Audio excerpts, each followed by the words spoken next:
What's good? I'm Skip. And I'm DJ. And this is the 5 foot. Hip hop, man. I said hip hop.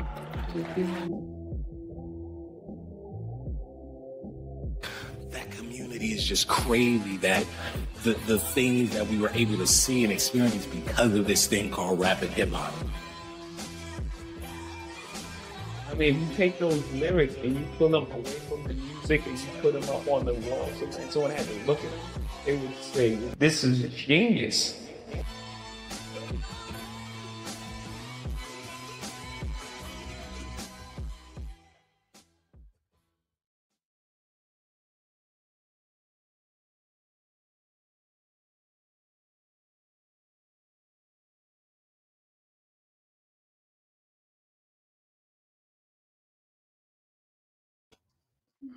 Yo. Mic check. Can you hear me? Yes, sir.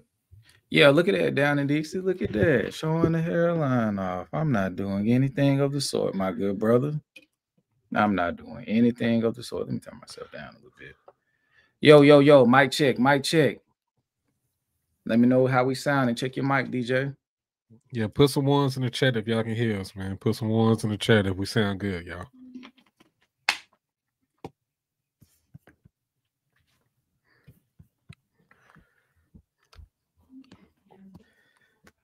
Why everybody checking your hairline, dog? What's going on? Well, they saying that I'm checking it before I go doo-doo. Well, because I was supposed to doo-doo before the stream started. It's just more lore to the channel, man. Apparently, I go poop before I go live stream. It's cool. Okay, I know what I'm supposed to be doing. Give me 1 second. I ain't gonna lie, that's kind of fire, bro. We get lore around the channel, dog. Like, just consistently, you know what I'm saying, doing content. Just, tidbits and inside jokes and stuff like that. I like that, bro. That's cool, bro. Things that you will only know if you were subscribed. Well, they wouldn't know that I doo-doo before the live stream started because I don't doo-doo before the live stream started. I'm just saying, they don't know that. They're the ones that said it. I'm talking to people that ain't subscribed. I'm talking to y'all in the chat that's watching and ain't subscribed. Come on, get in there. Y'all know y'all like what y'all see, man. You running the sales pitch. Okay, I see what you're doing. Go ahead. Yeah, man. Like, I ain't gonna lie, man. We use like 60% of y'all like subscribed. I'm like, hold up. We nice over here, okay? Well, I think the people who pull up for the live streams subscribe. I think it's more so like the people who watch the video. So we kind of like preaching to the choir. We saying it in a live stream. Oh, all right. Well, I just had to let it be known. You know what I'm saying? And also, for the people that have subscribed, we thank y'all so much. Because that 30K on the screen right here looking quite nice. I ain't gonna lie to you. I like looking at that. You know what I'm saying? So, shout out to y'all. Can you hear that? Man. Yeah. I mean, I heard you do something. I don't know what that is, though. Oh, so you didn't hear me push the...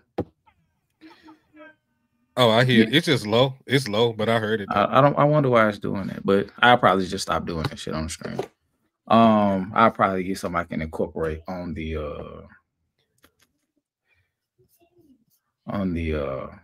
computer while it's happening.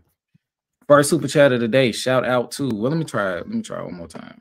Let me try one more time. Because that's crazy that it's not making a sound or that you can't hear it.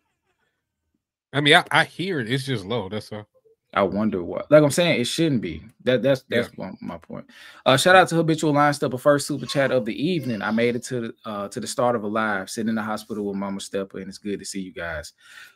Prayers up for Mama Stepper, man. Everybody put prayers up for Mama Stepper in the chat. Hope she's feeling better and she has a speedy recovery.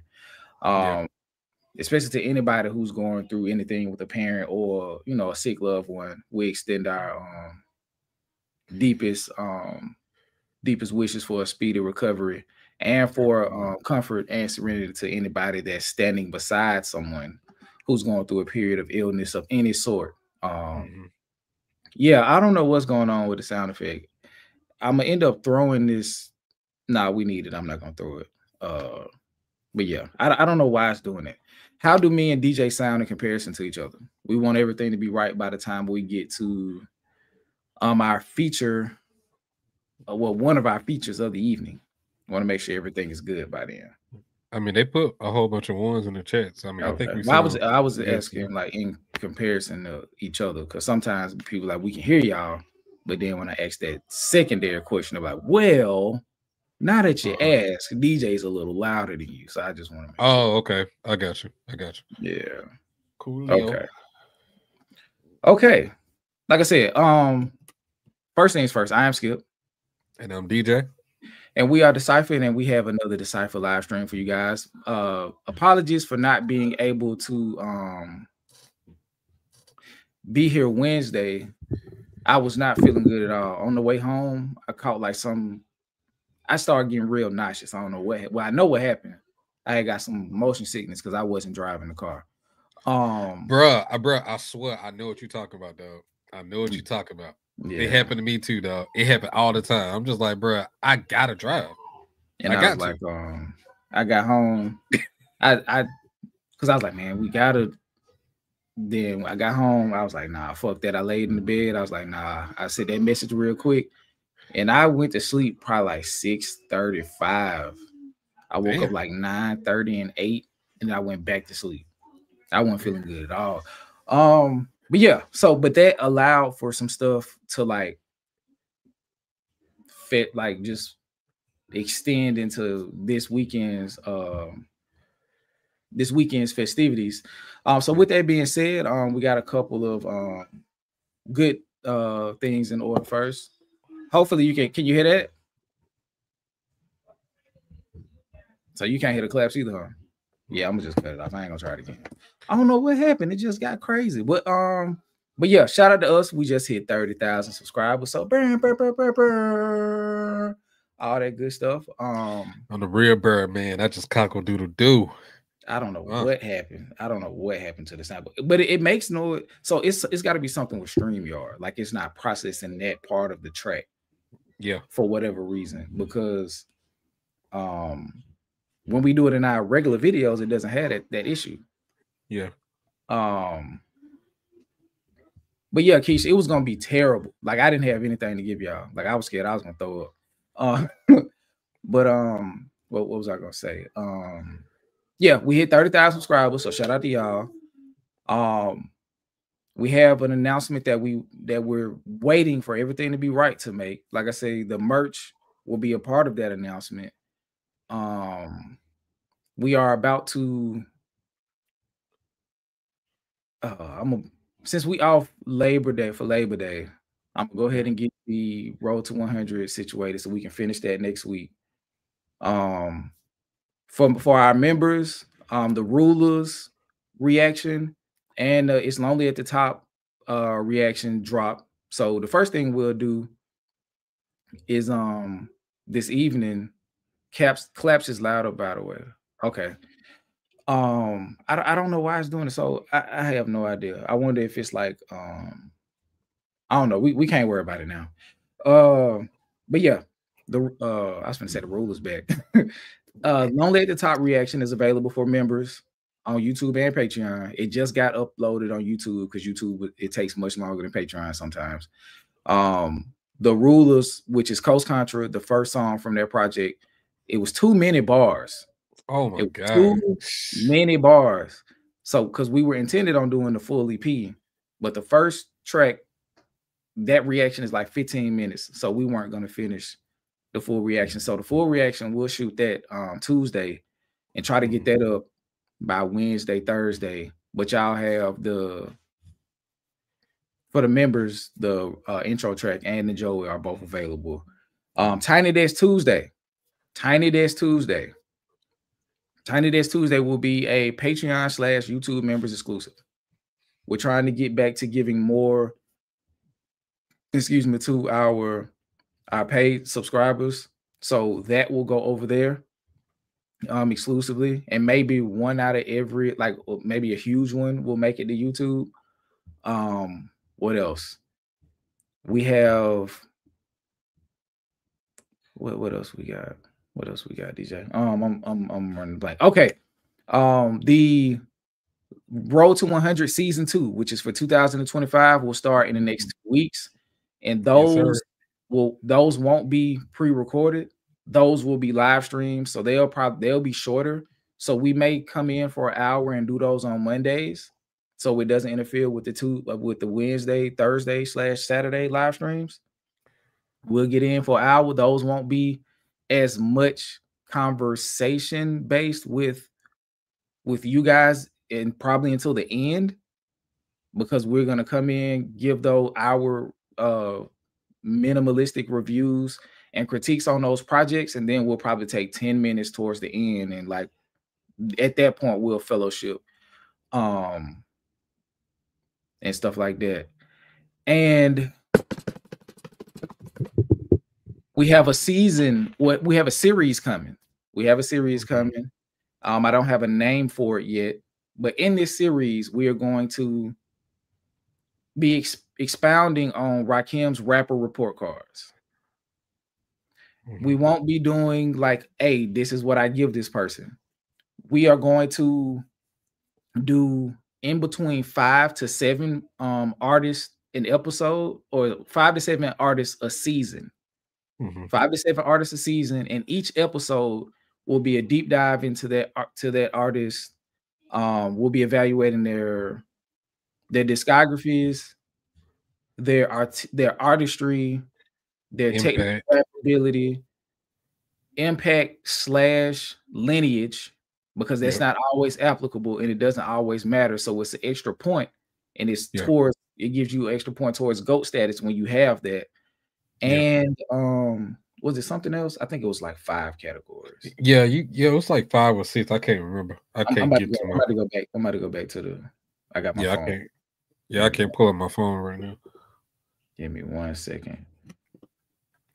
But yeah, I think it's dope, bro, because we're gonna go through all the different eras, bro. We starting from, you know what I'm saying, Grandmaster Flash, Jam Master J, Run DMC. Like, we starting from back there, and we coming all the way up to present. Well, we're not really doing it in a like strictly, and let me elaborate on that. But these are the things that we're going to discuss.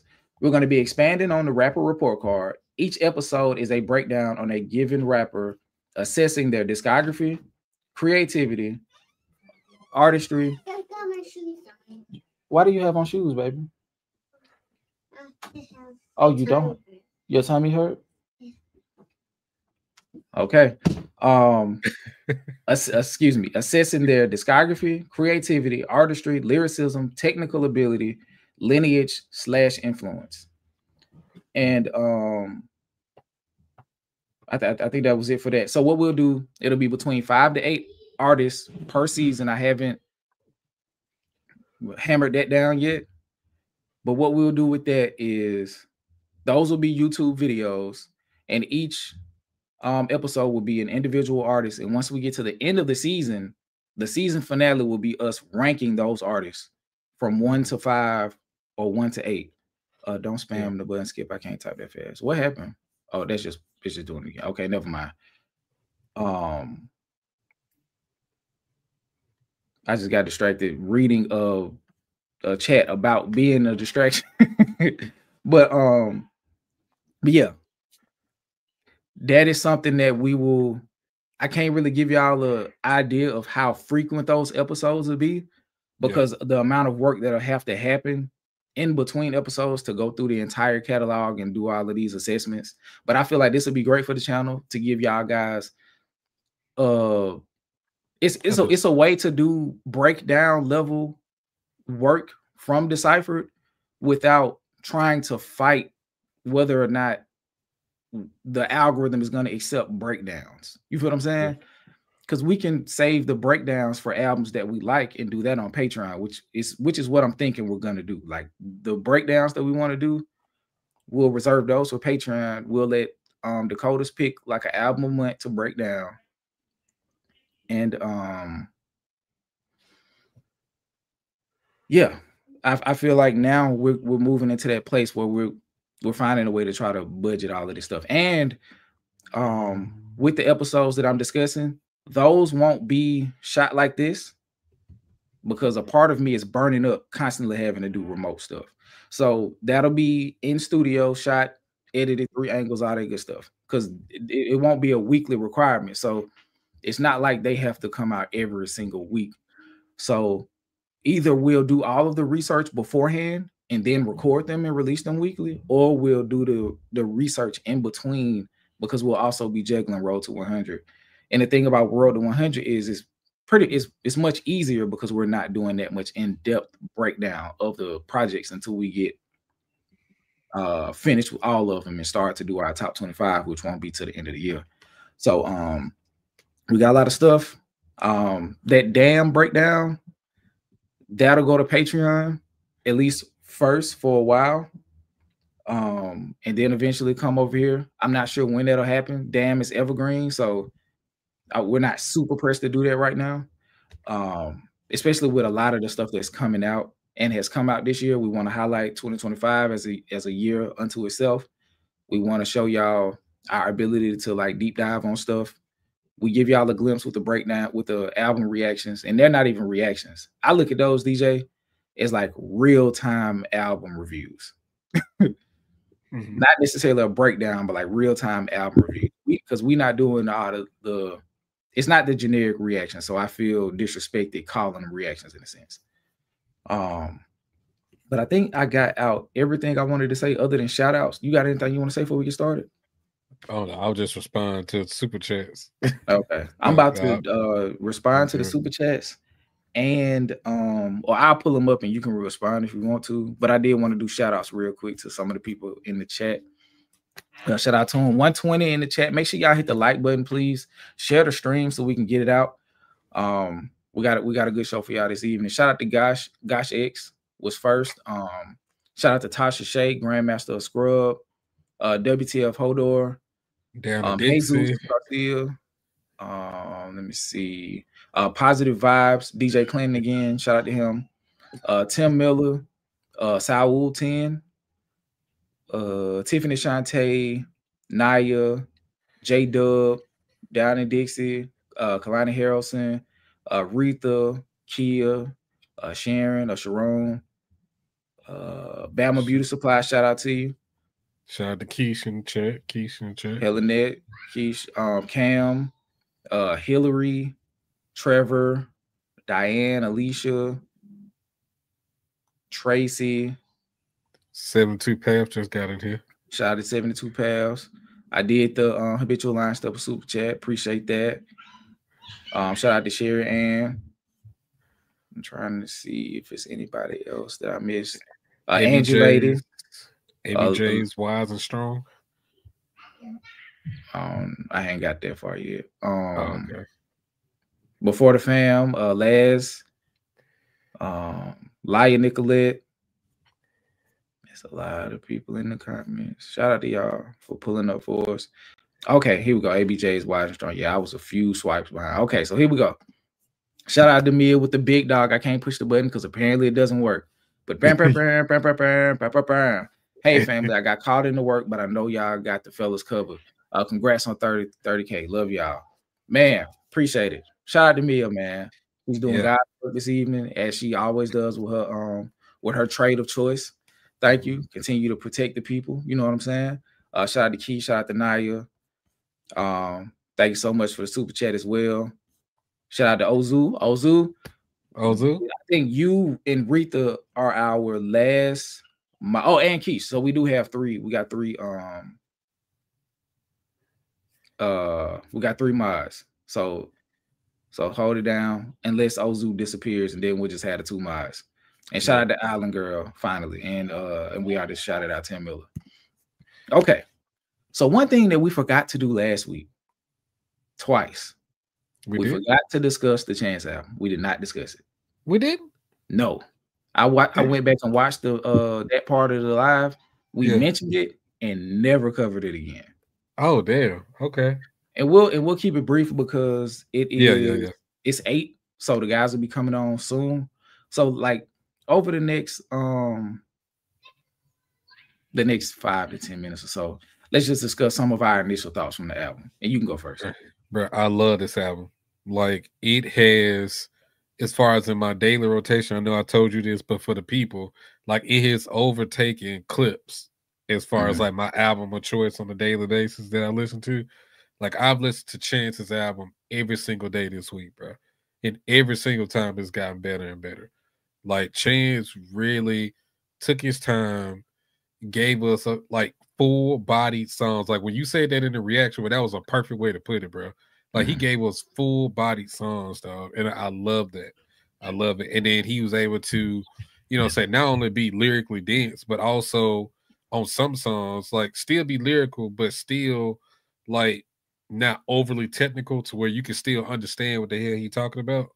And in the content, bro, he's really diving into like, where he came from, like how he grew up, the man he became, the man he is post-divorce, the man that he is like currently, you know what I'm saying? He talked about, how his relationship is with his family now, how he's losing out, like he was transient in a family sense. Like, come on, bro. Like he touched so many stuff. And then he also touched on like a lot of the black plight. Like he had a lot of political type songs in here as far as just like addressing the state of affairs of like black people in America right now.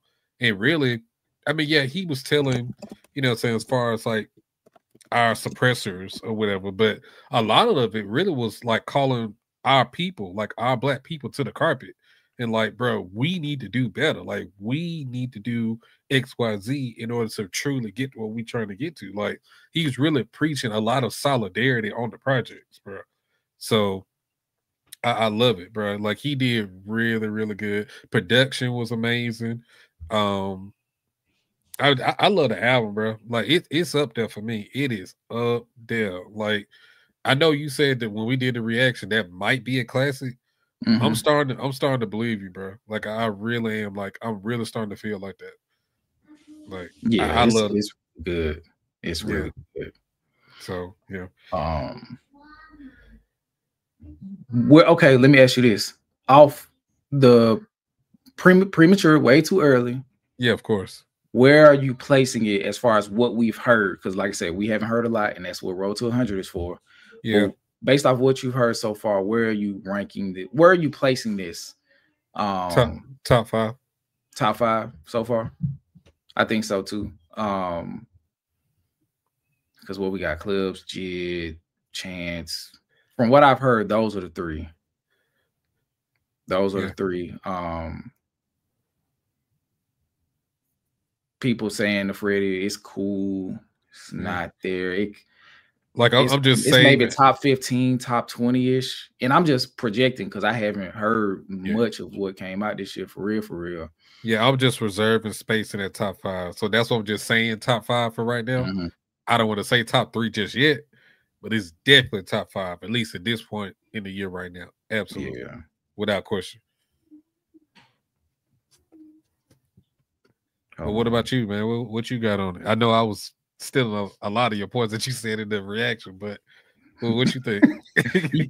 he's a grifter. I'm gonna be 100. Reflection Eternal. I have not heard the Saba yet because we were supposed either. We were supposed to do a reaction to that for Patreon, and we eventually will. And Lotus from Lil Sims just hadn't got to it yet. So yeah, I haven't heard the Saba yet. So it ain't no disrespect on Saba. We know how good Saba is. We just ain't heard it yet. Yeah. So once we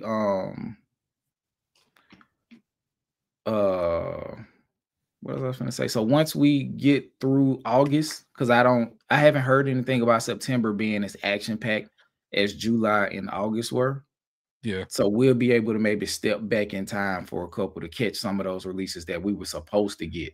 Like finish up the Coast Country EP. On my own time, I'll probably do the Mick Jenkins. Because I was supposed to do that. Then we can do the Lotus and the private collection of Saba and No ID. And then we could get back into some of the other stuff and finish up the year. But one thing that I did forget about the series that I was telling you guys about, I don't know, like I said, I don't know what it's going to be called. But one thing we are going to do for the Patreon subscribers is we're gonna listen to some of those albums on Patreon. It may not be a full-blown reaction per se. It may be, it may not be. Like, it'll just be maybe a guided listen or something. Try to do it like in some aspect where it's kind of live. It'll just be if we can make the audio sound good, and then we all can kind of like listen to some of the stuff as we're working through the process of building our evaluations from some of the artists.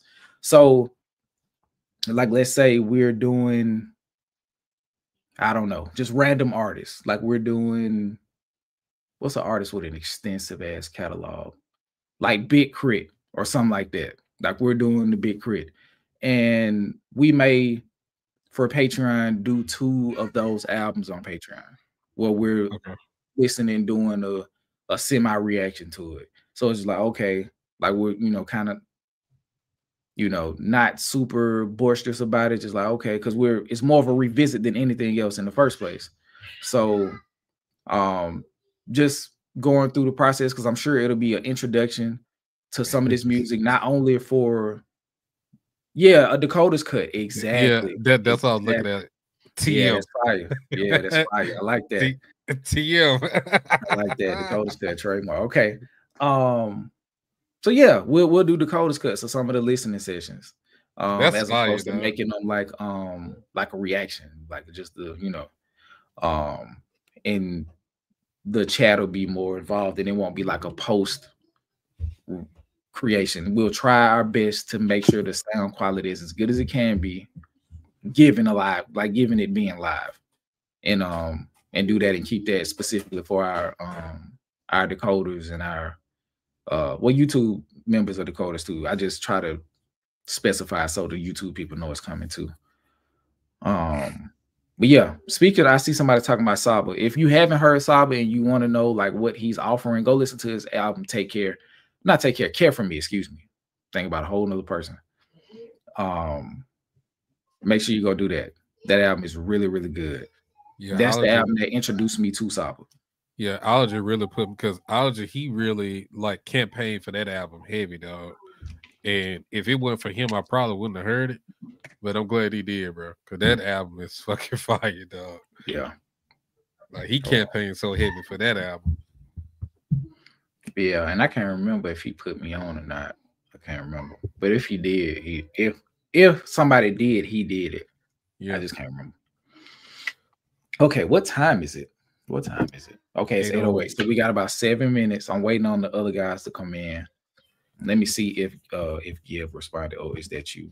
Oh, he said Gibb. Okay, cool. Okay. We will talk about the Joey slightly later. I don't want to get into that before, because I don't think we have enough time to properly discuss it. Because there is some things that I want to discuss regarding Joey that are also kind of unfortunate. After we do the interviews. So is there anything on your mind before we start to bring the guys in? I mean, I'm just excited right now, man. It's a lot of good things going on just with us in general. Things move, a lot of good concepts and ideas that I'm ready to, really tackle. So like, I'm just excited right now. Like, I think we just, we moving, bro. Yeah. Like, a lot of good things about to start, rolling and happening. So I'm just excited just to see what happened next. And it just feels really good to, see people really like and support what we do, dog. Like, that's just a dope feeling, bro. That's something I still haven't really been able to fully like grab shit. Like, every time it's a surprise to me. Like, every time it's just like, damn, like, y'all really fuck with us like that? Like, I told you, bro. Like, I told niggas it would happen, bro. Yeah, niggas it would happen. That part right there just still like an adjustment for me every time. But I love it. So just shout out to y'all, man. Because if y'all don't show up the way that y'all do, we can't do what we do, bro. Not saying that not saying that, you know what I'm saying, we're not passionate about what we do, you know what I'm saying? Because I'm pretty sure we still would do something in some form, but not to the level that we're trying to do right now. We can't do that without y'all. So shout out to you. And shout out to Hughes of the Heart, man. Long time no see. Hope you're doing good as well. Shout out to everybody who's coming in. Like I said, make sure y'all hit the like button. We want to push this out. And yes, to where did I see that? Shout out to WTF Holder. Wait, there's an interview. Why, yes. In the title, it said towards the end, it said Gdlu or Convos with Gdlu producers. Like I said, when we dropped the JID, a guy does like ugly reaction. One of the producers has a YouTube channel and responded in the comment section. And I took the initiative. It's like, hey man, hey, gave him our emails. Like, hey man, hit me up. We'll love to interview y'all, or just have a discussion. Cause it's not like super forming. We just really finna kick the shit. Yeah. And it ended up being a group of those guys that worked on the song Of Blue. And like I was telling him when I talked to him earlier, or I talked to them earlier, to make sure everything was good, audio visual wise. I can't remember if I said it or not, but I was like, Of Blue was my favorite produced song on the album so far, up until that point when we got to that song and the reaction. You did. And lo and behold, the guys who produced that song saw the reaction. So it's just like some stuff you just can't account for. And it's like, I don't know where they at. So trying to interview them in a formal sense probably would never be feasible. So it's like, I know a couple weeks ago, I was like, I don't want to do nothing via stream or nothing like that. But hey, sometimes you got to take it how you get it. And also one of our hometown heroes, one of my dogs who's been on the platform before, Akil Pratt. Yeah. And he co-produced You Ugly. Him and another guy from Birmingham by the name of Luke Crowder, who's a Grammy Award-winning producer from the city. We couldn't get Luke, unfortunately, but we were able to get Akil. And for the people who are faithful to our live streams, we played some music previously from not only Ozu and Akil. It was produced by Akil, Achilles Hill, that collaborative project. So you've heard some of Akil's music before if you are a person who consistently listens to the stream. So it's dope to see, because I remember back in the day, like 2015, 2016, like Luke was trying to get established. So to go from that to almost a decade later, he's a Grammy Award-winning producer with a bunch of different credits on a lot of big albums, like albums that have went #1. And like I say, he got a Grammy. He's multiple time Grammy nominated. So it's just dope to see that progression. You know what I mean? And like shows that, there is an avenue for people to become successful in music through here, and here being Birmingham and just the South in general, it's not such a highway as it would be like with Atlanta or Houston or Miami or like some of the bigger markets, but there is a road to get there, and I feel like Akil is possibly on his way as well because this placement is big. So it's just great to see it, and I think it'll be dope to talk to the producers and just to get an idea of what goes on kind of behind the board. So I just think that's dope. But let me get the last 2 super chats, and then I think close. I'm just waiting on the last 2 guys, and I told them to come in at 8:15, so they probably gonna come in exactly at 8:15. Shout out to Simbi. I wish I could hit the thing. That is killing me that I can't press that. But congratulations on hitting 30,000. We are moving up here. Is my little offering for we're moving up. Here is my little offering for today's service. Close the doors. Shout out to M. Marquise. Crazy. Congratulations on 30K, West Coast. Much love. Appreciate it. That's dope. I'm waiting on the guys. I'm trying to see if it's something we can do, or should I just go ahead and I don't want to bring him up and he just sitting here waiting. So let me reach out to the guys and tell them this. They can go ahead and come in. Yeah. But speaking of the JID album, have it you got any favorite songs from the project? For Keeps, the last song. I Mhm. love that song. Of Blue, it's fire. VCR with Vince Staples, probably my favorite overall song.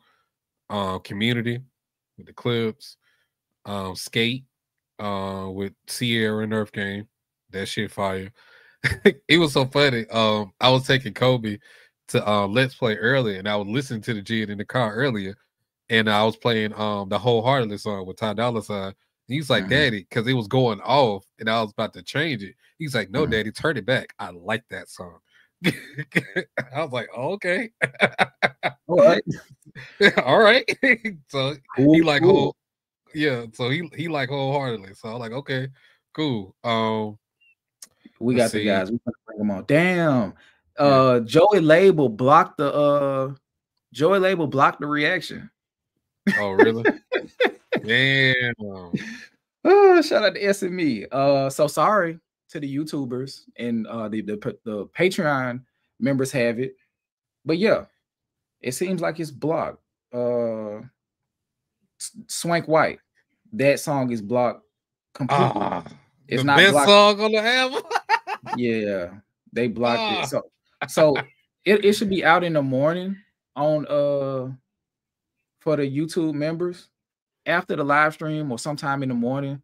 I'll go in and dispute it because I really only need to dispute that song. So hopefully with that song being disputed, and once they set me straight with that, we'll get it back. Shout out to WTF Hodor. This is great. Well, with the big dog super chat. Burn, burn, burn, burn, burn, burn, burn. I'm so excited. Of Blue, Community, No Boo are my favorites. Hip hop lives here. Burn, burn, burn, burn. Times 5. But real quick, finna bring the guys on. Make sure y'all show them some love in the chat. We got Fantasy Lane Studios and Gib. Real quick, finna bring them in, and it's gonna change how the studio looks. And I'm gonna pull the what's the name down? Give me 1 second. Drop that. You ain't never been to Skate Town. Oh, and my favorite ones are Of Blue, of course. Of Blue, VCRs, Sleeper, What We Own. That's one of my favorites. Probably because it's so unexpected. I didn't expect Jid to get in that pocket, but let me see.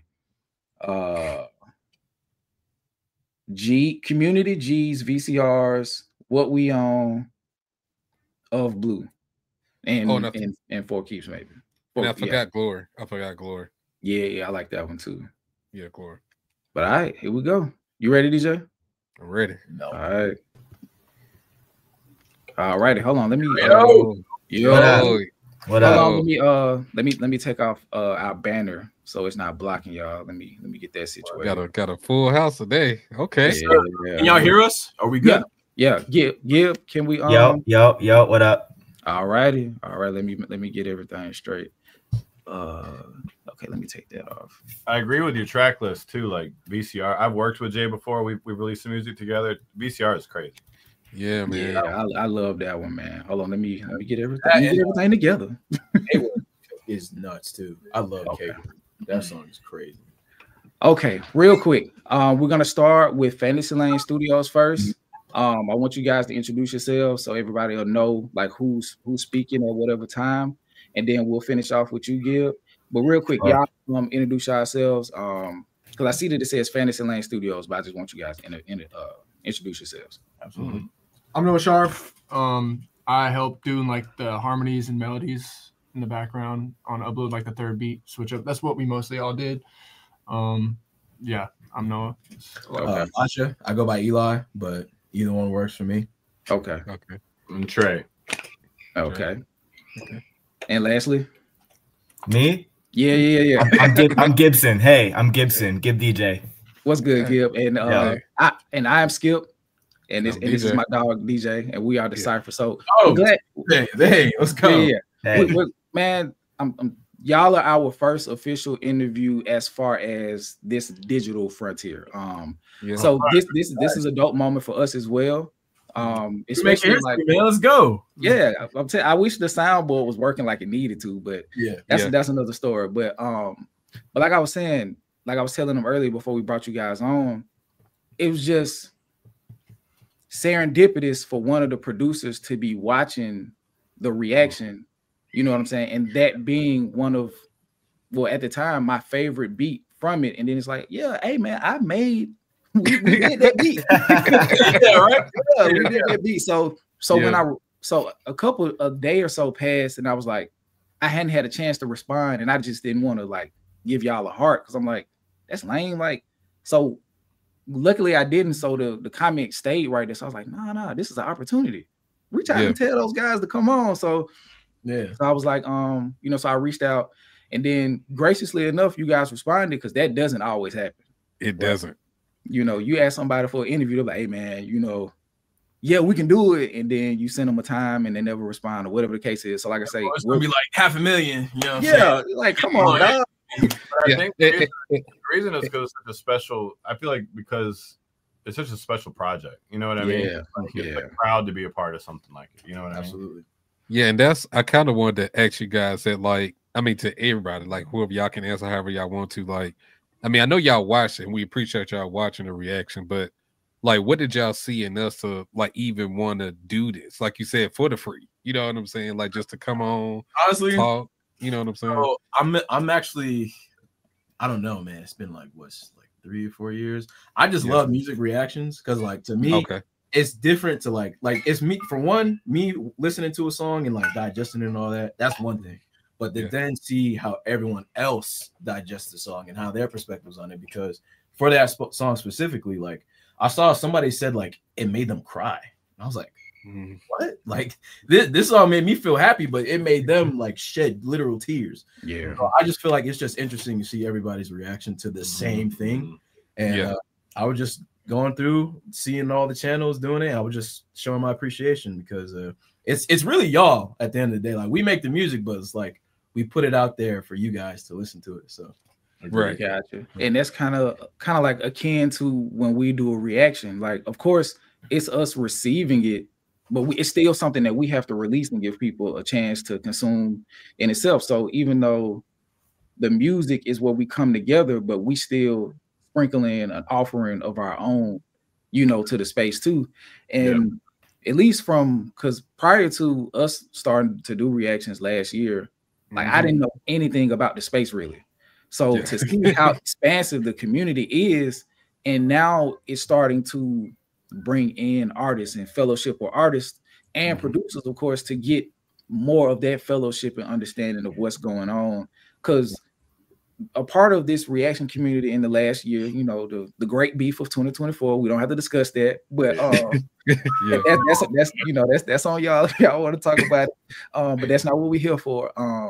It reintroduced a lot of people to hip hop, and it also gave people like us a space in hip hop to ultimately be able to do stuff like this, where we're sitting down with producers and people who are a part of, like you guys said, such a really good project in God Does Like Ugly from Jid. So I think the primary thing about all of this is inspiration. So a question that I wanted to ask you guys is, well, hold on, Skip, real quick. Hey, Gib, I didn't know if I don't know if I didn't hear or not, but I know what the fella said as far as what they contribute to the song. But what did you actually contribute?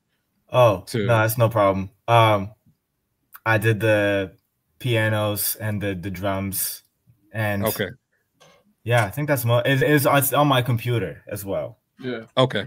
Like what happened, the vibe that happened is like because he's a madman. Like he's an absolute insane. Like look him up, bro.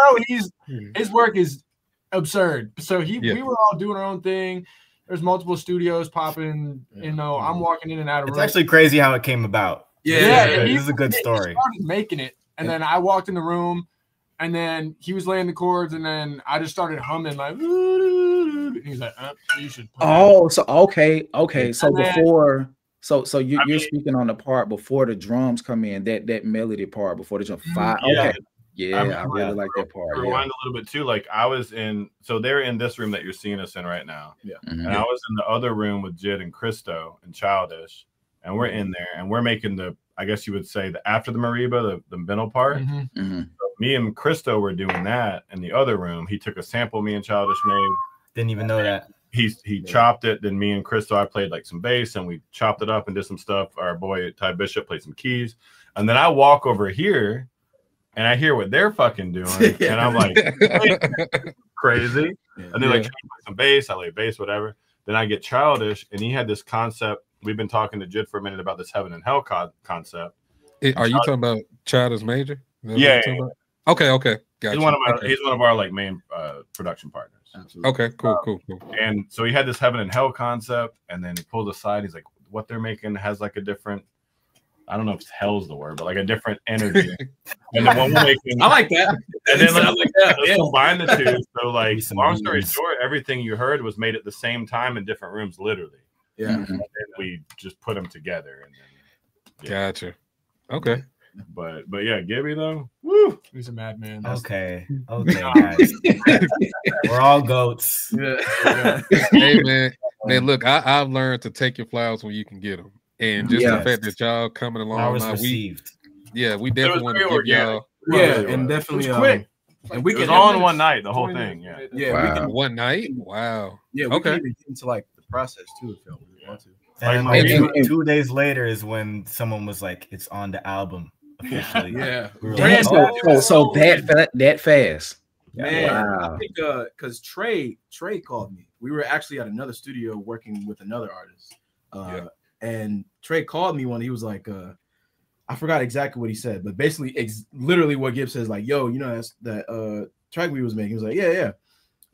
At first, it was gonna be what was the title? It was Heaven and Hell. Exactly. We actually cut it. I don't want to say too much, but we cut a different version. Yeah, we've been working. Me and Josh been working with Jid for like on the fourth quarter part of the project for like a month or so, leading up to that. And, and then it made the cut, if you will, and and then they were at another session, and I was like, yo, I need all your info. I need the stems. Gibby, can you send this? It did happen quick, to be real. Yeah, me and Noah just stared at each other like, what the fuck? What the hell?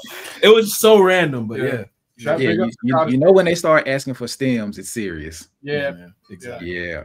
But the question that I was getting into, I know you said you had a story, Eli. Was that kind of the story that you wanted to share when we were talking earlier? You said you had a story that you wanted to tell once we got on stream. Sorry. Yeah, I think as far as the production, I mean, we could get into like the details, but essentially that's pretty much what happened. And then Gibby kind of launched the idea, and then I just sort of added like the guitar layers and a lot of those full like percussion sounds in the song, and then Noah made the melody, Trey put bass down, and then that was it. Like, how intentional were like the beat switches? Like, was that something that you all had an idea coming into that you wanted to do, or was that just like y'all vibing in the moment? No, we were just kind of making that. It was being made separate, and then me and Childish came in and heard what they were doing. We all work at the same studio, right? Yeah. So then we didn't even hear the other part. Exactly. Gotcha. Yeah. So that was happening at the same time. So I was going very serendipitous. Yeah, I was bouncing between both rooms. Yeah. And are you familiar with Christo? Yeah. Jin said that's one of his main guys, right? Yeah, he EP'd the project. Okay. And so we're in the other room, and then when we heard that, we showed Christo the beat, and then Christo just put them together. And then Mariba did her shit later on. Okay. That was gonna be like an but it like turned into a thing, and it all really came together pretty organic for real. Like it's just like when we heard the two worlds, they just made sense together. Yeah, I like that y'all added the Mariba part. Just went ahead and made that the beginning and just flowed into like. I think that was good. I think it would have been better like that versus just being a separate interlude. Yeah, I like that. I like that concept. Okay, we do have a question from the chat. Shout out to WTF. Hold on. She said, question: if the concept was like Heaven or Hell, shout out to Pastor Troy. Were the songs arranged and ordered within that theme, or was it just one song? I mean, okay. Jid spoke about it a little bit when he did the Apple Music takeover. It was that that was the initial pitch, I guess, if you will, but it grew beyond that. But that was the very initial like spark, and then obviously Jid would have to speak on that more. But it turned into more.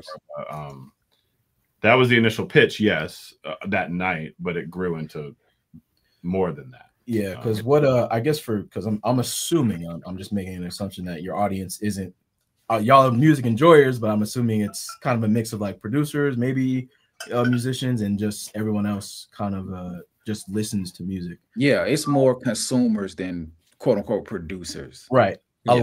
A lot of things, and we all can attest to this. When it comes to music, like nothing is something until it's something. So like we might have a concept and be like, oh yeah, this is fire, and then like next week it's totally different. You know? Yeah, because the heaven and hell, let's say that, to answer that question, like let's just say in the real scheme of things, like all that will be is like a title jump off for the concept, but then once it evolves, the name might mean something else, the story might mean something else. If y'all want to go and listen, when Jid, maybe like last week, he did a Apple Music takeover, he actually talked about his whole process of Gdlu, very, very, very detailed, lyrically and stuff.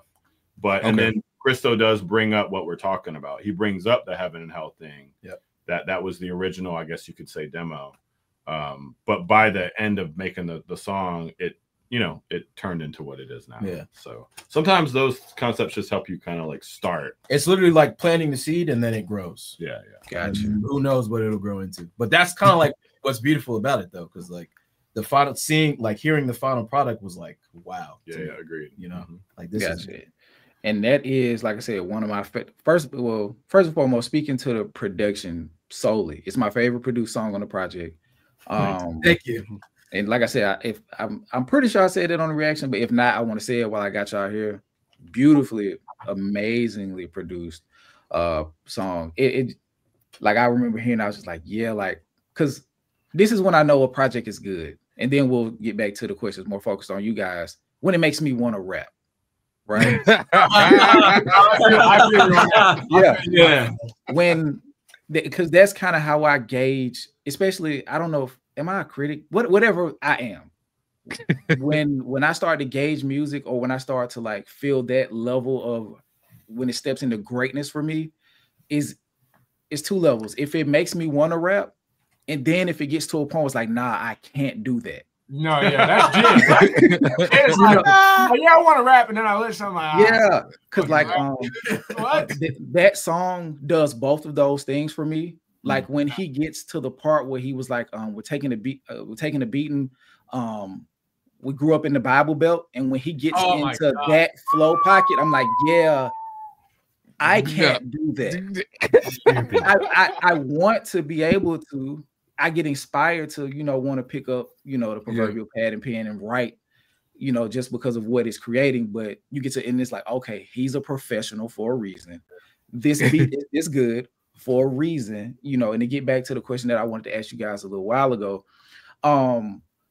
What was your inspiration to get into music? Like, what was your introduction? Like, what got you guys from being, just the general observers, like we all are at a certain point in time, to being, I now am a person who they come to help build soundscapes for albums? Like, how did you guys get that initial start? Did you guys start in church, or like how did it get start? You want to start? Gib. Gib start? Yeah. Okay. Yeah, man. Okay.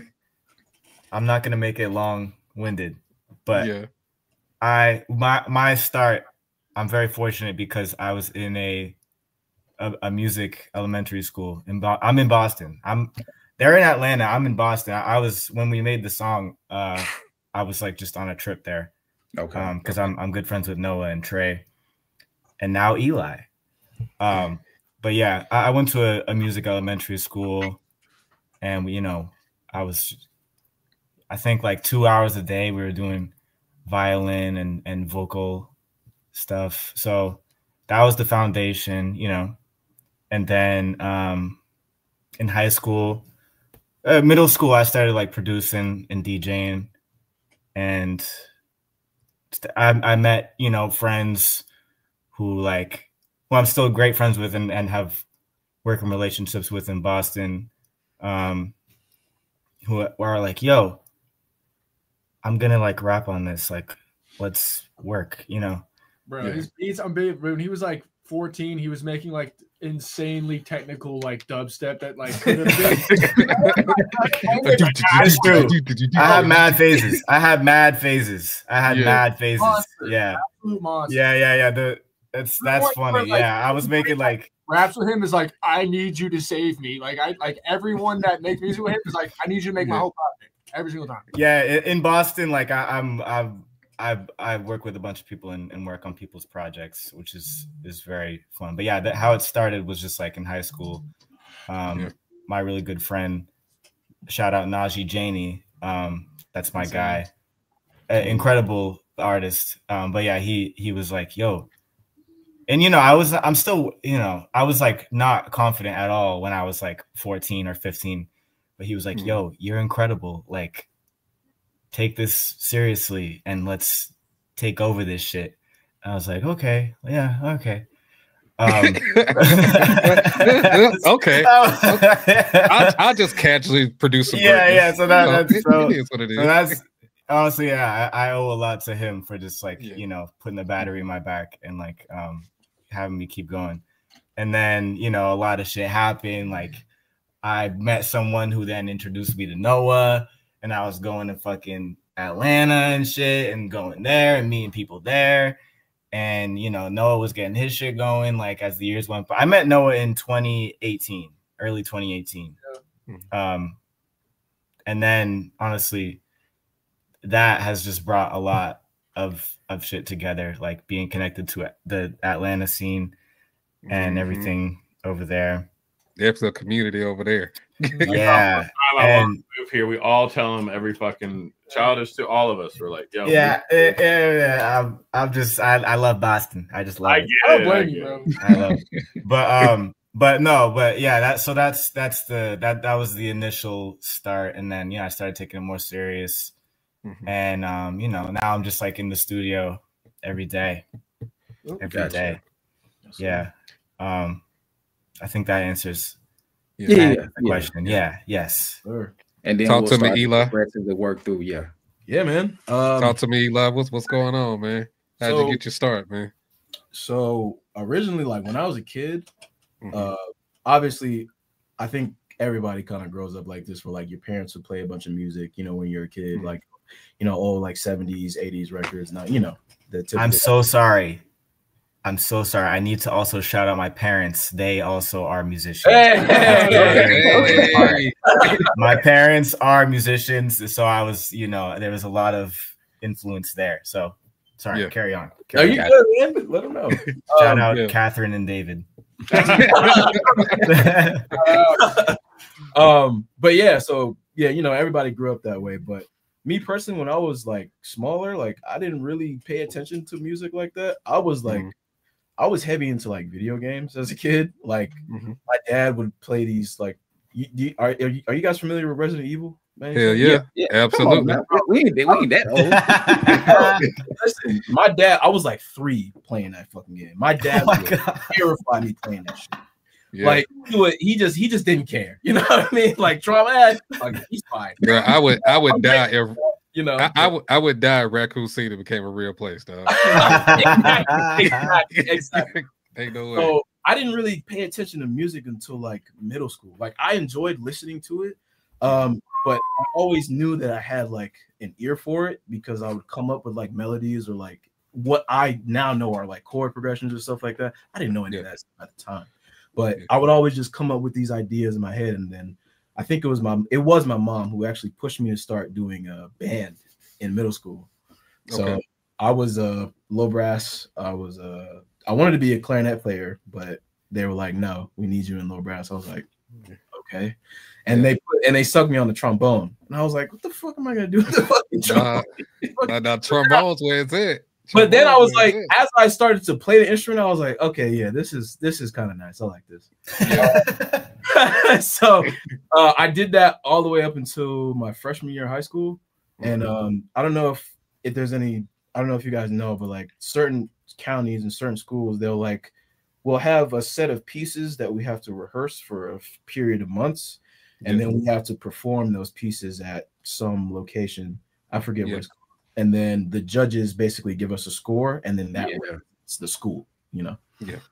So I was on the bus to go to our show, and I knew it was gonna be like an hour, like a 2-hour video. I was like, I'm probably gonna fall asleep, so let me not do that. So I got on YouTube, and all of a sudden, like, I don't know what like prompted this, but I was on YouTube and I saw a suggested video of somebody making beats in FL Studio, and I was like, right. And I remember looking at the video and just being like mesmerized by the process, like the process of music production. I don't know what it was. I don't know. It probably ties into video games a little bit. Probably, you know what I mean? Like, especially, I can see the correlation. Like, I don't know what it was. It probably is that, but it just sparked like something in me. And then by the what was it, like an hour or two, we were already there. I looked up and we were there. I was like, wait, what the fuck? So wait, sorry, this is middle school or this is this is high school. This is got you. Okay, high school, man. And you know, we do the show, we perform for the judges, and FOK is crazy. We do the show and all that, and then you know, I went home and I was like begging my mom. I was like, I need to get this now. Completely obsessed with it. And then from that point on, I started to meet people. Like one of my guys, shout out my man Jonah. We actually started doing music together. He was a rapper and I was a producer, so he was like, "Fuck, let's do it." And then we started a group together with all of our high school friends and all that stuff. And then me and him were like really the ones that like took it like really serious. And then I went to school for it. I got a degree in music and technology and all that stuff. And then one of my professors, Wyatt, who actually is an engineer here, brought me here as an intern.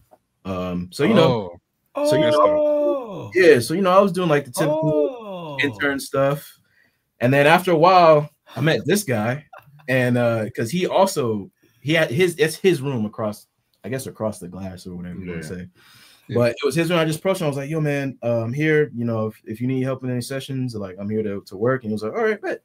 So we started doing sessions over and over, and then eventually, because it started out engineering, and then eventually I was like, "Wait a minute, you're kind of a musician though, you know?" And so I was like, "Okay, this is cool. You're helping with this, but like, what do you got? What kind of beats you got? This and that." And then it sort of kept growing and growing, and then I noticed there was like, wait a minute. You're not just an engineer. Hold on. Yeah, exactly. Yeah. So you're misusing your talent, my good sir. So and then that's kind of how I got to my spot. Somebody asked what college. Atlanta Institute of Music and Media. That's cool. AIMM. AIMM is the acronym. So and real quick before we veer off, I know DJ, you said you played the trombone. I did. What did you play, DJ? I played the trumpet, but there you go. Respect trumpet players. I man. love trumpet. Yeah, dude. I don't know how y'all do that, man. That is crazy. My mom played the violin and the piano. I dabbled in the trumpet for like 4 years. I wanted to do the trombone, but my mom was like, "Nah, you doing the trumpet." I'm like, okay.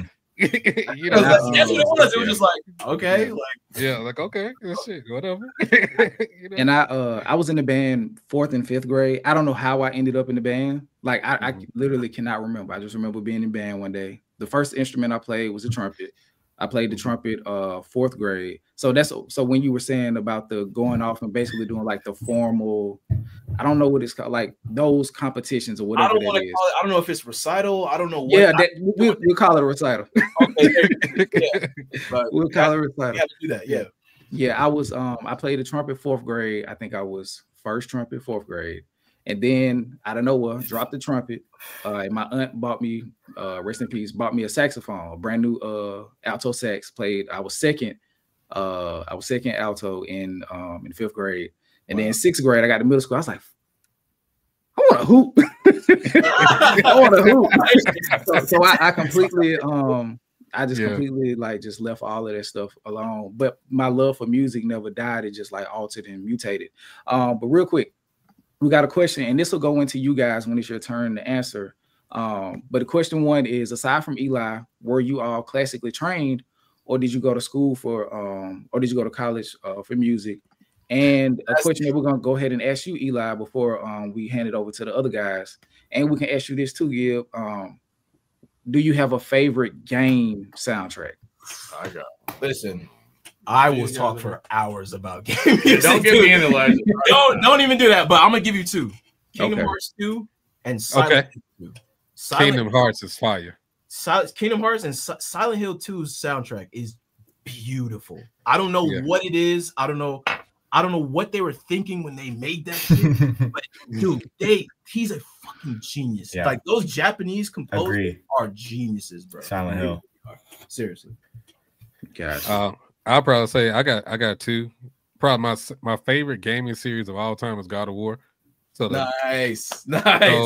So the soundtrack for God of War, like all of them, even dating back to the PS2 stuff, like all of it is fire to me. Resident Evil 4 got a good soundtrack too, though. GoldenEye as well, N64. Of course, yeah. Wow. Yeah, that's hard. That's hard. I have way too many to name. Way too many. But I would say like any of the Zelda series always. Zelda, okay. But if I was to go, I would say God of War 2, and I love that kind of shit. But to be real with you, there's a new game this year that came out, Expedition 33. I haven't played that yet, but I know what you're talking about. What's so fire about this one was because in Santa Monica they do it kind of with God of War, but in Expedition 33, one guy composed all of it by himself, and a lot of it's piano based. So it's like John Williams sound and piano shit. Yeah. Look up the soundtrack. It's the whole time I would get to the point where I would stop playing and just be zoned out, like, oh shit, like just listen. Did that guy do anything on Baldur's Gate? He may have. Okay. But Baldur's Gate is good too. But yeah, that's mine. I would say Expedition's probably my favorite soundtrack. Absolutely. Okay. But to the first question though, I think that's the perfect segue to talk about this guy.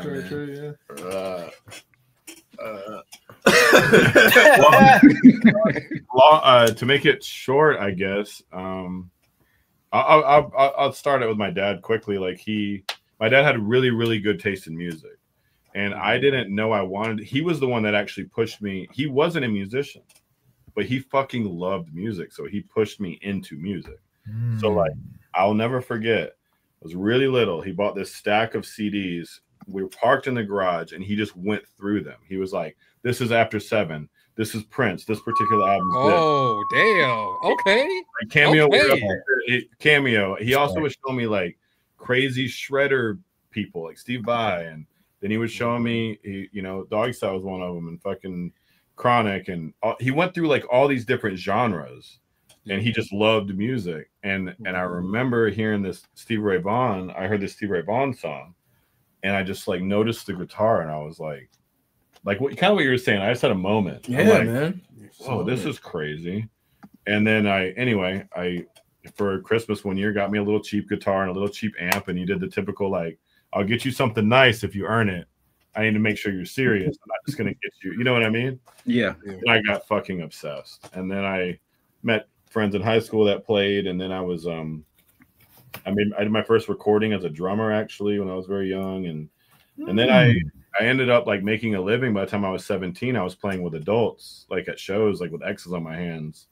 And I was able to live on my own at 18 from playing music. Wow. I just was gigging like 6 days a week, like 6 shows a week, and I fell in love with it. And then I went to school at the same place he did actually. But I went a little bit later when I was 21. I'd already been playing professionally, but I wanted to like learn more about, I could play, but I want to learn more about harmony and all the nerdy stuff and how to read and all that. And then from there, I just continued to be like a professional musician, studio stuff. And then to be real with you, so many stories like Gibbs, I could go on forever. But if you just fast forward through most of my career, when the pandemic hit, we couldn't gig anymore and shows couldn't happen. Yeah. And I've always produced in studios, but I produced like in that time more like an old school producer. Like I produced a lot of bands and wrote songs for bands, but I wasn't doing a lot of like in the box on the computer stuff. I was like in the room producing bands, Yeah. And then the pandemic hit and I built a little home studio. It was a dream of mine.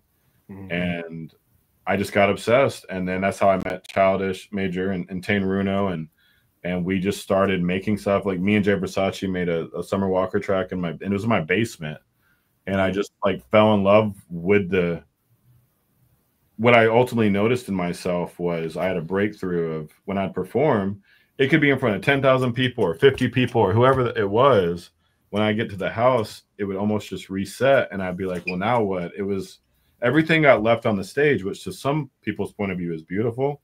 But to me, I felt empty when I got home. It felt like, now I won't say a job, but it felt like I was kind of disassociated in a weird way.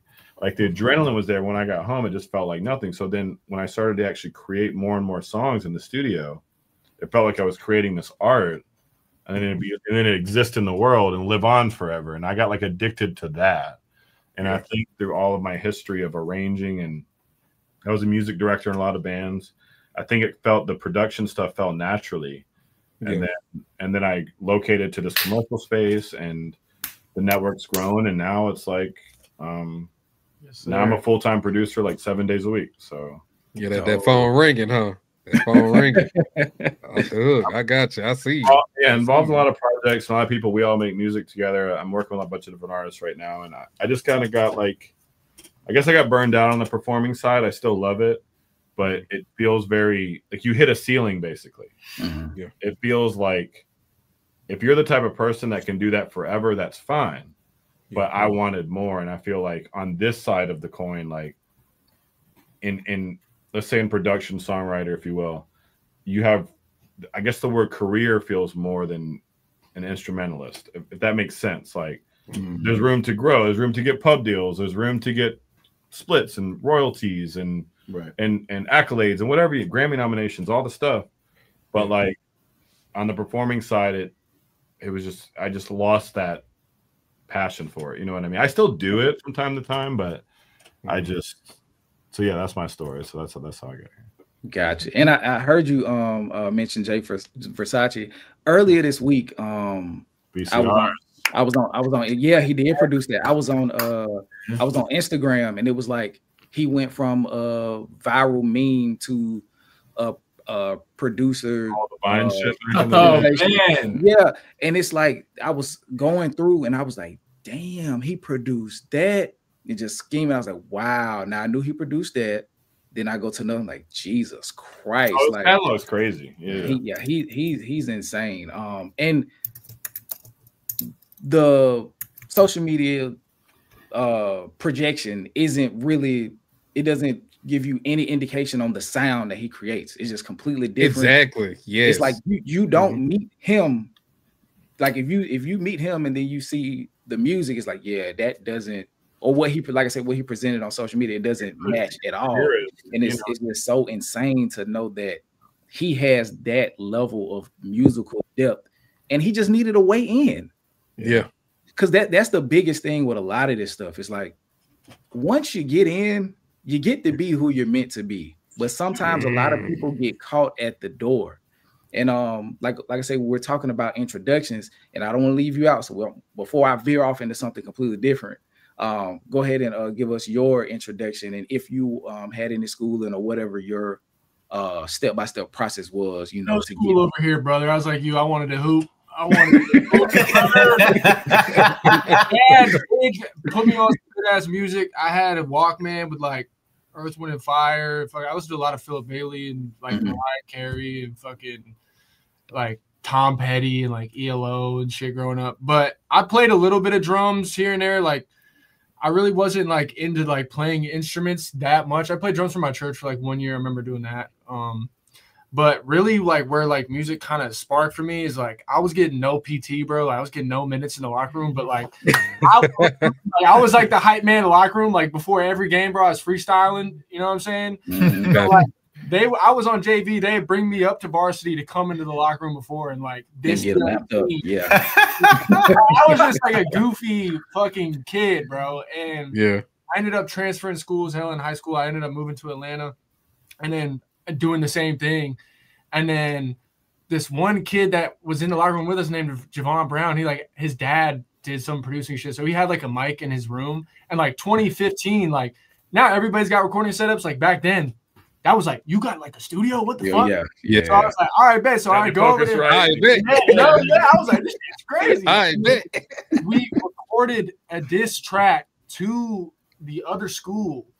It always starts with a diss track, man. Bro, that shit 50,000 on SoundCloud. Like the shit blew the fuck up. Like the shit blew the fuck up.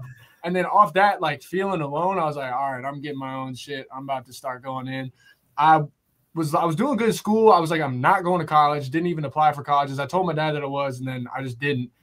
And then that pissed him off. And then I'm just like, I'm working jobs, bro, and I'm getting fired from jobs because I'm not going. I'm having work at 7 in the morning. At 6:45 in the morning, I'm on Ableton in my crib, like rapping and shit. You know what I mean? And then finally, I get hired at this like pizza place, and I'm like delivering pizzas. It's like I'm about to get kicked out. My dad's like, "You got like 5 months till you're kicked out of the fucking house." And I was like, "All right, bet."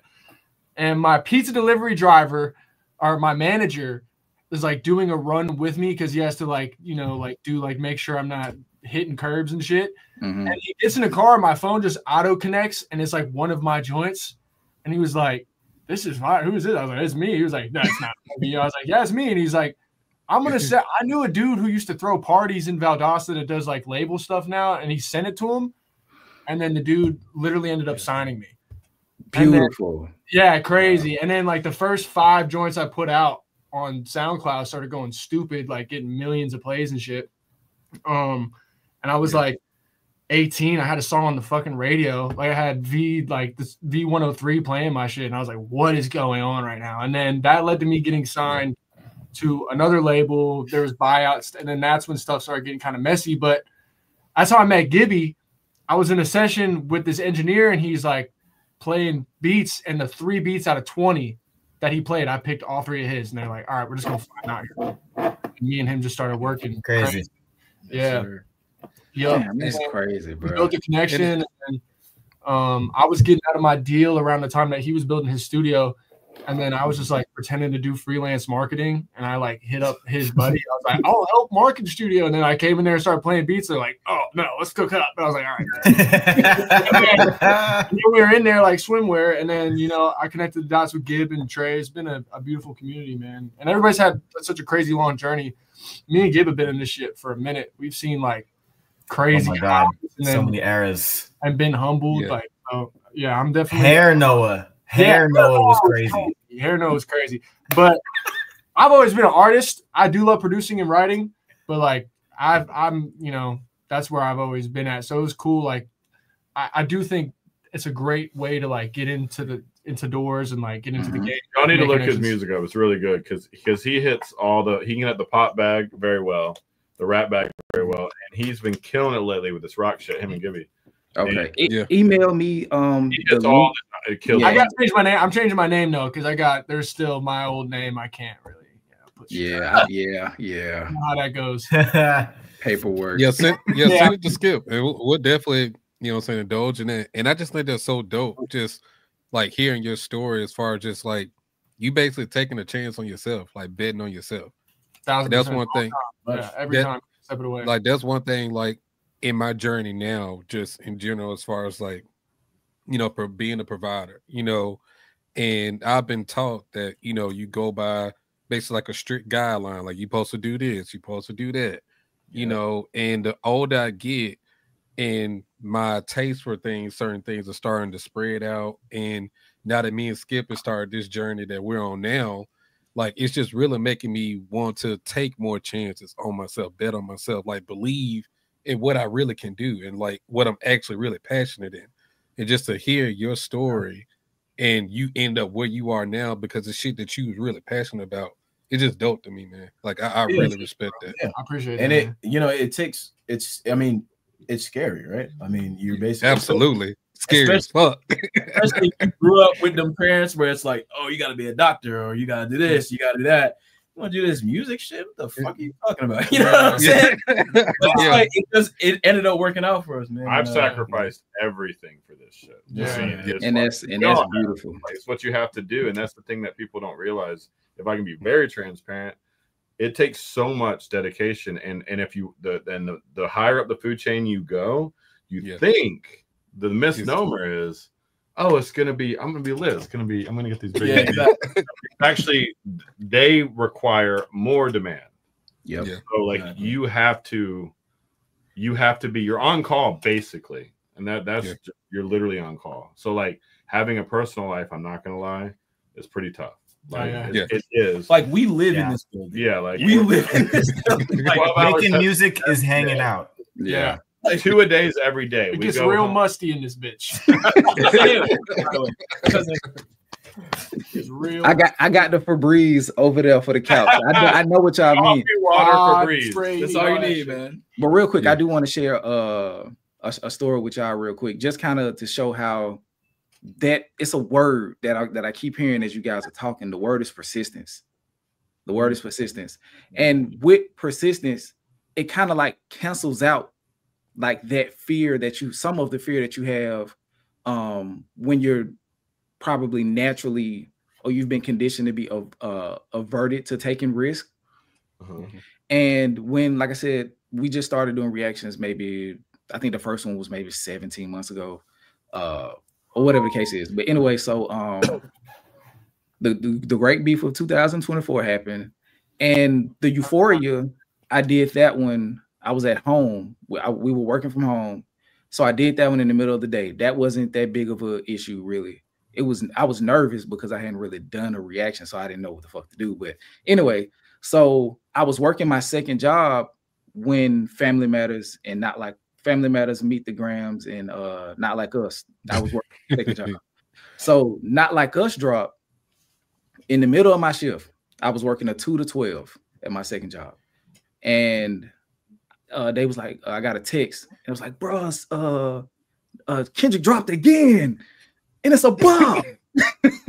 And I was like, okay, that's dope, you know. And I get to when I get home, that's like, no, go home and do it, and then go back to work.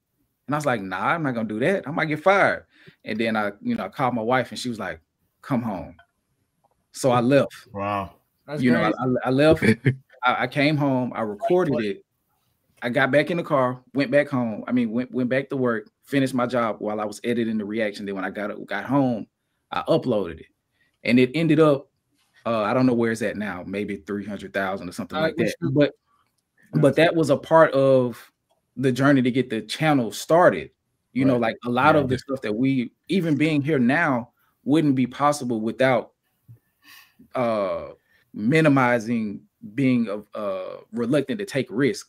So when I hear you guys saying these things, like, yeah, I put everything, or the amount of sacrifice, you can't even quantify it. Like it's resonating with me so much, because on a much smaller level, as far as time invested into this particular part of the craft, like I'm seeing where it can go, and also getting a bird's eye view into what it costs.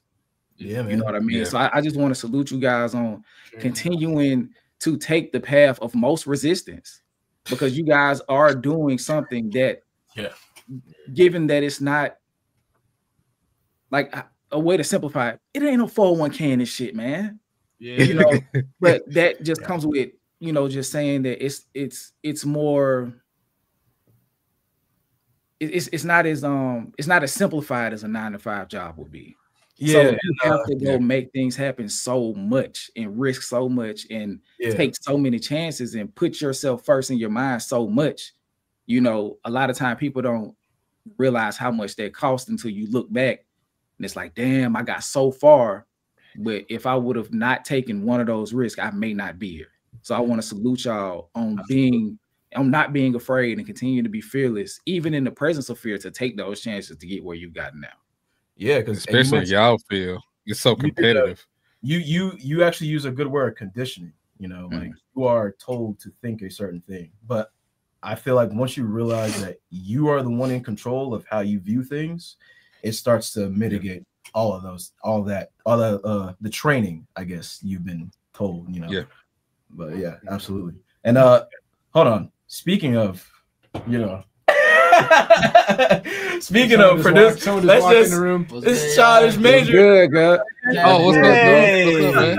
I'm like, where? They're like, they for the interview. He like, niggas in there talking, bro. What's going on? yeah, man. Well, bro, they were mentioning you early, and speaking of how your connectivity is so big to what they've gotten into. So we want to salute you while we got you. Yes. Of course, I don't know how long we're gonna have you, but we do want to salute you. Shout out to Childish Major in the building, man. But yeah, we were talking about just somebody kind of put it in passion and purpose. So if you don't mind, I do want to ask you one question while I got you. because I never know when this will happen again.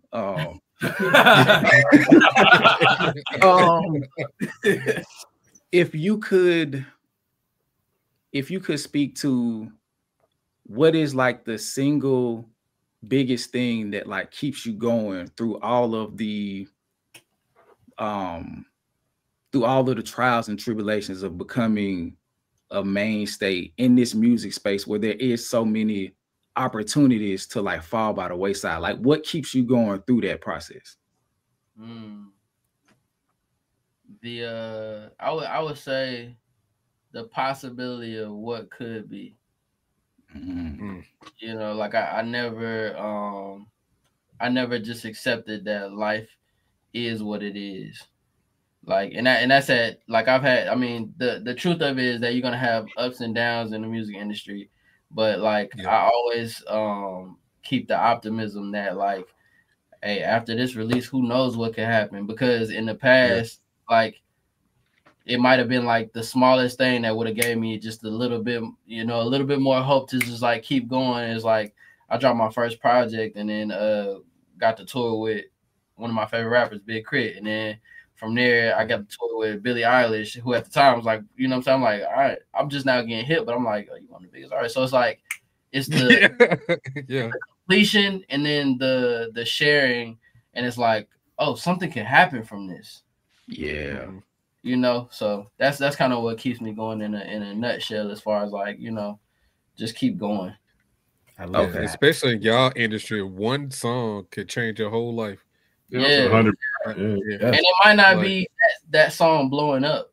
It might just be the introduction to a person that you need to know based on them being a fan of your music or a fan of something that released. It might not always be like a hit song, you know what I'm saying? But it could just be a relationship. Spreading your network or whatever it might be. Speaking of the music having the ability to connect, I've seen you perform before.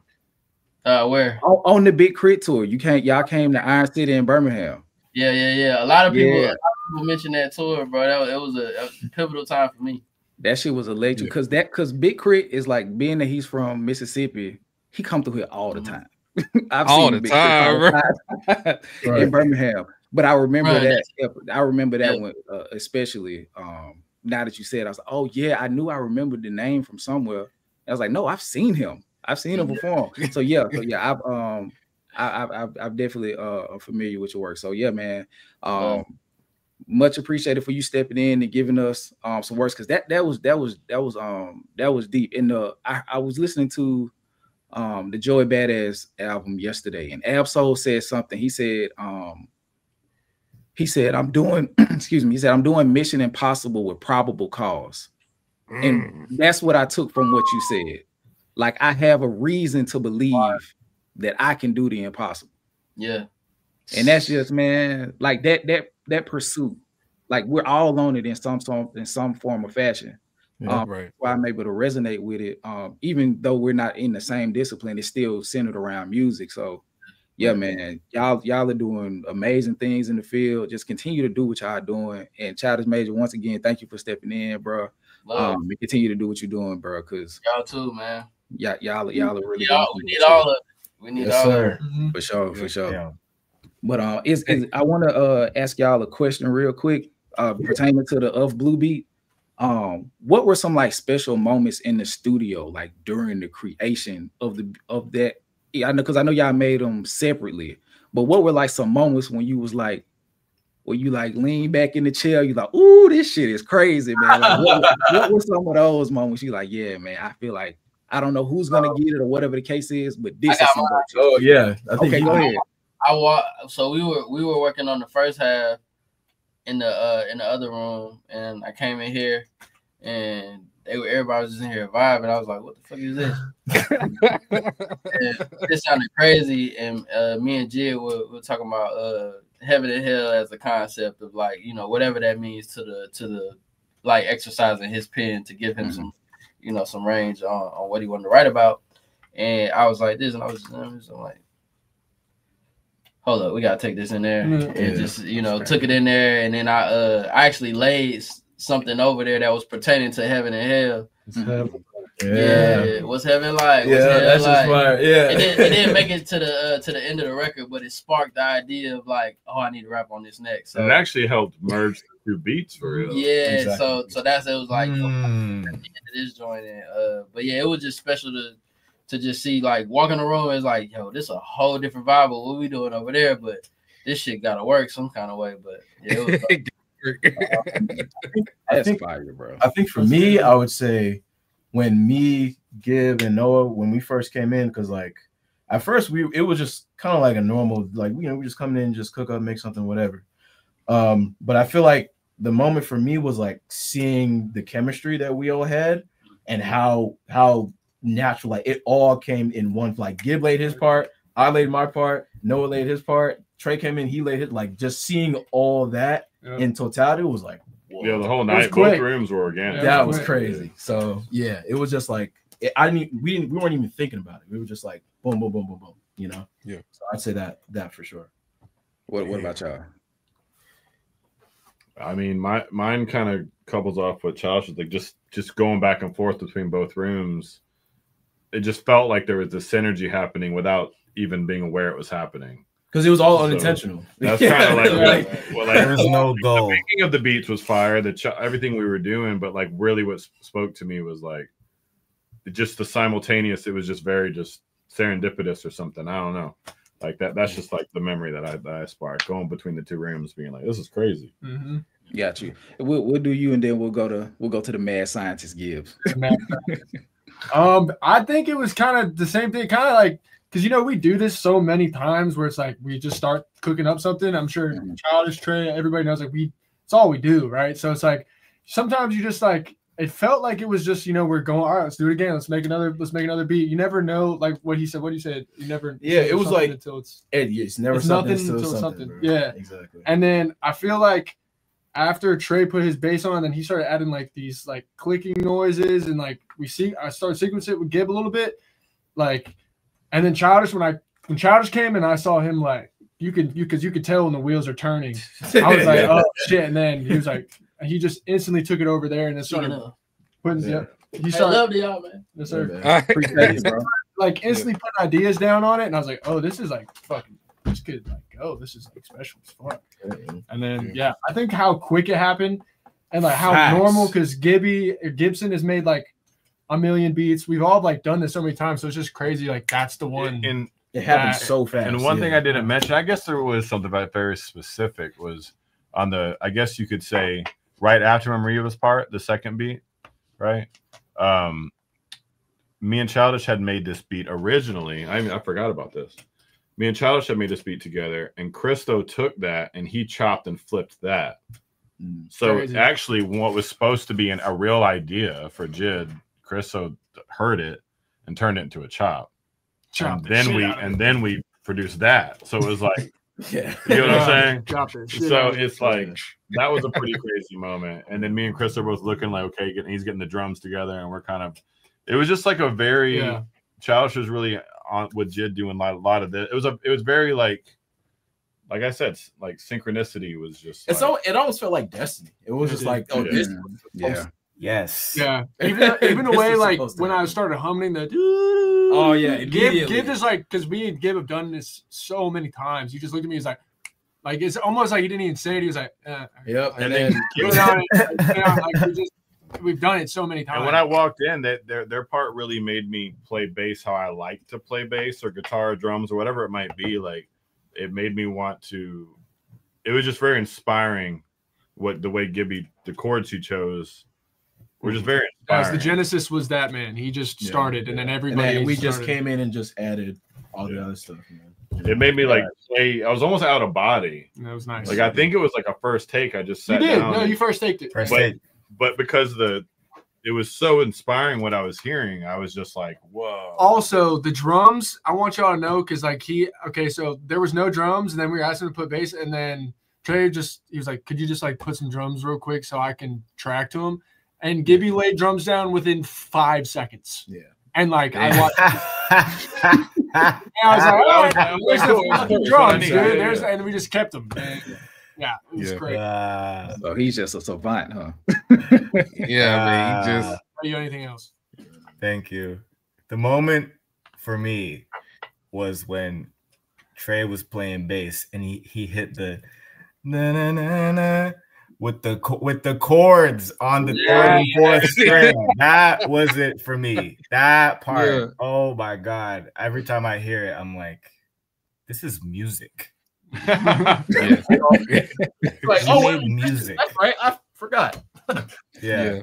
Sometimes, like, even though you're listening to music, you don't necessarily feel it, because this was a question I wanted to ask too, but y'all kind of answered it way early on, because I know there are some producers, no knock to them, everything is on the computer.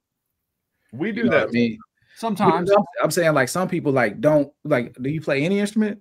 Well, hell no, I'm on the, you know, like they're not doing anything related to actual instrumentation. Yeah. So like sometimes you can fit the point I was trying to get to, like sometimes you can kind of feel it when listening to the music, and like sometimes you can kind of like that live instrumentation, it kind of, just for me being a listener, it kind of jumps out at you. You know what I mean? We like to combine the two worlds. I think that's the sweet spot, is like we call them in the box sounds, like using in the box shit with live shit. I think is the sweet spot, because it's like there's nothing like human feel. Like let's say you take a chop from Splice or whatever sample, you can chop it. Unless it's an actual real life thing and you really know how to chop, it can sound very loopy. But let's say you have a fucking basic. Still hate loops. Yeah, but look, let's say you have a basic drum loop, right? But then you add a live instrument that has feel. Now the drum loop doesn't sound so loopy. Yeah, and like also too, I think piggybacking off of what you said, Skip, is like just picking up like an instrument, like. Honestly, I picked up the guitar because of these guys. You know what I mean? Like they really respect.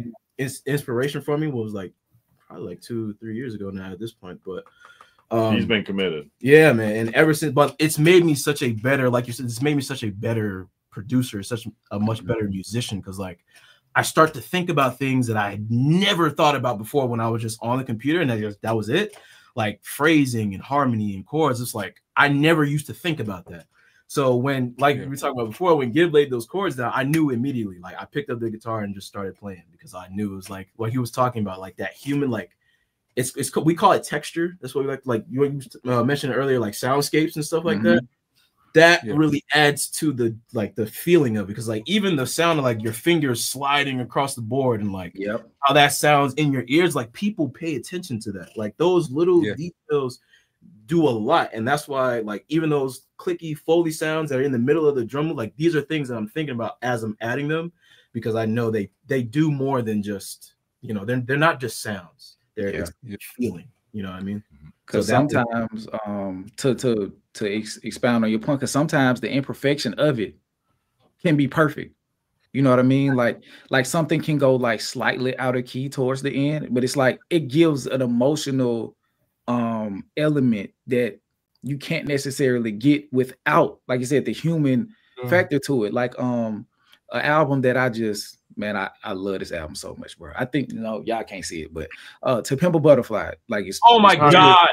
In that is my favorite album all time. Whoa, that is like top 5. That's number 1. I'm not out of all the albums I've listened to, that's number 1. And strictly for the and this will be a conversation we'll probably have to have later. Because like I said, I want to highlight y'all, but just to continue, just to build on the conversation we're having, like they did, at least to my knowledge, especially they did everything analog.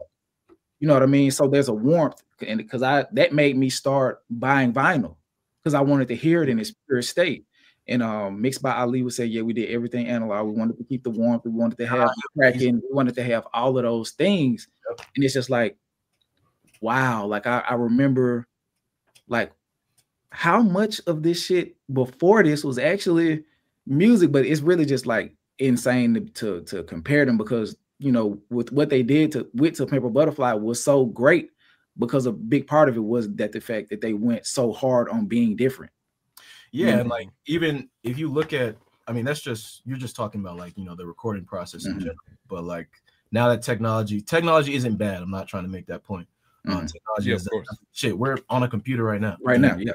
Yeah, but it's just how you use it. That's bro. It's something like, even if you look at different eras of music, like the 60s, the 70s, the 80s, like they all have sounds. You know, like the 70s drum sound, the 80s drum sound. Like there's different times. Like the recording process is such an important element. And like if you know how to use the tools that you have, it's like you don't know what you can make. You know what I mean? That's why I like production so much. Because like plenty of times I come here and I'm like, I'm not gonna lie, I don't know what the fuck is gonna come out of this, but we finna just do this anyway and just keep it going. Let's see what happens. You know what I mean? So yeah. I got a two-parter for you guys. Well, one, since we talking about Jid, right? What is your, like, outside of, obviously Blue, like of course we talking about that, but what's your favorite track or favorite song on Jid's album? And the second part, what's your favorite project, whether it be a song or whole album, that you all have actually worked on? Like it can be your own work or anybody else's work. Like what was your favorite, process in that? To answer the first question, I would say K-Word. K-Word is one of my favorite songs on that album. Wow. K-Word is great. That beat is insane. You remember when we was at the event and we heard it and we were like, what the hell is who did this? And so I listened to the actual song and I was like, dude, this is crazy. So definitely K-Word. And the project I've worked on, honestly, the stuff that I made with my guy Jonah, man, and back with my buddies back at home, man. Like we were just getting into our craft, but like the memories that we built making that music is something that means a lot to me. Gotcha. Okay, for sure. Talk to me, Trey. Okay. You mean what's my favorite just song on this project or of all time? Well, no, that's a different conversation right there. But I was on G's project. So aside from Blue, obviously, I would say VCRs. Like I just fire. I think Jay went crazy on production, but also the countdowns that him and Vince Staples are doing, like the way they do like a typical one, and the way and Jid has this kind of swaggy, chill approach that's little not normal for him, and it just I don't know. I think the whole thing just is like it just all feels cohesive. I love that song. I love you know what I mean. And then favorite that I've worked on or working on or stuff though, especially the year. Yeah. We worked on. I mean, like I don't want you to give two-way like for the like people that you work with. You ain't gotta do all that. But I'm just like, I'm thinking. God, I would say there is something I'm working on now that I'm very proud of that's going to be coming out. But I would say like me and my buddy Jesse Tyler, we did this Dream Brother album. It was like a personal project of ours, and I would say that because it was a band we had. And it was like all of our favorite influences in one. So like a little Radiohead, some like cold fire. Yeah, it's like I would say a personal project of mine, kind of like what you said, like a band that was quote unquote my band. That'd probably be the most special one for me personally. But I'm very proud of a lot of stuff I've worked on. Gotcha. Yeah. What about you, Noah? Probably go VCRs or For Keeps, the outro, because it's real like For Keeps is. I love the outro. The outro is super bright. Shout out Stealth is Metal and was it TU too? They're crazy. Yeah. And Jay Versace for sure. And then favorite thing I've worked on probably when I made H to the Izzo from Jay-Z. Real fun. He's a real humble guy. Yeah, you did it all by yourself. I still got the time. That little thing. I don't know. That's a tough one. I mostly just worked on my stuff. This Blue is probably, my favorite producer credit I've ever had. But yeah, anything that me and this man have made is like my favorite, honestly. Gotcha. Appreciate it. Let's go. Wow. What we got? Yeah, talk to me. Good. I really like Community is crazy. Community is hard. Yeah. And VCRs. That's one that I'm getting more into lately. For all the reasons said. And this is going off with this one. This is hard because I I don't want to like let anyone. This dude, I'm sending it to everybody in Boston. Dude. I just like. Yeah, Gibbs. So tell us, what's your favorite? Because like I have so many like like local Boston people who I make stuff with. But something that came out this year that I really loved working on was I worked on this project with my friend James, who goes by 20 Tabs Open. And it's like it's a faith-based music, like lyrically and subject matter wise, but the music is all very funky, and I'm a funk guy. Yes. So it was fun to make that, because like not enough people ask me to make funk. So I'm gonna say that one. Lately, that's a hard question for all of us to answer. That's hard because oh my god, so much music, and we work with so many special moments, and it's like and it's like, and we're very grateful, and absolutely. I feel like every day, especially because if I can speak on this particular group of people you're talking to, and Childish and Tane and all of us, we're like quite literally like a community of. So it's like everything we make, we always give it as much as we can, and treat everything equally, honestly. Like give it our all at the time. You know what I mean? Which, by the way, is a blessing to have these people around, because it's never an environment to where it's like we're trying to compete with each other in a negative way, or like, oh, we're jealous of this guy, or Atlanta is actually pretty good about that. And like I appreciate that. And I have been to some studios where it's the opposite.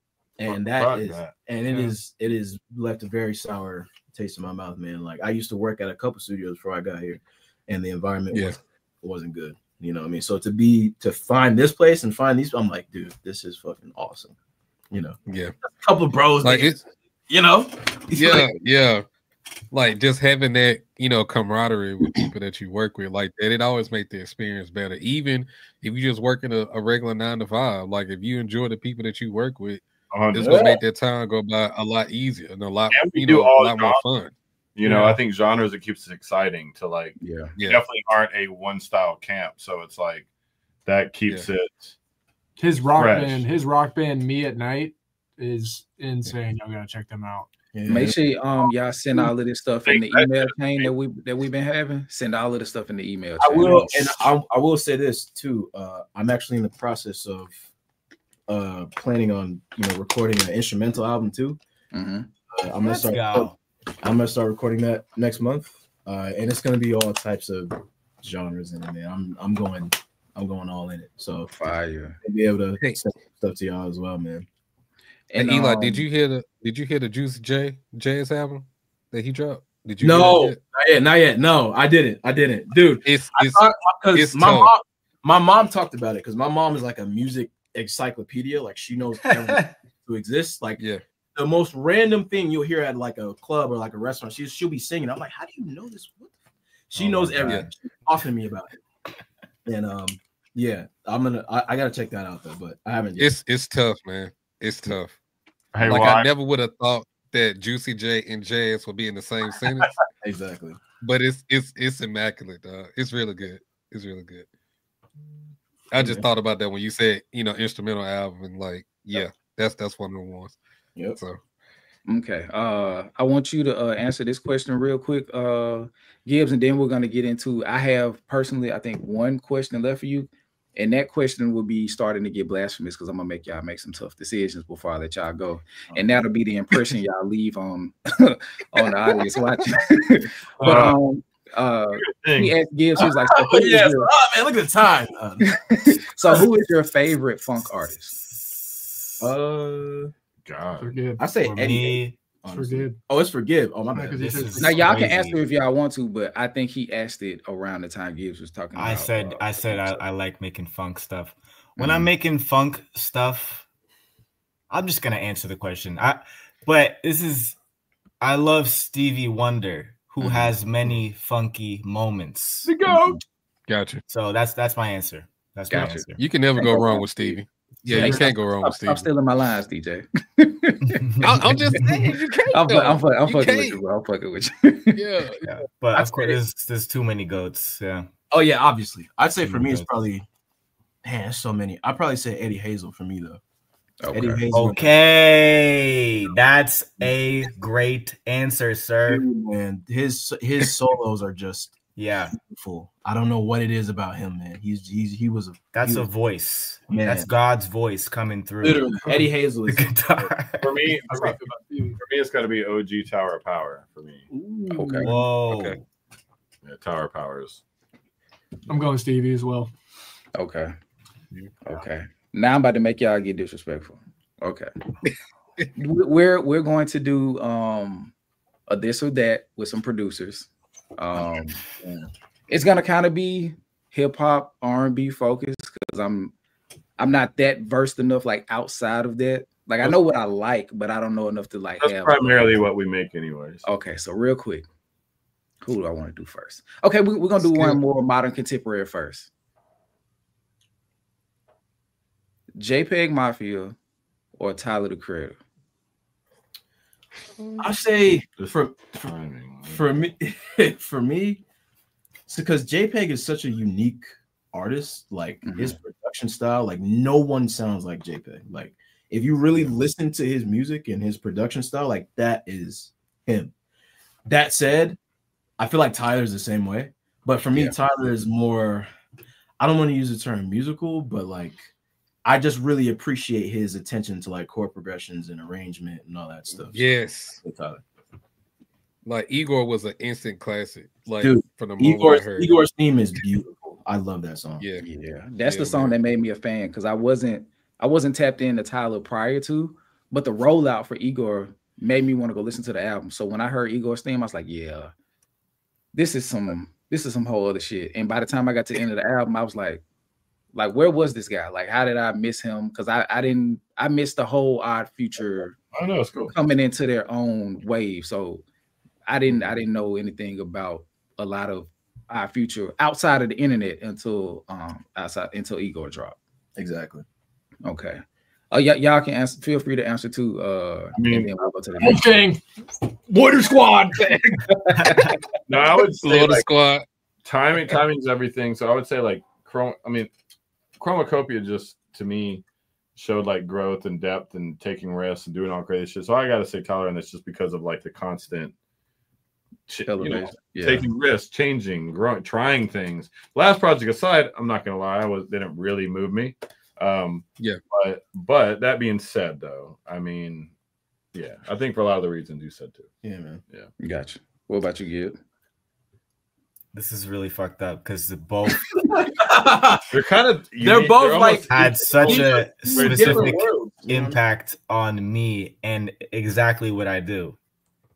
But for when I was in middle school, just for the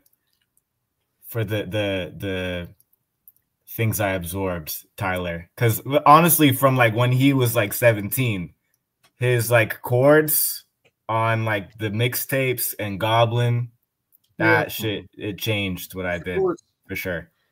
But JPEG, oh man, I knew this one was gonna be one because when we did the breakdown for I Lay Down My Life for You, I was like, he's evil Tyler. Like as far as like the music, he's evil Tyler. Like they like Eli said, like they exist in like this bubble of their own creation. Of course they have influences, but what they've been able to create for themselves musically, it's uniquely them. And they just sit on completely opposite sides of the spectrum. Like when you hear a song like, I think it's Sin Me Ito, however, whatever it is, and then you hear a song like you hear a song like what's a song from Tyler that's just super clean, like him. You see the ambition that's in both of the songs, like production wise, but it's just completely different. Like it's two psychos, but they're just psycho different. With JPEG, I'm still so blown away that he's as like popular as he is.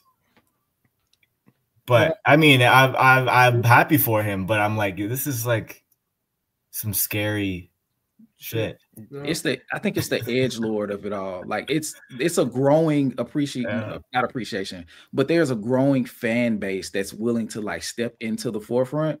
Like that horror, not horrorcore, but yeah, that edgelord shit. Like I'm gonna say a bunch of like inappropriate shit, like in internet speak, and it like, and those people feel seen, so they gravitate to artists like that. You know what I mean? Especially like this last album from JPEG. I was like, oh, okay. Like he was speaking to being terminally online and stuff like that. So okay, I see who you're talking to. But then once he gets them, he starts to talk about, hey, let's work through our emotional problems and get to a point where we're one with the highs and lows of us, and then we can like mellow out. Because one thing I appreciate about that album is how it starts so chaotic, and once he starts to address and come to grips with all of the stuff he's going through, the production of the album calms down to a point at the end, the very last song, it's just harmony. It's like it's beautiful nothing else. It's no other instruments. It's just harmony as it fades out to the end. He's like, yeah, I think I'm done. You know, so I wanted to do those. You got any producers you want to do before I get into my next one? No, go ahead, man. Okay. Hey, I think someone's about to come in this room. Hey, no, I don't want to be that guy, but I'm being summoned back to my okay. session. Okay, good. I'm gonna answer one more before I let y'all go. I think this one is kind of easy. Pharrell or Kanye? Oh God! Oh God! Jordan or LeBron, Kobe, and like I would say okay. God damn. I mean, I made H to the Izzo. Pharrell. Okay, we should ask him first. Simply put, for explosion influence, it's got to go to Kanye, right? Okay. But I would say over time consistency and full on catalog, it's got to go with Pharrell in that case. Yeah. But obviously, in terms of straight, like a project, like a personal project influence, obviously Kanye wins as an artist, right? As an artist, but as a producer, I don't know. Pharrell's my favorite ever, but it's still Kanye, unfortunately. Yeah, like it's Kanye. It was like we've never seen anything that big or like that far ahead. And like so these ahead. are because his albums and his production. You know what I'm saying? Yeah, it expanded the genre. Like his artistry and his production are like 10s. So yeah. But then Pharrell is like Pharrell's another. He's also an alien. He's it's like. I don't even know how. He's a little bit more diverse in his production. I'll say that, like in terms of his style, like he's kind of hit so many different genres, I guess you could say. But first 4 albums alone, Kanye wins. Yeah, so first 4 albums alone. It's like what the fuck? Like it's from Graduation to Late Registration to Late Registration is College Dropout. And then Late Registration, then Graduation, then 808s and Heartbreak, then those 4. By the time you get to My Beautiful Dark Twisted Fantasy, it's like that's the peak. Like here it is. Yeah. Boom. But I will say, obviously we know he's not the same, but that's just a thing. But and I think, but at the same time, I mean, I don't think you can really. I think you asked 2 very difficult questions for both of them because I feel like they're one and the same in a way. Yeah, and also, it almost equals out, sort of. And if you talk about only thing I say weighs it is Chad Hugo played such a big part.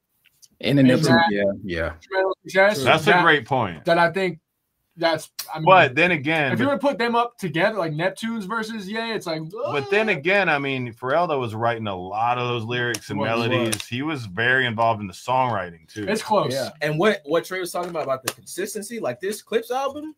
Nuts. Shout out to Mike Dean as well, because Mike Dean provided a lot to the guitar solo on Devil in a New Dress or whatever. Yeah.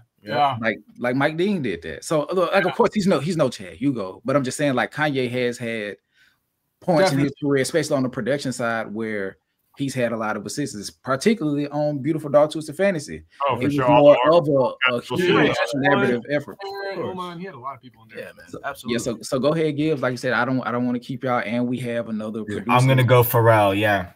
Oh, he got straight to it. He got straight to it.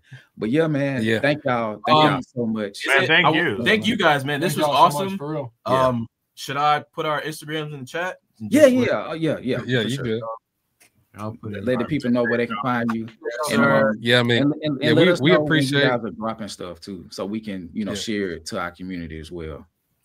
Yeah, we appreciate the time, like, because honestly, I mean, I knew that guy was coming on, but I wouldn't even expect him to get this much content, like as far as like talking with y'all. You know what I'm saying? Like, it's amazing. This has been a real pleasure. Like, the fact that y'all set aside time. We'll definitely send y'all some music too. Yeah, stay tuned. We got some stuff coming, man. Lots more stuff on the way. Yeah, right, bye, y'all set aside time for us. Thank it's you. crazy. So I'm gonna put all this stuff in there, and I'm gonna get out of here, man.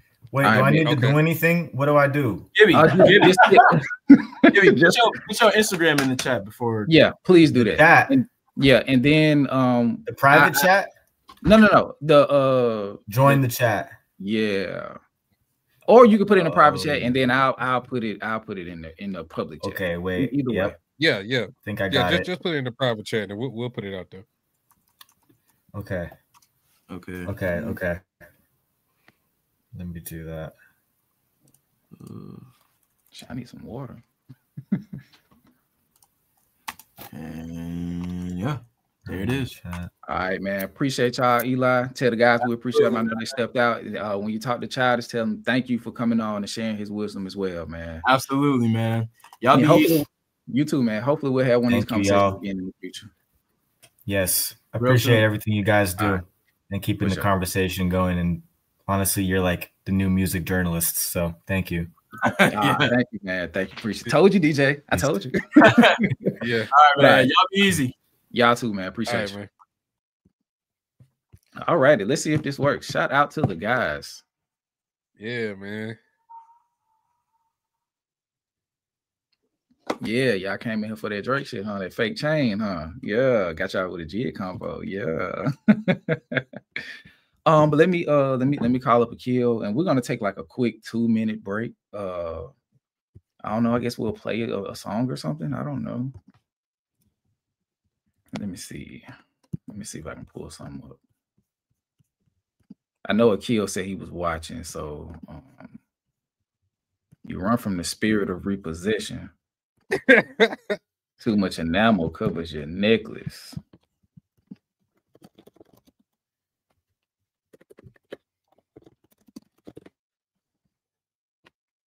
But yeah, man, like this is you think about it, it's like the irony, we go from like, damn, man, I wish Jid had a better rollout to being a part of the post-release rollout.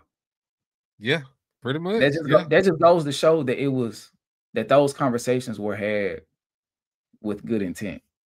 Yeah. You feel what I'm saying? Let me see if I can find like just an instrumental or something to play real quick while we take a little break while we get a kill in. Gotta go to my guy. English. I haven't heard this beat before. You want me to put this in the chat while you doing it? Yeah, please. Yeah, I'll put it in there.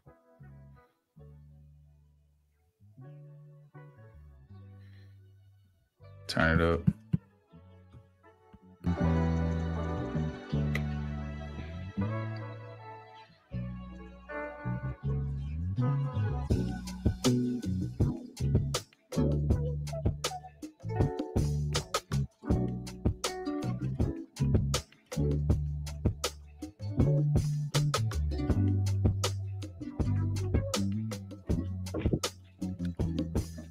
Be right back, y'all. Yeah, I'm still here, y'all. I'm still here.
And just in time, just in time. All righty, let's take that off the screen. And ladies and gentlemen, while I get my water situated, we are going to bring up the second part of the interview. This guy's from where we are from. My bad. I'm sorry. I'm so sorry. I thought it was gonna be less noise, but my bad. He hails from Birmingham, Alabama. One of my guys, man. This is Akil Pratt. Like I said earlier, if you've been watching the live streams, you have heard some of his music before. He produced Achilles Heel with the artist Ozu Black, who is also one of our moderators. We played that maybe a month or so ago.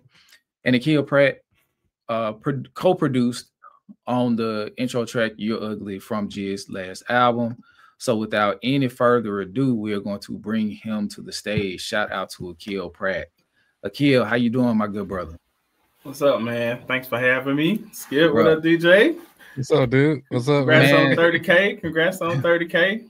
Thank you. You know, I've been watching for the past, a little bit, following y'all. And great convo y'all had before me, man. It was crazy, inspiring. Appreciate it. Yeah, man. You were on one of the earlier shows. Before. Well, this was before Kanye went totally over the ledge. We were trying to throw him some love before he spit in all our faces collectively. Yeah, man. But yeah, we're glad to have you on real quick. Let me change the background. We needed the other one because it was, here we go. It was looking weird with the four people. But yeah, man. Like I said, glad to have you.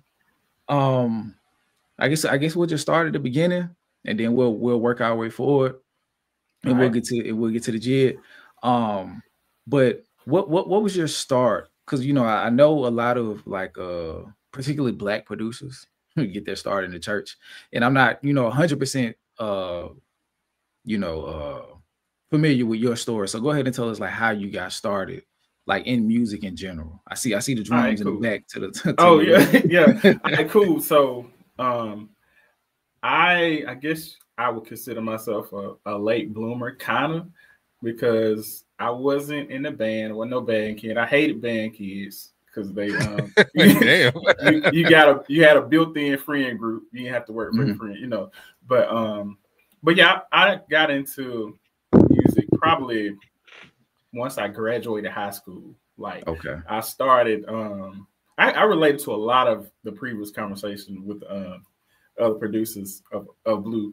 I started with this video game beat making program. It was called MTV Music Generate, something like that.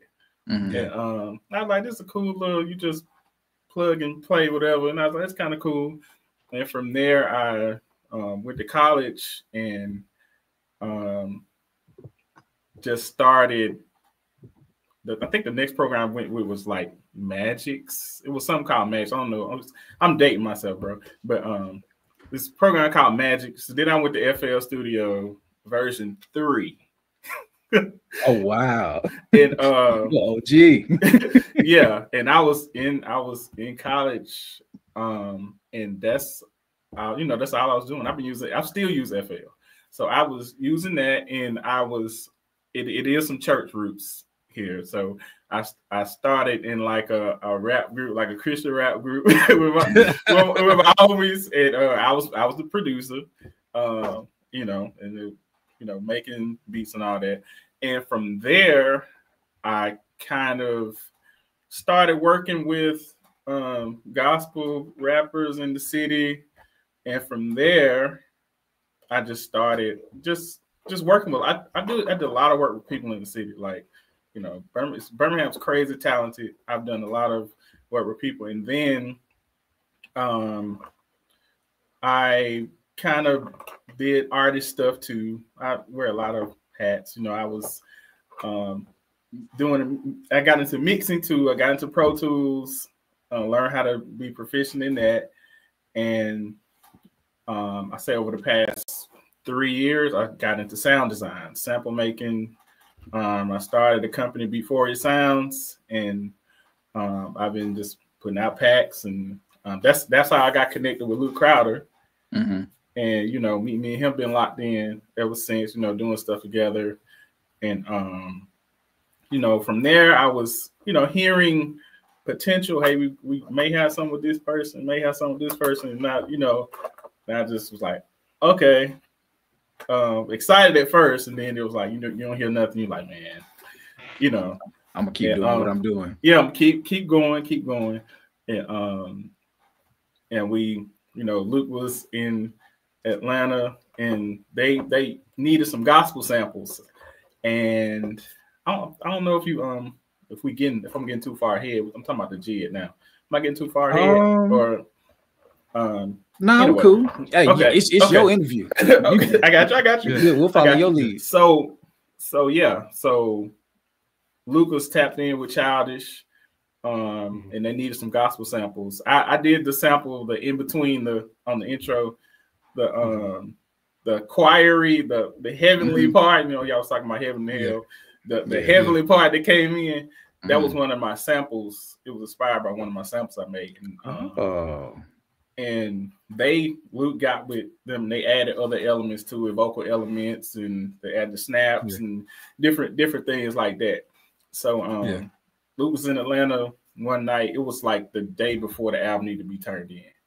No lie. Damn. Yes. Wow. And he was like, "Hey man, can you send me those stems? Can you send me the stems to the Joy Called Sunday Skies?" And I was like, "Yeah, I sent it." But I'm thinking, I've heard this before, you know, if it happened, it happened. If it don't, it don't. Yeah. And Luke texted me and said, "Yeah, we made it." I was like, "Yo," you know what I'm saying? Like, this was like midnight, bro. That's crazy. Yeah, it was like the day before the album? Yeah, it was like 11-hour stuff, bro. And it normally doesn't happen like that. It's normally a process, you know, and like you hear and a lot of tweaks and stuff, but it was just real crazy, man. Just to, see how that happened. So, like that's another situation, another time where you just always got to be ready. You always got to have your shit together. Because I'm not a late night person at all, bro. I'm an early bird. I'm asleep by now, you know what I'm saying?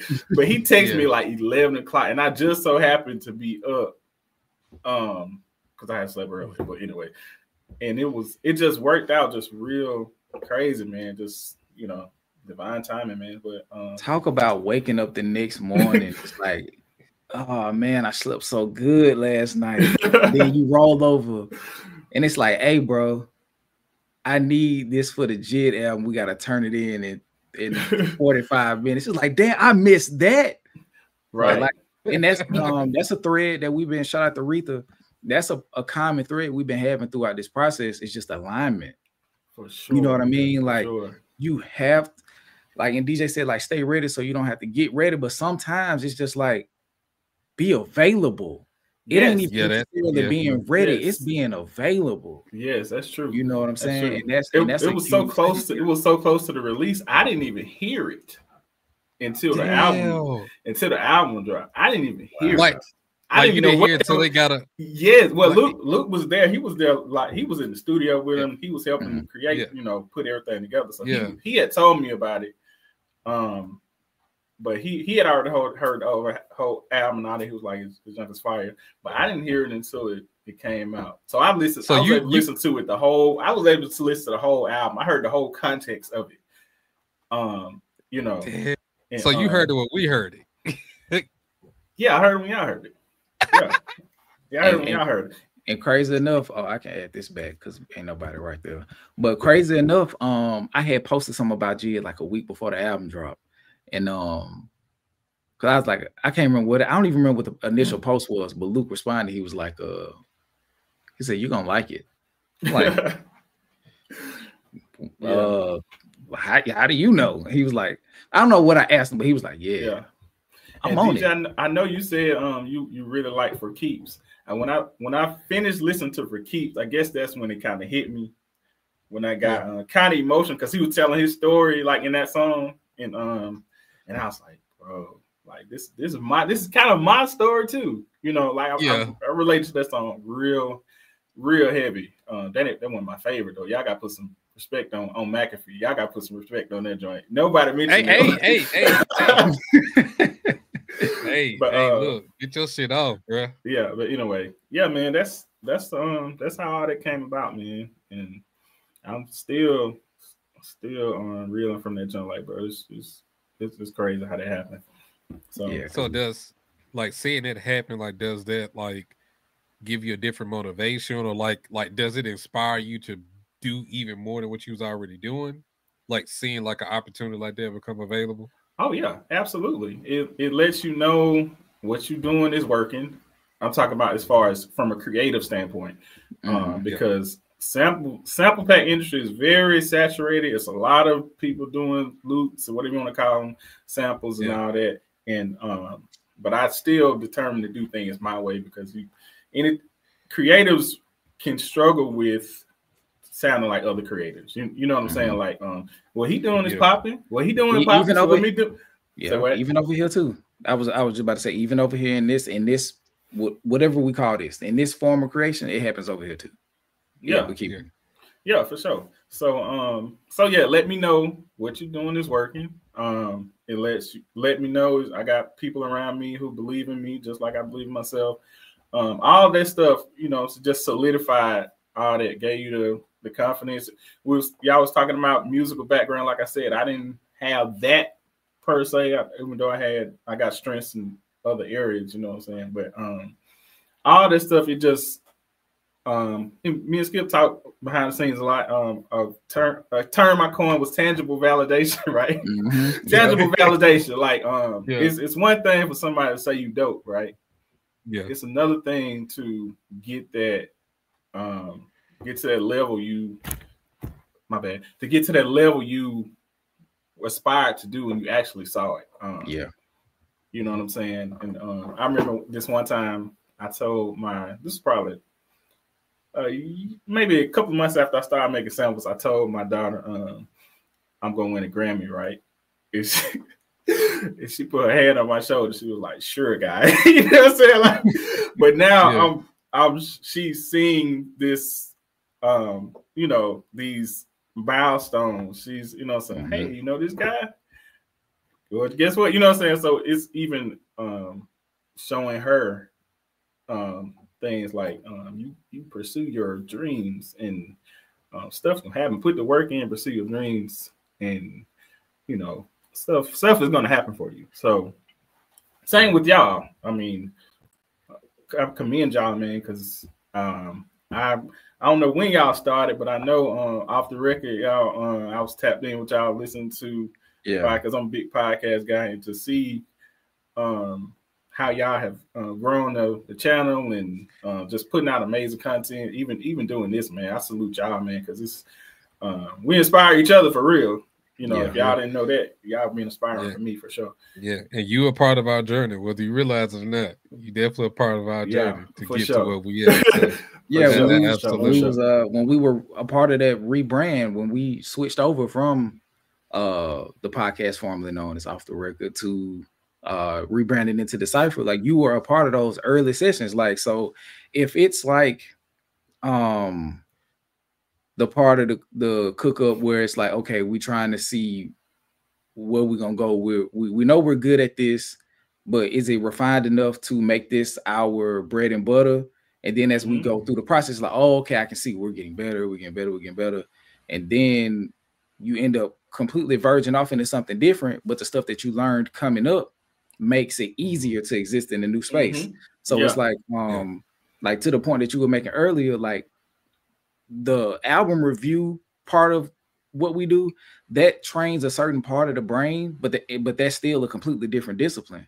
So when you step into reactions and stuff like that, it's like, okay, cool. I don't know how to do this, but I know I have something to fall back on. Like, even if I don't scream the best or I don't move the best to like the most charismatic individual, I can develop more charisma over time. But I know at the very least, y'all gonna get these bars, concepts, themes, and understanding of the music from me. Right. And then you know, me and DJ will build our style with whatever this is over time, and we'll add in more that we learn along the way, building on the foundation from what we've already done. So I do want to ask this: what do you feel like foundation wise, or what do you feel like this milestone has added to the foundation that you've already built? The working with Luke and that turning into the placement for the intro track, like how do you feel like that is going to, like, you can add that to continue to keep you going forward? Man, bro, just for your first placement to be like on this level is crazy in itself, you know. So now I'm just feeling like sky's the limit, you know. I want to get some pop stuff, you know what I'm saying? Like I want to you know, see how far we can take it. That's always been my thing. Like I didn't want to get to the end of my life or whatever and not know I didn't try to take it as far as I could take it. You know what I'm saying? The music is in me, bro. Like you know what I'm saying? Like I have the talents and the gifts, so it's almost it just like I like answering DJ's question. It just solidified what I've already been doing. So I guess you could say create a double down now. You know, so and then this is still, we're still in the early stages of this release, so I don't know what's gonna happen with this. You know, you know what I'm saying? So anything can happen at this point, right? And I listen to what Childish was saying. You don't know who this is gonna connect you with. You don't know what, you know, it may not be the song per se that blow up, but it could connect you with the next thing to the next thing to the next thing. So yeah, it's just encouraging to keep going, you know, and let's see what's next, man. For sure. Let me see. What are some of your musical inspiration, whether it be just something you listen to when you want to be inspired, even if it's not something that you extrapolate from, or like just if there are like certain sounds that helped you build the sound that you carry in your spirit now, like what are some of those inspirations? That's a good question because I have evolved a lot. So has the music industry, so has music. So yeah, today it'll be hard for me to answer that because I listen to music now with this sample maker brain. You know what I'm saying? I'm like, man, I wish I would have made that. Or I see what they did, or I could have did, you know, let me try to do something like this. So, but I would probably say Kanye was the reason I went and bought a record player and started chopping records. Gotcha. It was Kanye. Seriously, it was Kanye first. Maybe Ninth Wonder a little bit because of same kind of vibe, you know, because that's when I was producing. That's what I started on. Was making when I started like producing like for rappers. it was samples, like chopping samples. So. And at that time, never thought I would be creating samples for producers to chop, which is crazy. So Kanye and Ninth Wonder probably number one. But now I just draw inspiration from everywhere, man. Like TV, you know what I'm saying, commercials. I draw inspiration from anywhere, like, and that's how I get like pack ideas too. Like I'll hear something. My wife is real big into like K-drama type shows on Netflix. She watch them all day long. I'll hear something on it, but like, oh, okay. Shazam. Right. Right. Let me see if I could do flesh out a whole pack that sound like that or something like that. Gotcha. So yeah. And something that you said kind of got me to the next phase of this interview. when I start producing for rappers, right? Oh shit. don't be petty, Skip. For what? I'm just saying, man. Go ahead. I don't know what he's talking about, Akil. He think I'm trying to set you up. I have no intention of the sort. Because it was gonna lead me into your pathway as a rapper and how that led to you also producing for, look at you, DJ, going into producing for some of the rappers in the city, you know. So like because I told you before you ever even came on to do the graduation episode with us, you know, I was telling you how much I liked the Press Genius, and because Ozu had put me on there. He was like, "Hey man, you got to listen to this, bro." I was like, shout out to Ozu, man. I was like, "What's this?" I remember the day I was at the Fair Park for something. He was like, "Hey bro, listen to this." I'm like, "All right, cool." So I listened. I was like, "Yeah, that's crazy." But he was like, "You should do a tell of the tape with him," but we weren't doing any content at that time, and I was kind of like depressed. And as far as like content creation, I was like, "Man, we're not doing it. And I think it's over. I think I'm gonna sell out of equipment." Yeah, been there. So yeah, so we didn't we didn't get to that phase of it. But what was like, what led you to going into wanting to become an artist, and how did that work its way into you working so heavily with artists in the city to where you're producing entire albums for them? Yeah. Well, I've always had people. I've always had artists in the city that rock with me from like the jump. You know what I'm saying? So, not just the homies out in the group with, but artists like G.I. Maggots and Joe Clark. These type guys was they were kind of in the same scene with me, and they always just gave me the nod for production. And I think the first album, let me back up. I've always loved the concept of one producer on the album. You know what I'm saying? Like, I like that too. Say what you will about it. I mean, everybody's entitled to their own thing, but it's just something about that synergy with the artist and the producer. You look at Pharrell with Clips, man. Come on, man. And Nas and Hit Boy really, say again. Yeah, Nas and Hit Boy really made me come to the realization too. Like, I really like this kind of concept when it comes to making music, bro. Yeah, like that synergy they had together. Like, I like, nah, this is it. This is what I want. I want this type of shit. Madlib and Freddie. Yes. Because now it's like I haven't seen Freddie be able to recreate that. Well, Bandana and Alfredo are right there to me, but like it's been diminishing returns going forward.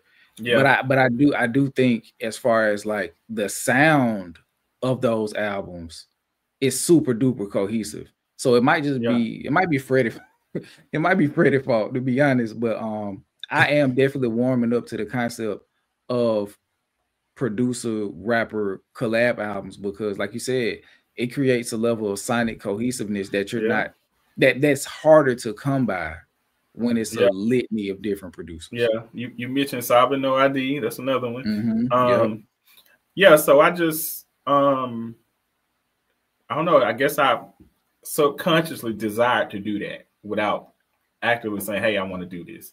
I think the first one I actually did was with homie Sean Judah in the city too. We did a project in 2018, and I did all the tracks. I think I rapped on one song, and from there, I was just open to working with with people who wanted to do it. So in 2021, I just kind of went on a little run where I was making albums. I did an album called Dad Raps with a dude named Frazier in the city. It was just dad. Dope concept. I did all the production on that. A couple of other you mentioned Achilles Hill, a couple of other projects, and that was just my that became my kind of staple of what I would like to do. And I worked with artists who was cool with that. Everybody, they ain't everybody's like cup of tea, but it worked with who it worked with. So that's what it was. So yeah. You got one, DJ? I saw your question. No, I was just saying. I think so. Yeah.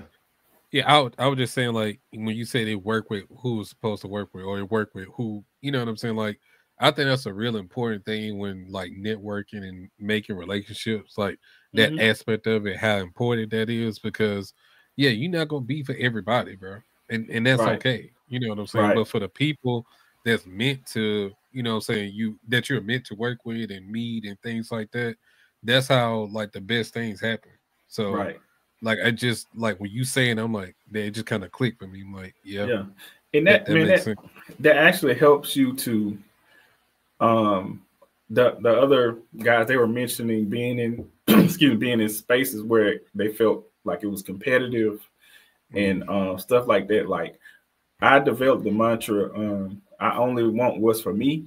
So I only want to work with who want to work with me. You know what I'm saying? Like, yes. And it's, and my focus has just been trying to get better. And one was for me. And that has so far that has worked. You know what I'm saying? So that helps to give you a certain confidence, a certain peace about what you're doing. And you know what I'm saying? And that keeps your drive going, so yeah. I mean, I know at some point. How do you end the questions? Do you say, never mind? Go ahead. Like, you gotta end it with type shit. type shit. But like, I know at some point it feels like you have to be assertive and put yourself out there in certain things. But like you were saying, like, working with the people that want to work with you, those are the most genuine, reactions, or just like, setups to things that come later. So I'm definitely learning that. I'm really trying to wrap my head around that concept. Like, that, I mean, I know I said this earlier, but like, people, when you doing what you're doing, the people see you, bro. As long as you're doing it the way you need to do it, and you genuinely, like, people gonna come, bro. That's a fact. And when they come, you just have to be able to, accept it. You know what I'm saying? Because, like, I don't really take a lot of compliments well. I haven't in the past. So just being able to, and take that, you know what I'm saying, in myself, and like internalize it and actually give that back is something that's really, really great. And you can do a lot of that through music. And because it's so personal a lot of the times. And I love, like, the stuff I haven't heard all of your stuff yet, but the stuff I have heard, like, I can tell, like, you really sit down and craft and put a lot of time into what you do. That's why I rock with it. Like, Achilles heel, I mean, I know we talk about that, but that shit might be a fucking classic, dog. I ain't gonna hold you, dog. This shit is fire, dog. Especially if we're talking about like on the indie regional circuit. Yeah, bro. It's not many projects that can compete with it. And I don't want to go too deep in the weeds because they're gonna be like, what the fuck are these projects? But yeah, like, it's like from what I've done, because I was like, I started my roots, like, really with the independent regional circuit in Birmingham, maybe 2015, 2016. And from what I've heard, man, it's easily top 5. It's debatably top 3. That's crazy. I think the only ones that hold up really, and like I said, I do like 5 to keep it short, is like Lemon Tree Project. Man, really good. What's the project that Love More put out that had voodoo on it? I can't remember the name of that project. Motions or Simper? It's one. It's Motions. Yeah, Motions are fire. So yeah, Lemon Tree, Motions, Ugly from Roscoe, Gap, formerly known as Roscoe, Achilles heel, and maybe When God Ready by Club Monster. Yeah. They still owe me a speaker. They still owe me a speaker. They blew out one of my speakers. I never forgive them for that. But that's dope. But yeah, as a matter of fact, those are the 5. Those are the 5 best projects as far as encompassing everything, like quality, level of production, listen, like, so if I'm somebody who like does not have a connection to Birmingham and is not given the they on the way up level of grace, yeah. Those are the 5 projects that I'm taking, and it's like, yeah, it's some really quality shit in Birmingham. Yeah, and so yeah, man, you got a hand in one of those top 5 of the last decade, bro. Bro, I'm honored to be named amongst that, bro. I know me and Ozu was locked in on that. So yeah, that shit was fire, bro. Just amazing. And you did a narration on that joint, so oh yeah, you know, just a little bit of rap. Look. Yeah. But and crazy enough, like I when I was running like some of my accolades off not too long ago, I completely forgot about that. But yeah, like it was just dope to be able to be a part of that, because my biggest thing with Ozu, if he's watching, was like, hey bro, like if you're using the brain power to create these powerful words, bring everything together, create an all-encompassing experience. Like I want this shit to sound as grand as how it's written. And you did a perfect job of meeting him there. Crazy. Perfect job from the first song to the last song. Like, bro, you did a phenomenal job. And if y'all haven't heard it, I'm gonna we're gonna get the link somewhere. DJ, somebody, we're gonna get it. The Achilles Heel. Like we played 3 of the tracks maybe a couple months ago on the live stream. Radiant Bull is still the one, bro. Yeah, Radiant Bull, Gemini Rising. Same sample as For Keeps. If you go back and listen to it, same sample. Damn, for real? Yeah, it is. It is. Fortress of what was it? What was that? What was the name of that song? The Fortress of Solitude. I don't mean to be rude, but I don't want to be bothered. Yeah, that's it. Not in the mood. Yeah, it was Fortress of Solitude. Yeah. That's one of my favorite ones. I ain't gonna lie, it's hard to listen to the one where he kind of rapping like Isaiah Rashad. It's hard to listen to that one.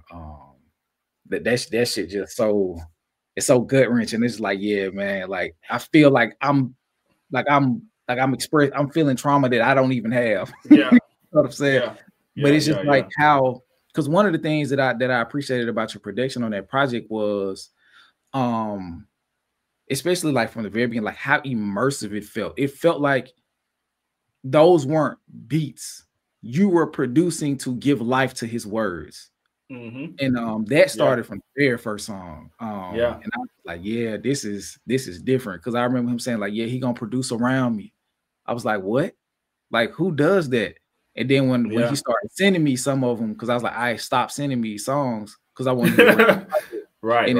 Because I think he had sent it to me and some of the beats were unfinished. It's like, bro, don't do me like that. Don't do me like that. But once the finished product came out, I was like, man, this is amazing work, bro.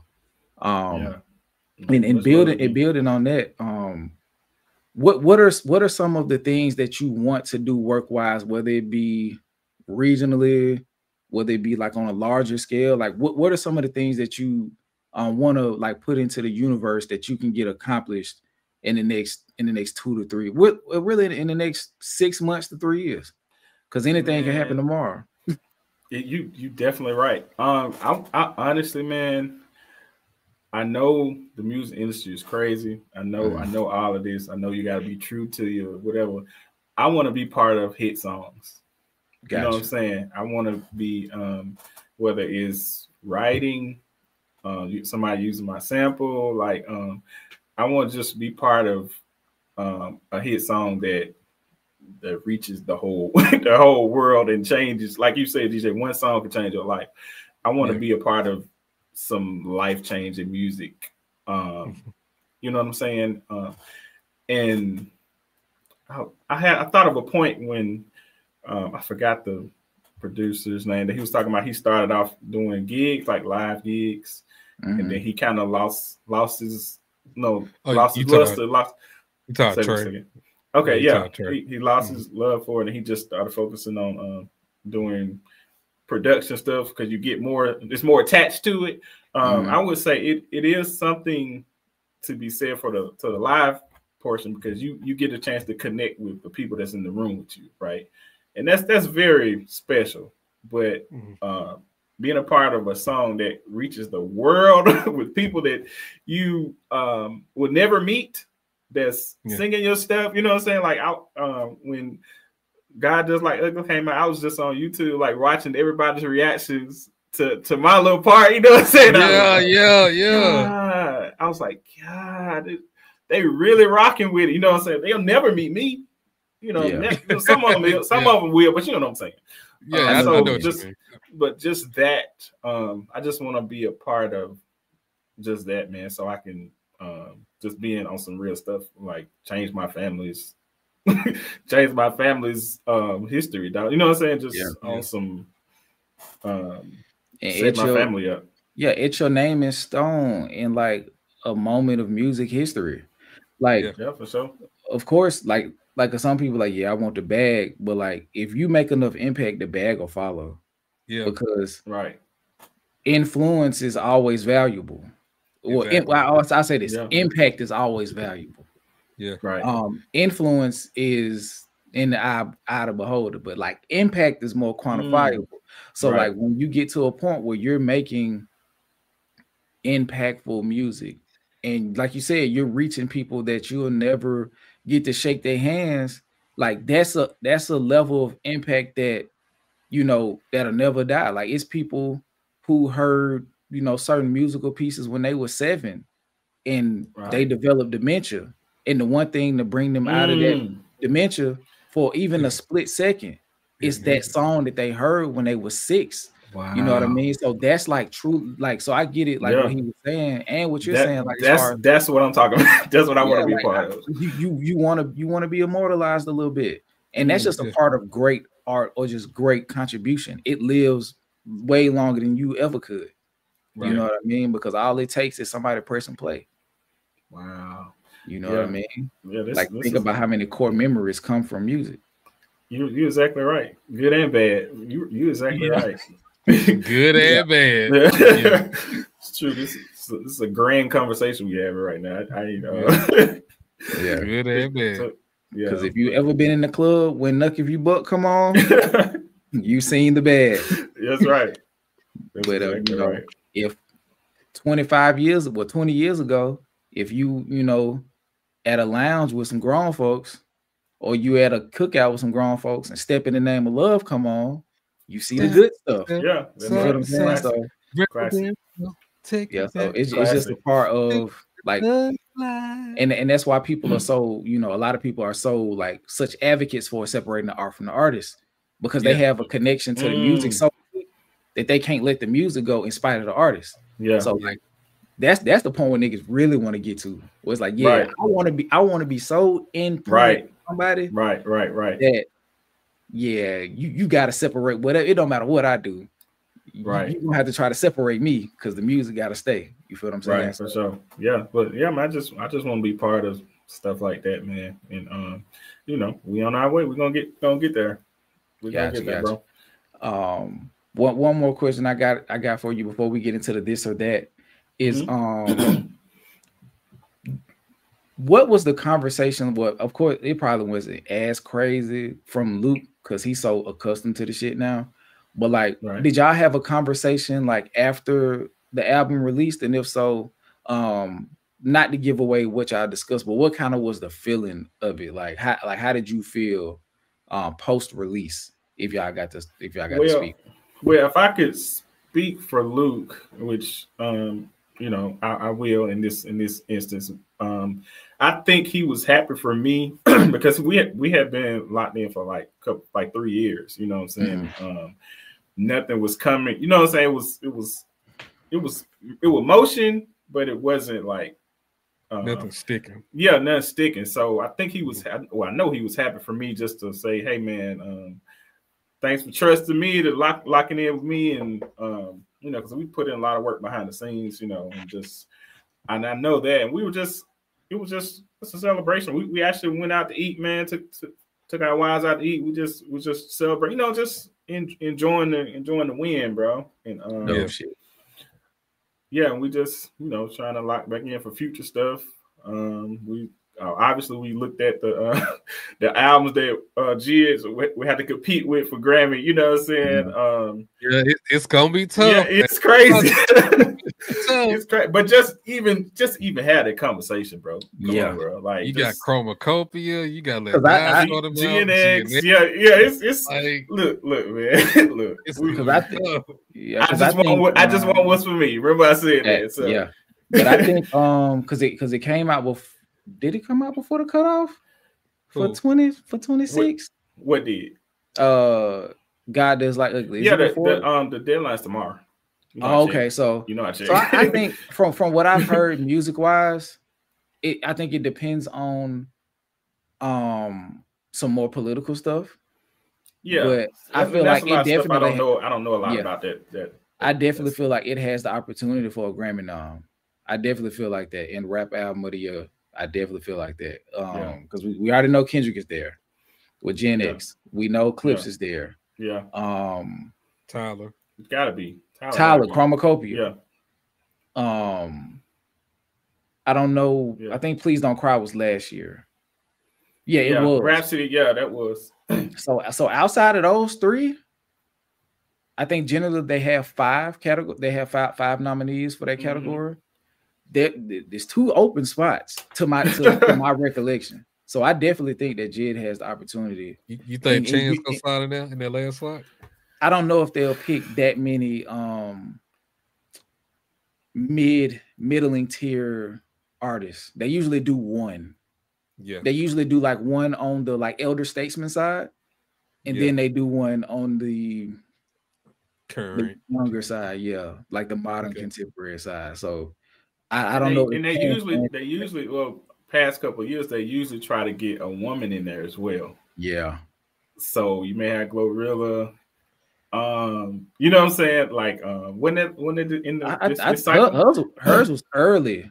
So I think it's in this cycle though. But anyway, I think that's the only because Doechii won card. Was it Doechii and Rhapsody?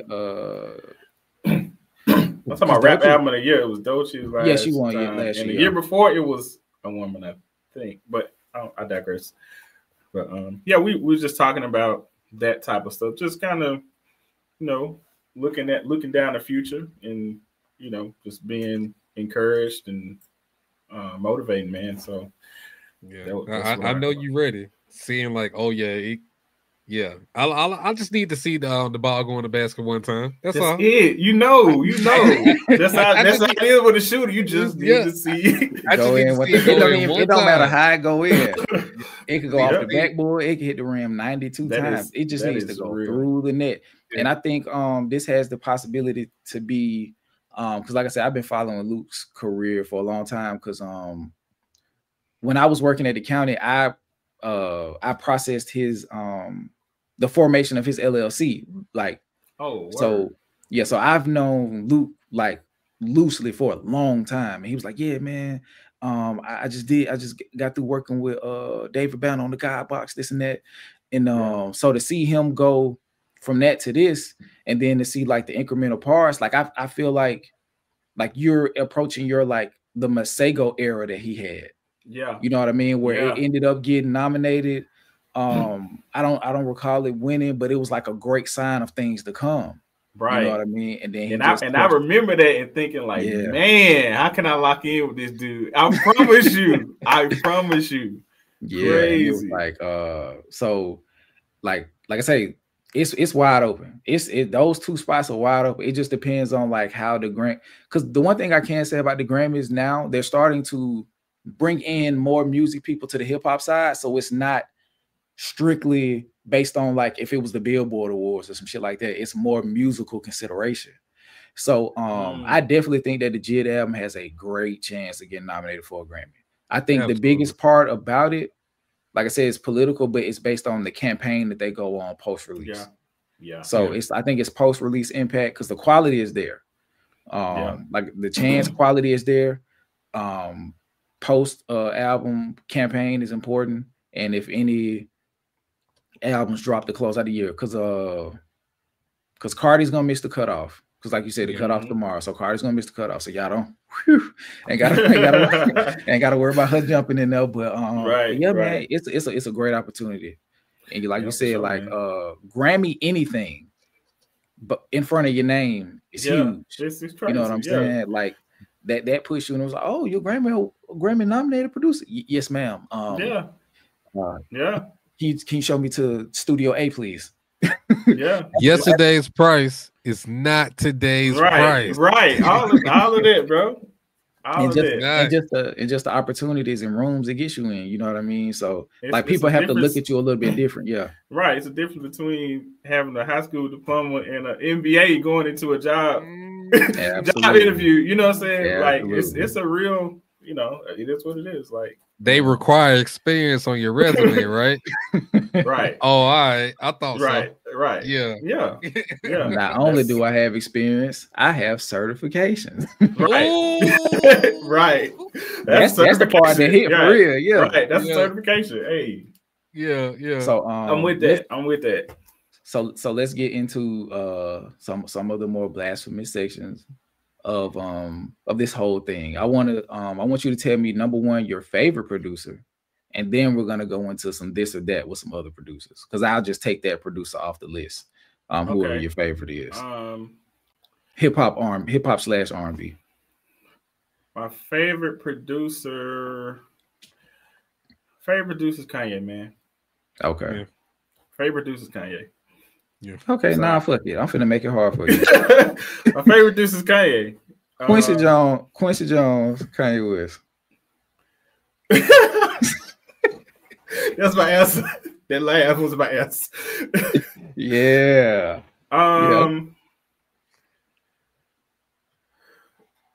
Man, that ain't even fair.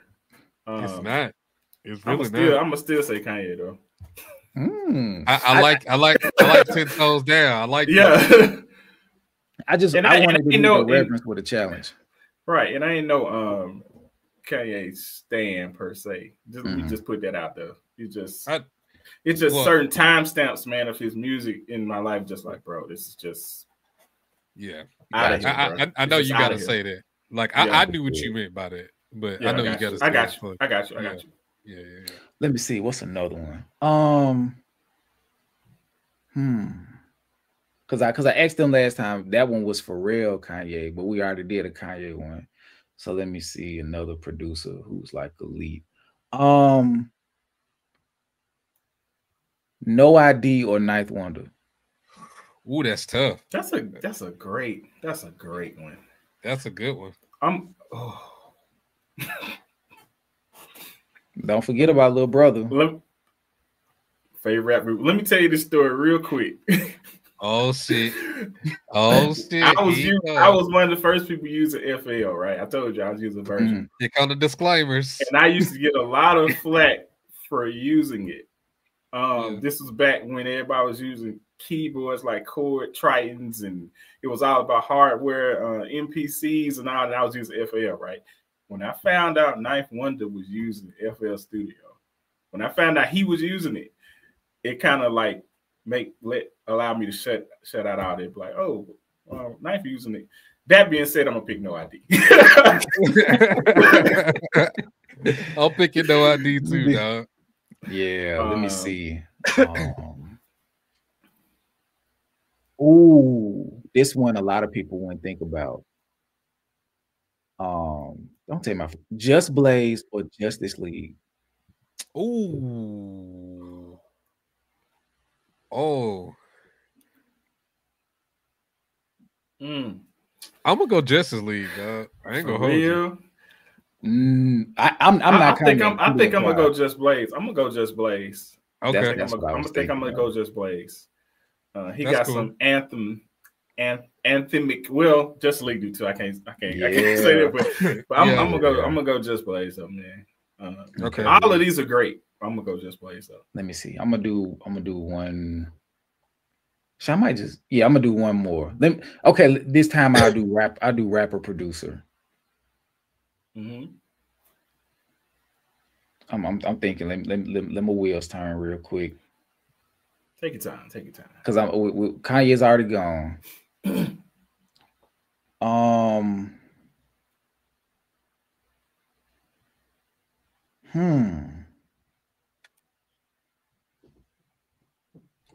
that's tough. That's a hard one.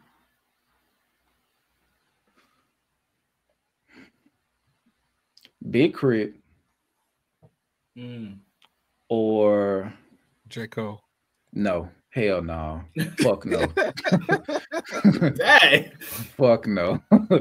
I do not like J. Cole producing. I don't like it. It's not, it feels like something is missing. It feels so it feels so on the page. I don't like that. You know what I mean? Like it's probably cool sheet music. Yeah. But it just don't sound good as music, bro. I hate his production, bro. Like, and it's probably not that I hate his production. I hate him on his production. You know what I mean? But before I continue to kick his back in, because that's not what I wanted to do. DJ set me up. But Big Crit or Q-Tip. Man, that ain't. I'm gonna go Q-Tip. I'm gonna go Q-Tip. That ain't fair, Skip. Why isn't it fair? What do you mean? Yeah, I'm gonna go Q-Tip. Q-Tip has classic. Child, one of my favorite. So that's But Big Crit is a really good producer though. He doesn't produce for other people. Bro, we can't no. You can't compare Big Crit to Q-Tip. Ain't no way. Why not? Oh, no. Somebody shout out to D Free 216. He said Big Crit over Q-Tip. Now I don't know where his music knowledge lies, but because I was thinking about saying Prodigy, well Havoc rather, but let me see if I can think of one. He said rap it. Hey Skip, he said rap it only. We're not talking about rapping. Okay. We're talking about producing. Yeah, okay. We're talking about producing. We thought never mind. Rapping. Throw my help. That's a different conversation. Throw my help away. Yeah. Okay, let's talk about the best of the worst. Like Swiss Beats. Swiss Beats. He knew I was going. Hold on. Ad libs. He won the ad libs. But it was definitely Swiss Beats. So Swiss Beats or I think the answer is Swiss Beats. It don't matter who I say. Swiss Beats. Yeah, it's Swiss Beats. I'm sorry. I don't. Yeah. Because he's not the worst. He's the best of the worst. You know what I mean? Like it's super repetitive drum pattern. Like it's the same drums on every same drums and snares on every song. You feel what I'm saying? Okay, final one. Welcome to the jungle. Welcome to the jungle. Well, but yeah, the final one that I ask is Pharrell or Timbaland. Prime for Prime, because I understand that Timbaland kind of went over a hill as we went into the streaming and blog era. So Prime for Prime. I'm gonna go Pharrell. Even though it's that's another tough one, but I'm gonna go for real because he just got so many classic. He just got so many classic. He just got too many. We was on our way somewhere today, and I had the radio on. You Don't Have to Call was on. I was just marveling over the. You know what I'm saying? It's older than. I was like, man, this song is amazing. Yeah, they knew how to put sounds like just in the back that turn into ear candy. Like, because is that the one with pew, pew? Yes. Okay. Yeah. Like shit like that. Timbo was good at that too. But just my vote is for Pharrell, man. I mean, even though I'm not fucking with Timbaland right now, I'm not saying Pharrell to spite Timbaland. Like, I genuinely do feel Pharrell is better. Like, because Timbaland in his prime is dope. Like, I'm not gonna take that from him, but yeah, I mean, Pharrell he's way more versatile in my opinion. Yeah, and the fact that they from the same little area too is crazy. That you the Virginia connection is crazy. I was watching an interview and Malice and Pusha T was talking about how they would meet up with Pharrell and go to Timberland's house. Yeah, that's like that's insane. That so absolutely crazy. Since we're talking about like multiple producers, this is one thing I want to ask you. If you could come together with another producer and create like a 88 Keys or just a beat team, like a group, a super producer group, who would it be? And then lastly, if you could produce an album with any artist in any genre, who would it be? Okay, so the first question is just one other producer, right? Yeah. One other. Well, producer? No, it can be however many you want. We'll keep it to 3 because that'll stop from include getting me. Out of hand. Include me. Yeah. So just 2 other ones. Give me people that we named already. No, I mean not people that we named that we've already discussed. We don't have to limit it to that. It's just as far as your imagination can go. Me, Tyler, and that'll be some. Me, Tyler, and I guess for real. Me, Tyler, and for real, because that's very similar pairings. I think that'll be some crazy ear candy, just amazing chord progressions, just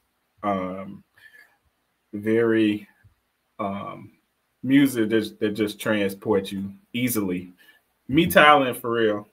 Second question, who would I want to do a whole project with? Me producing. It's a Christian hip hop artist named Taylor Gray. He's one of my favorite, just crazy lyrics. That's on the underground, but mainstream. Shoot, Malice now. Give me Malice. Yeah, because I ain't gonna lie. Give me Malice. He's firmly in the leader position for lyricist of the year. Yeah, give me a project with Malice, bruh. It's only one song on that whole album, maybe 2, that I would say that Pusha T out-rap Malice. Man, I don't even see him that way. I feel like that's why Pusha always go first.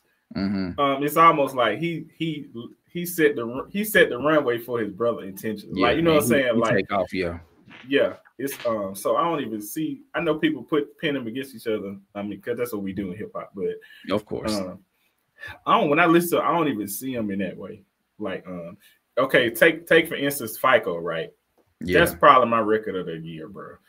Yeah, that shit is crazy. We give Malice the props for his verse, but Pusha probably set that cadence up. Yeah, you know what I'm saying? He probably set that cadence up to do it that way. And Malice just picked up. Okay, I'm gonna do what you did, but I'm gonna do it better. But I'm gonna do what you did. I'm gonna do what you did. So, props to Push for doing that. Yeah, you know what I'm saying. So that would be my person. And this would be a perfect time to do that. In light of he should have some cooking up. Like you don't gotta do it that way, but because he was talking about he thinks well, I think they said they about to, as soon as the tour over, they getting back in the studio. Do it, man. They getting back in the studio. He said, I think they on some like striking while the iron is hot, and they witnessed the impact from this last album.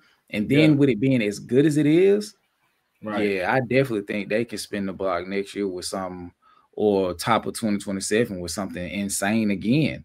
Because for real, like a lot of people like kind of gave him shit, but like saying he fell off as a producer, I'm like, y'all clearly didn't hear him wash up Kanye on this Almost Dry. Right. and Kanye had multiple producers. You go look at the credits, it's Kanye, person 1, 2, 3, 4, 5. And then you go to the Pharrell songs and it says Pharrell Williams. Right. He whooping your whole super team over there by himself. Right. On his dollar. So I think, bro, I definitely think they're coming back They feel alive. You can tell that Pusha T feels very invigorated by having Malice back. And I just think that's like, yeah, nigga, what y'all gonna do now? My brother here. I told y'all, big bro coming. Right. We'll beat all y'all at. Right. And that's exactly what they did. Right. If I had to choose between a Malice solo project and another Clips project, give me another Clips project with Pharrell. Like I don't need that. I was just answering your question. But I would take another Clips album next year. Yeah, you know, hands down. Just keep that junk going, man. Yeah, because that one was it's I ain't gonna lie, it's perfect because I saw a lot of people trying to nitpick Pharrell singing. I'm like, bro, it's a part of what makes Pharrell. Right. You feel what I'm saying? Like, yeah.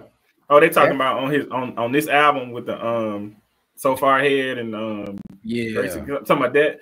Man, that's what he do. I'm like, bro, that's for real. Yeah, that's what he do. Like, because if that's the case, y'all would have been hating him since fronting. Like, come on, bro. Like that's for real. Right, that's what he do. I was just fronting. Yeah, the pseudo falsetto. That's for real. That's him. You know I want you there.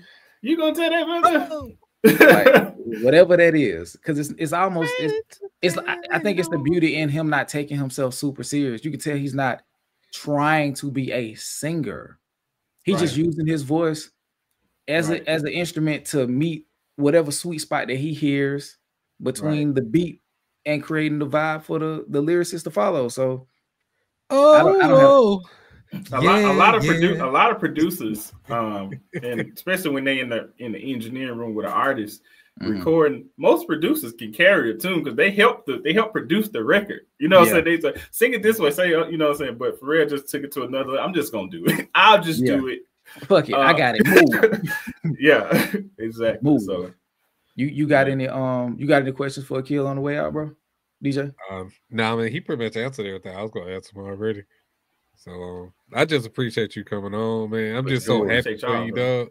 Like, I mean, granted, I haven't personally known you that long, but the times that we have shared together and talked, like, I really rock with you, bro. Like, you seem like a real genuine dude. I love what you do. I'm just happy for you. And I'm happy for you. I want you to get to that next level. Whatever's meant for you, I want that for you. Likewise for y'all, man. Likewise for y'all, man. Like you said, we always, we keep contact behind the scenes, and then you like you said, you coined the phrase tangible validation. I'm wishing much more of that for you in the very near future, my brother. Absolutely. Just continue doing what you're doing. Understand, like I told you, all work is good work. You know what I'm saying? Sure. Even if it don't work, all work is good work. I like that. What I'm saying? So, we definitely gonna keep in touch because we do that anyway. So man, I'm holding up for you, man. Just continue to stay on the ground. And anytime you got something coming up, you know what I'm saying, let us know. And also put your social media in the chat so the people can know where to find you and get in tune with you, because it is another producer in here. I don't know if he left. But he was commenting as we was going through it. ABJ's Wise and Strong. He's a producer too. So you know what I'm saying, you never know what can come of this stuff. So for sure. Yeah, most definitely put your stuff in the chat. And then I'll on the back end, when this becomes a video that's resting, I'll put it in all of the stuff in the description section. So cool. Yeah, man. Thank you so much, man. Thank you, man. Thank y'all, man. Great to see y'all. Great to talk to y'all. For sure, man. Continue success on your journey. And, you know what I'm saying? We'll talk again soon. All right, man. Likewise for y'all, bro. Peace out. All right, bro. Appreciate it. All righty. Let me see if I can get this going. Shout out to everybody.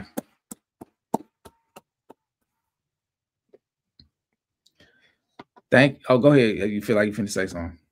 I mean, I'm just happy, bro. It's just like I'm happy to just like being able to like talk with people that's so into the industry, like and hear how they speak about what they do and what they like. It's just dope to see. And the fact that like we're a smaller platform, but so that's something that even bigger platforms won't even be able to get. The fact that we was able to get and share that space and have that conversation is dope, especially just for us, but also just for like me personally. Like, I was inspired by a lot of the shit that they were saying. Like, I don't have to be the producer to understand what they're saying or feel inspired by what they, you know, what they were talking about. Like, I still love music at the end of the day. So that's what connects us all. It's just that love for music. And just hearing what they were saying and like hearing them like just talk back and respond with us and, you know what I'm saying, really rocking with us in that moment. Like, that's just a dope feeling, man. Yeah. And then Akil coming on. Like, for him coming on, it's kind of like with him being from the city too, and him reaching those kind of placements, it just further cements that, you know, our time coming. You know what I'm saying? Like, if somebody else from the city can level up and do like that, I know we can do that shit too. Like, our time, we doing that shit. So it just kind of give me even more motivation that it's more people that's from the city that's doing well and making those next steps, like Luke Crowder, Akil Pratt. I mean, I know Chica not from here, but she from Alabama, so it's all the same shit. You know what I'm saying? Just like it just motivates me, bro. Because like we not a big hub for like in terms of spotlight for a lot of those type of things like that. We're more like diamonds in the rough, hidden gems and shit, you know, and that's cool, you know. But at the end of the day, we got talent. Yeah, Alabama got something to say. Yeah, for sure. And I got this posted because this is Akil's. This is his account. If you want to find, excuse me, if you want to find him on Instagram, it is at Beat4Ya Sounds.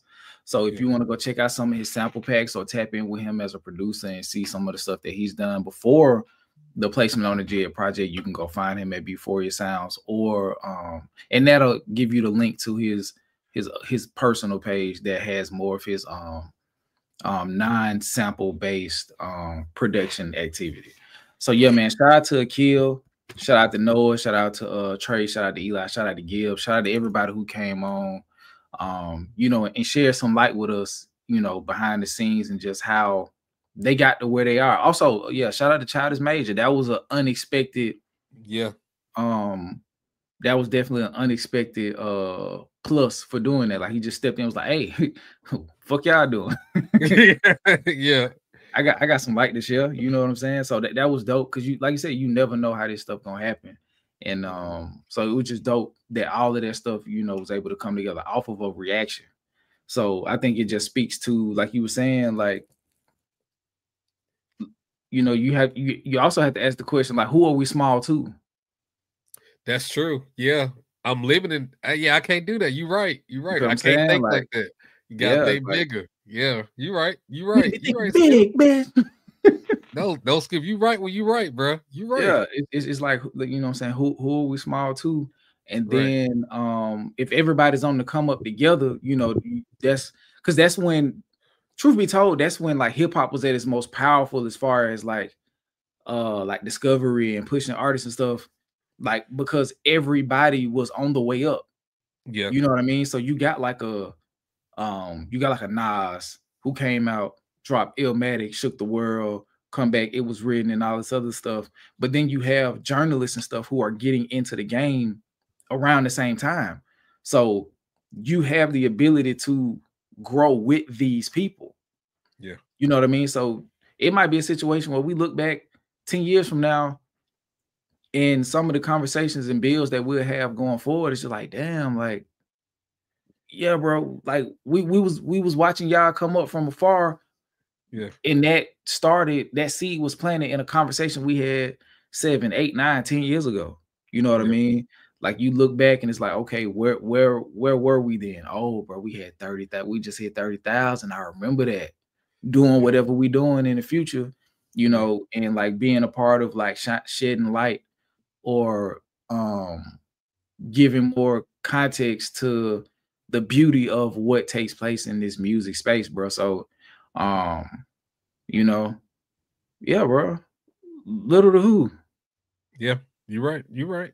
You're you know, right. Shit, we've done some big shit, you know. Yeah, man. Yeah.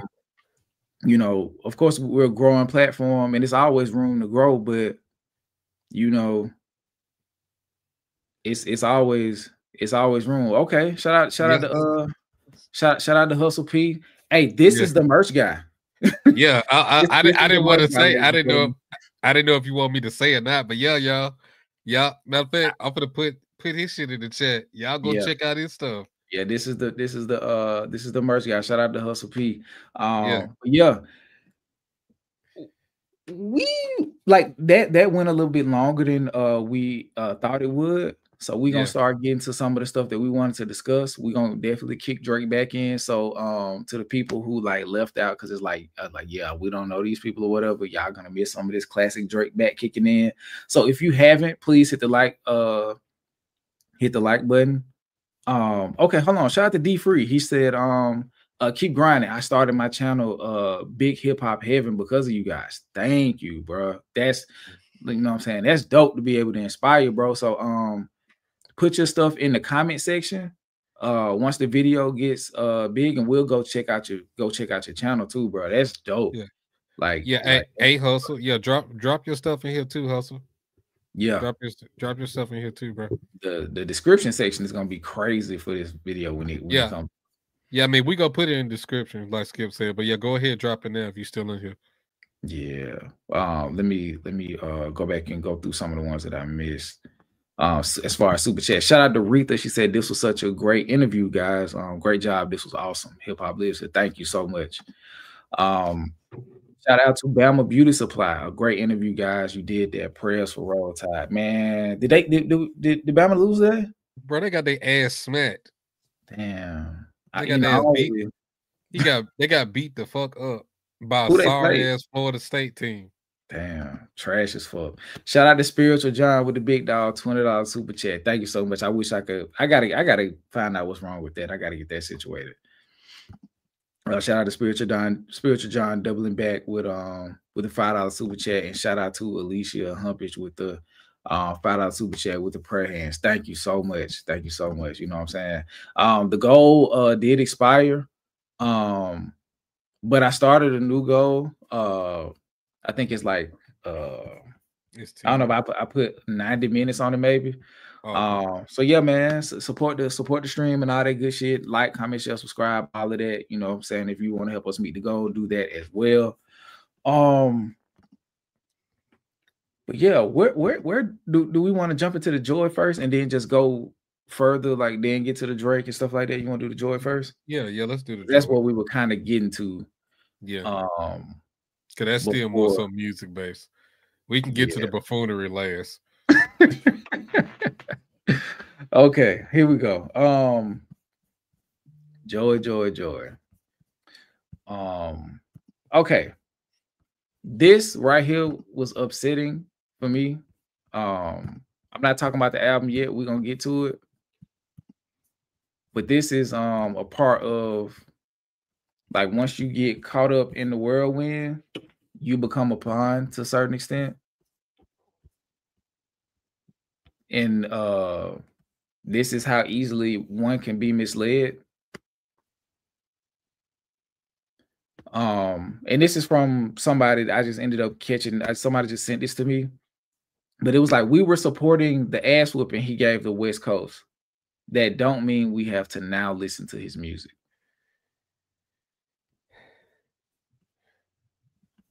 Like, to realize how tough that is, like you joined the fray involving Kendrick, and some of the energy that went into you was false positive, because it was more so people wanting Kendrick to lose than people genuinely wanting you to win. Mm-hmm. So it bears the question, would you have been better just doing you? Yeah. And another piece of very unfortunate information. Let me pull this up real quick. Because like I said, numbers aren't the end all be all, but in some instances they do tell a story. So let me see if I can pull this up. Give me 1 second. Control C. Come on, man. Oh, it's not gonna do it. So let me pull this down. Stop screen. Give me 1 second, y'all.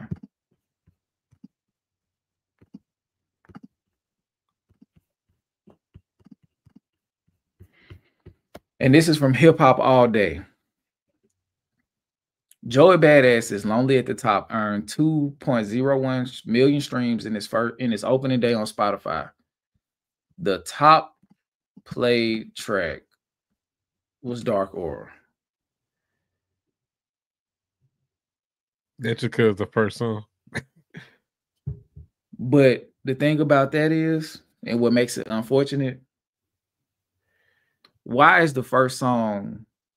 Why would the first song be the most played song? Because they ain't listened to nothing else after that. All righty, we ain't even have to go long about it. That's unfortunate. Yeah, because the hubbub that you created wasn't genuine. It wasn't genuine support. It was wrapped up in disdain for other people. Yeah. So when it was time for you to try to leverage it, you found yourself in a bad spot because hold on. Who are you chilling with? I'm chilling with Moni. But you ended up in a precarious situation because now the fanfare wasn't authentic, so it doesn't translate to you moving on your own accord. Right. And that's tough because like I didn't expect that. Like because bro, you know how crazy some shit gotta be. It's like, okay, we're gonna play it and we cutting it off so much so that the first song is the song that gets the most plays. But it also speaks to that 3-song run that we discussed. Yes. From 3, 4, and 5 when we did the reaction. It's like, yeah, bro, you shouldn't have put those back to back to back like that. You have to hide the songs that you're trying to the tempo changers. You can't have them back to back like that. It gives the album more diversity, and it makes it flow better when you have the songs mixed. You know what I mean? Like, just imagine if Kendrick did Whacked Out Murals, TV Off, Squabble Up, Peekaboo, Gen X back to back, and then the back half of the album was all slow shit. Yeah. It like the pacing is terrible.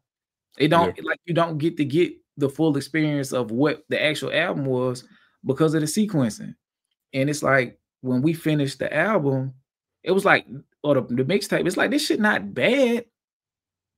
It's not great either. Yeah. No, it's not bad. It's not objectively bad. It's not objectively good. It's somewhere in the middle. You feel what I'm saying? But we're probably we're looking at it worse than we should because of how the album was sequenced. Mm-hmm. You feel what I'm saying? Like if you delete one of those 3 songs and then just you delete all 3. I don't necessarily think all 3 have to go because what the attempt kind of has to happen. It's just like one of them has to go. Super Flea has to go, right? Yeah, Super Flea gotta go. It has to go. I can tolerate the other 2, but Super Flea gotta go. Super Flea has to go. And the other song, like you said, the Ty Dolla $ign song, like I don't necessarily love that song. I don't even really like it, but I understand its purpose. Yeah. You know what I mean? So if that song was wedged in between 9 other really good songs, or 9 other relatively good songs, I can deal with that. Because like, okay, you trying to catch one. Yeah. You know, and then you put the other song like somewhere towards the back end just to break up the tempo. Like I understand that. But like having those 3 songs back to back, I see why people cut it off. Because if I was just listening to the album, non-reaction, I'm cutting it off. I might not even make it to the Ty Dolla $ign song because it's two ass songs back to back. Because Dark Aura isn't a great intro. It's cool. Yeah. Swank White is amazing, and then you go into 3 borderline doo-doo songs back to back.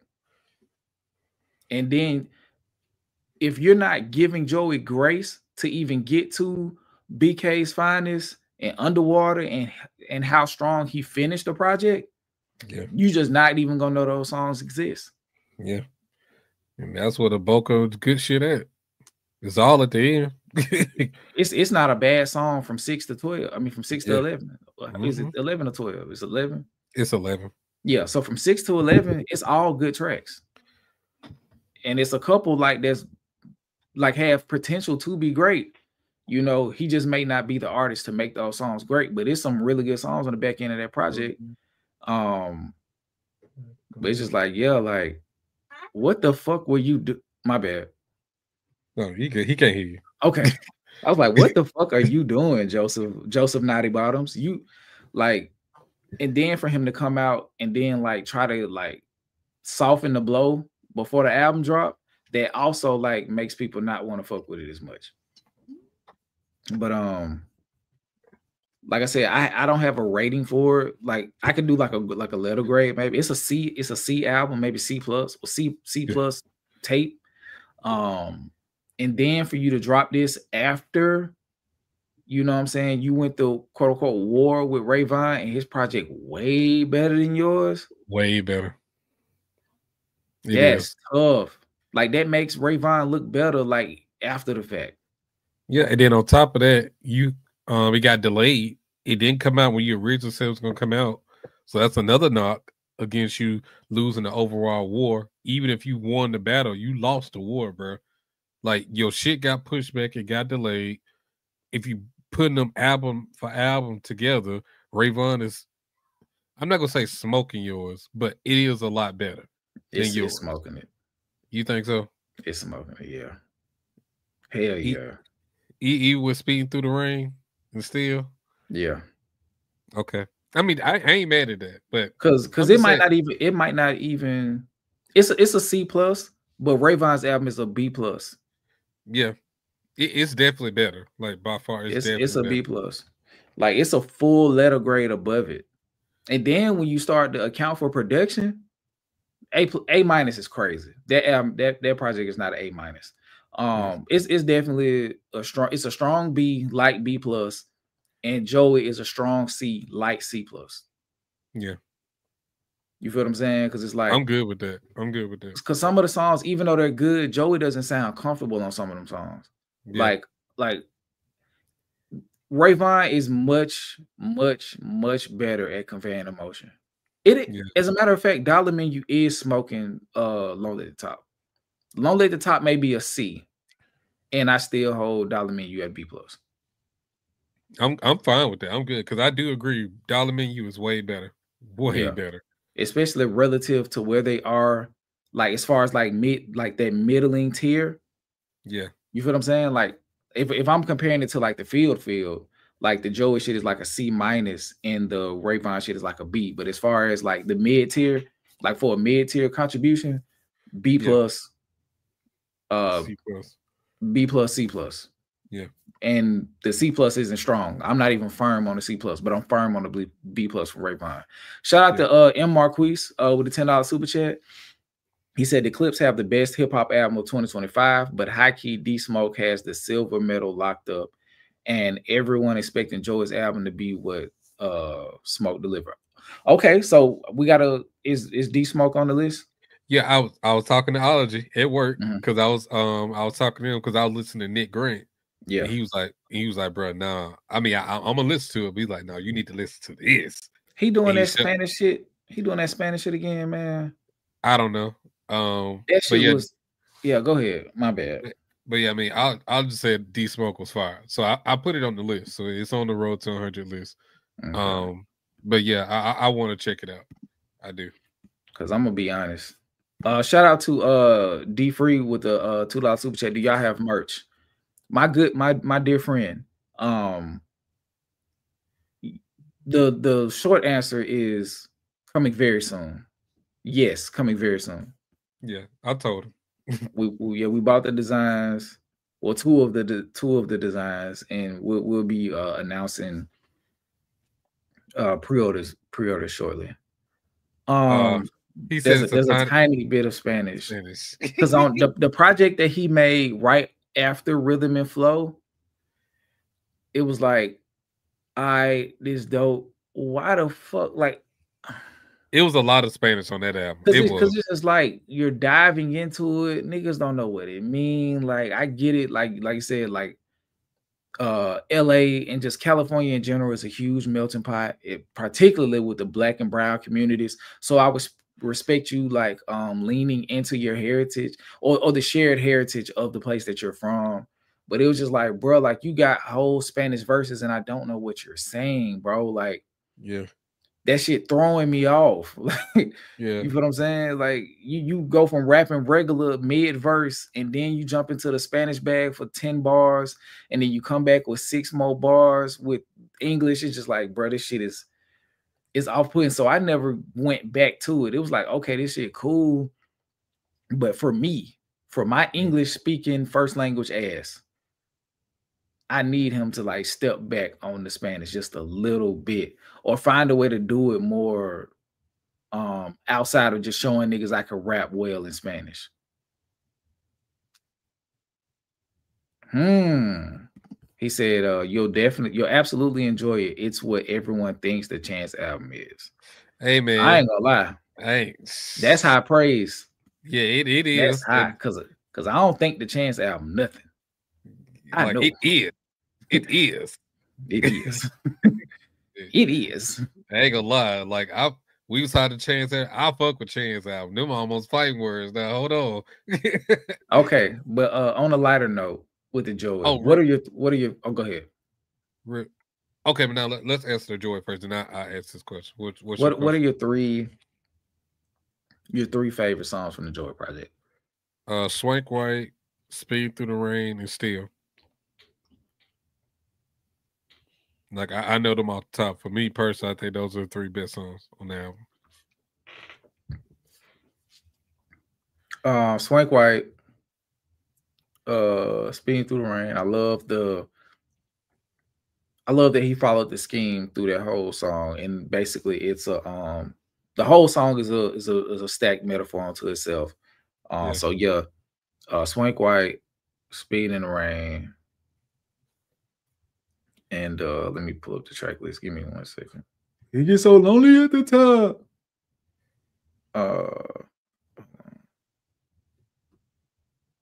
What's that nigga name? Oh shit, he the top Joey. That's dope. And 3 Feet Away. So Speeding Through the Rain, 3 Feet Away, and Swank White. Okay. Shout out to Keish with the big dog, $35 super chat. Burr. Can't do the what's the name, because apparently no one can hear it. Hip Hop Lives Here, DMG logo. So happy for y'all. Thank you so much. Thank you so much. But yeah, let me see. And, real quick. So as far as our Road to 100 list, are we counting EPs on there? Because only reason I asked, because somebody asked in the comments, is Coast Contra on the list, and we are gonna do a reaction to Coast Contra. Like we already did the first song on that project already as a reaction. It's on Patreon, but that album or that EP only has 5 songs, right? But we consider albums like Daytona, which is only 7 songs, a classic. So are we gonna put EPs that short? Like with the criteria that we're using, comparing it to other projects, or because Samara seeing her project, I thought it was an album until I pulled it up in a day. It's an EP. You only got, I think, 4 or 5 songs on there. No. Okay. Gotcha. I think we put that to the side for like EPs. Like, because the thing about the Pusha T album is those are like full body songs. That's not an EP. Okay. It's a shorter album. Yeah. But there's a clear difference between EP and an album. Like more times than not, the EP is like a sample of like to shed light on the creative vision or creative direction going forward. Yeah. But yeah, if they just finna be on that whole just barring up super duper stupid the whole time, 5 songs is already just too small. Yeah. That's not enough. Yeah. You feel what I'm saying? Like, because just imagine if you take off Infrared and Games We Play off of Daytona. It's not the same. Like we can't put those 5 songs up there like that. Yeah. It's not the same. And all those songs are still super duper high level. But if you take off 1 or 2 songs from that project, it doesn't sound the same. It doesn't feel the same. So like, and it's not as complete. So nah, we'll just put it like as just a notable EP. Yeah, or like we just react to it, like something like but that. like, yeah, because I didn't put Coach Contra on the list, but I Yeah. do want to hear it though. Yeah, we doing a disservice to actual albums trying to find a way to slate in an EP with only 5 songs. Gotcha. You feel what I'm saying? So nah. Okay, cool. That's what I wanted to know, because I had to take, because when I saw that I had to take some RCN off the list because I thought it was an album, but like I said, it's not. It's an EP. So real quick, got another one. Shout out to Cam Cobain. He been holding us down for a minute recently. With the $5 super chase said, God Does Like Ugly versus Starline. Which one y'all got? I got Starline, and it's not. Yeah, I got. Yeah, I don't. Yeah, hold on, real quick. Don't let me say it's not close because I'm tripping. Yeah, because they're both really good albums. I just remember listening to Starline, and I was just like, it's just so much more. Not so much more. I can definitely see there's more here. Like I'm listening to some of these songs, and it's just more there. Yeah. You know what I'm saying? Like I'm listening to the Negro Problem and No More Old Men, and then like the song talking about the future is just like, yeah, bro. It's just in Letters, it's just like, yeah. It's so much more here. Yeah, I mean, I say Clear. Honestly, I'm not saying that no disrespect to Gia's project, because I still love that album. Right now, that's a top 5 album of the year. But when I go by what I feel, what I get from it, listen to the album, and when I see like all the production pieces and the story that he's weaving into it, like I understand Gia had a loose concept with the religion aspect throughout the project, but it's just that it's very loose. You know what I'm saying? You can infer a lot of different things when you listen to it, but Chance's album, to me, it's a complete album, bro. Like that shit, for one, it got no skips, and just how the emotion he conveyed on that project for me is just like, it's fire, bro. That's why I'm listening to Starline before the Jid album. Like I said, I listen to that shit every day this week, every single day. I'm going Starline. And don't get me wrong, like when I say like definitive, like it's definitively better, I mean like I don't have a ranking, but I'm just doing this as an example. Like let's say if I give Jid like an 8.3, Chance is like an 8.9. Yeah. Like it's like definitive like that. Yeah. Not like Jid is like a 7 or 6 or no shit like that. It's like if Jid is in the low to mid 8s, Chance, if that's the case, then Chance is definitely high 8s to possibly a 9 out of 10. Like it's that fucking good. Yeah. It's that fucking good to me. And like DJ said, like it's just so much. He put so much in there. Like it's moments on the Jid album where I'm just like flabbergasted by his technicality and his ability to just go crazy on the beat. But then you listen to Chance and it's like you could tell that he used to do spoken word. You could tell that he came up like in a super duper as just pro-black of the faith environment. And you could tell like he was so heavily inspired Kanye. Yeah. You know what I mean? And it's just like when you put all that stuff together and the bravery he had to discuss some of that stuff so matter of fact, it does something. And then the music is great. You know what I'm saying? And that doesn't take anything away from Jid. Because like if I'm doing a top 5, I think both of those albums so far are in the top 5 of this year. Yeah. And like when I listen to both projects, I get a different feel. Because like for the most part, like emotionally, Jid didn't really give me much. He just really, what I was looking for him just to evolve as an artist. And that's what he did for me on this album. Like he showed different aspects of his toolkit. I wanted to see growth in him musically. He did that. However, with Chance, he gave me not only growth musically, but he gave me growth with him as a person. He gave me growth with his viewpoints on life. He gave me growth on viewpoints of religion. He gave me growth on just different perspective of the world, bro. Like he made me feel something. And I just feel that's just way different for me. And what's the word I'm looking for? I think it's a little bit more to his project than Jid's project for me. Not to say that Jid's is bad, but they did two different things for me, and I'm leaning more so to one side than the other for me. Like I already know Jid can rap, and he explained, showed that. But I was trying to see if he can make different type of songs and play with the voices more, like storytelling a little bit better than what he did on, and he did that. But no, Chance just gave me more, and it made me erase the fact that of what he did on the last project. In my opinion, like I wasn't even thinking about none of that shit. I'm looking at what he's doing right now. He made me forget anything bad, any type of stain on his name. It just made me forget all that shit. That's how good the music was.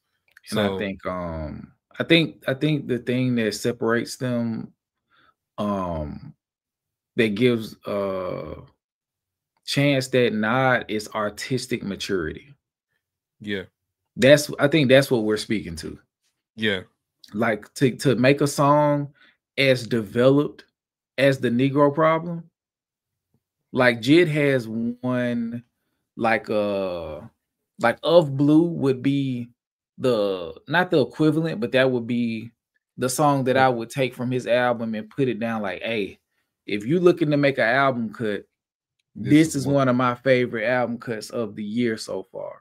But then you put it up against the Negro Problem as far as like how the song was structured, how the song progresses production wise, the content, how it feels like it's three songs put into one, but not like in a bad way. It's like that's how well the song progresses. It feels like it's acts to the song. You feel what I'm saying? Like same thing with doing Old Man too. Yeah, the shit just beautiful. And like I say, like with Jid, with Of Blue, it's the same thing. It's just like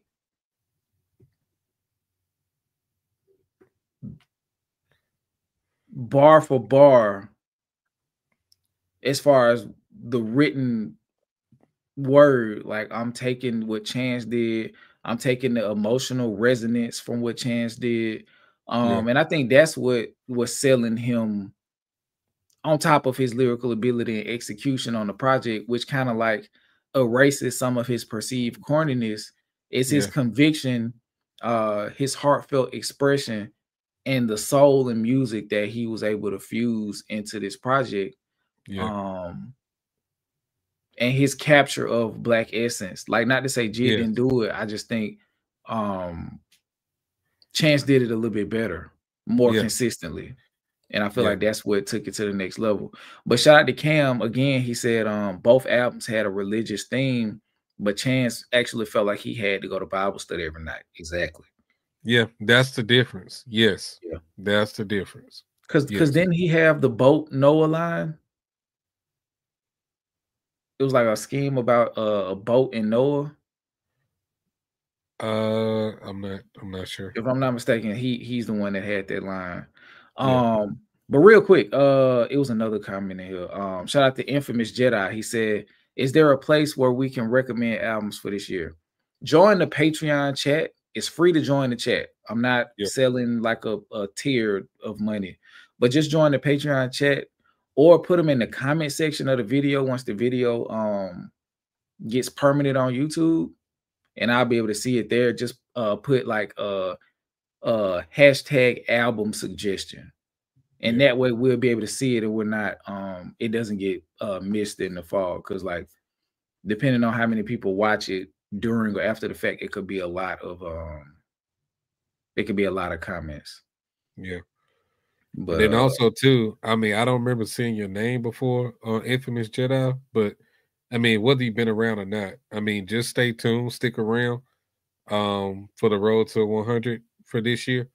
Like, we about to start cooking that out, and that's where a lot of album suggestions come from, as far as like people, watching us, because I mean we tried our best to go through the entire year and pick out some, of course, prominent artists, but also artists that's not really well known, and put them in the rotation to listen to, not only give that exposure, but just to, hip us to music that we may miss, because it's still a lot of music that we're gonna miss. Obviously, we can't listen to every fucking album. It's just not possible. But I think we do a good job of just scourging, the crevices of the internet and listings to figure out, what's some good projects to listen to. So definitely, check that out, because that's probably gonna drop in the next about 2.5 Oh weeks. no, I think he wants to make suggestions. Oh, okay. Okay, I'm sorry, I misinterpreted what he said. Yeah, I think he wants to make a suggestion, and yeah, we're open to that, because shout out to Stilo. She recommended Quadri last year with his project. I know it was called Magnolia, something Magnolia. Yeah, Magnolia. Yeah, that's and that ended up being a good project from last year. It ended up making my I'm about to say it made your list, didn't it? Yeah, I think it made my top 25. Yeah. So yeah, we're definitely open to suggestions. But like I said, we're gonna do a thorough job of getting 100 projects from the year, and we get our album list from a bunch of different sources, whether it be album of the year, I think it's .com or .org. Hot New Hip Hop has a rollout schedule, and they organize it by months, by weeks and days actually. So, and just a couple other places, because we try to get some of the more acclaimed indie albums on top of the mainstream stuff, with the different tiers within the mainstream. And yeah, so we try to do a pretty inclusive and cohesive list. So yeah, if you do want to make a suggestion, feel free in the comment section, and we'll see it's on the list, or we'll definitely check it out for sure. But yeah, I think we want to limit it one per person, so that way you're putting your best foot forward as far as a suggestion. Yeah. But okay, so we just did Joey. We somehow wrapped that back into Jid. We brought up Rayvon unintentionally. Since we're on rap. Okay, so this is the next part that I want to get to. Screwface. I don't know if you've seen these clips. Okay. I want to watch them. Okay, he said I do have a suggestion. But I also hear what DJ is saying. But yeah, I'm new, only been watching about 2 weeks. Yeah, that's what's up, man. And what I'm saying, we happy to have you. If you haven't, go ahead and subscribe. Help us on the road to 50,000. So but definitely jump in that Patreon though, bro. There's some good stuff over there for sure. But let's pull this up. It's a couple videos where he was giving his input on some of these. Oh, he reviewed the Joey, of course. My bad. Let me turn this down a little bit and move this water thing out of the way. You can just look at the dejection. I listened to one of them. I haven't heard them all. But yeah, here we go. And like I said, this is Screwface giving his opinion on as you see, the Joey Badass album. So somebody clipped up a few of his reactions, and we'll listen to these, and we'll discuss them, and then we'll progress through the other rappers and some of the other goofy shit niggas did in the last couple weeks. We almost made our moment of truth. I've been having flashbacks to the reason why DMX and the Clips album to me are the albums of the years they dropped because of the whole thing. Because you can get a Man at the Garden, but because of whacked out murals, you get whacked out murals. You get Man at the Garden. You get Squabble Up, and you get the song about TDE. You get the Hard Part 6. Yeah. Luther, but then you get song with who the fuck you think I am? I think I'm Joker. Harley Quinn, I'm in the cutter with a blower. Shit get spooky every day in October. Fun. With the Clips album, you get that first song, Birds Don't Sing, where you about to cry, but then you get that FICO. You get a Stove God Cook's feet hook, but then you get that Grace of God hook. It's like they're painting with so many more colors. This just feels like you painted a gray picture, but you just use different shades of gray. It's like, that's cool, but it's not as exciting as the nigga who has a bigger tapestry. No, wait. He cooking because he right, dog. I ain't gonna lie to you. That's a perfect analogy, dog. I ain't gonna lie to you, dog. That shit is perfect. Like, nigga, you painted 5 shades of gray, nigga. Literally. My bad, y'all. Divide. Okay, so it was loud for me, but it's not that loud for y'all. So let me run it back a little bit. I'm sorry. Oh, damn, that was funny. Yeah. The first time I don't ask about the volume is low. My bad. Hold on. Let me know how it sounds to y'all right here. Who the fuck you think I am? I think I'm joking. But this I'm in the cutter with a blower. This is turned all the way up. That shit fun. With the how does that sound level wise? That's as high as the volume goes on Twitter. That's as high as the volume goes on Twitter.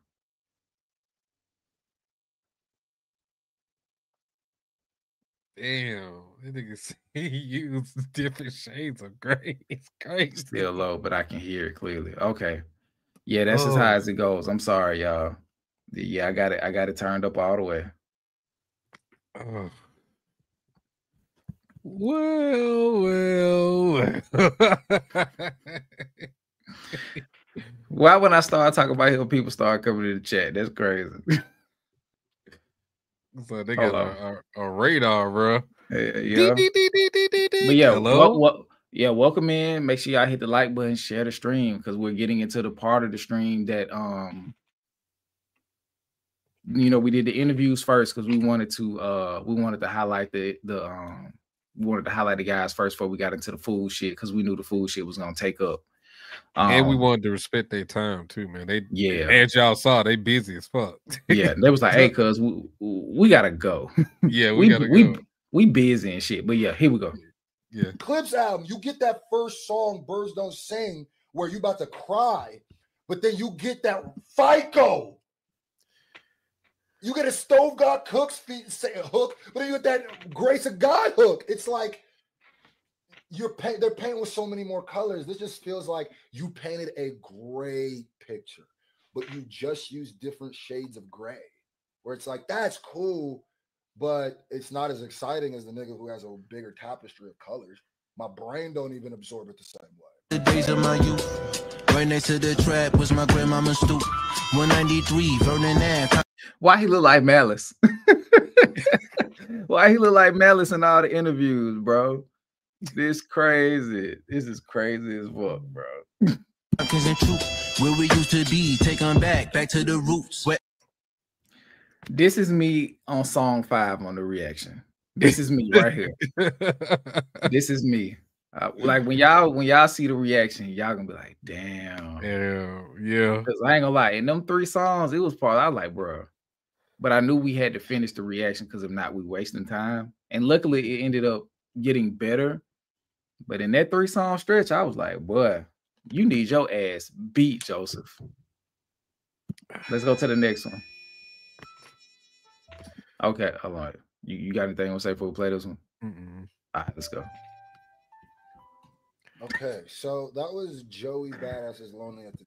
Bro, it's how he's stopping the like how he just like hitting the because I be doing the stopping on the shit. It's just like how he's hitting the space bar. He fed up. I want you to just watch how he hit the space bar, bro. Like this the shit I be seeing when I look at stuff.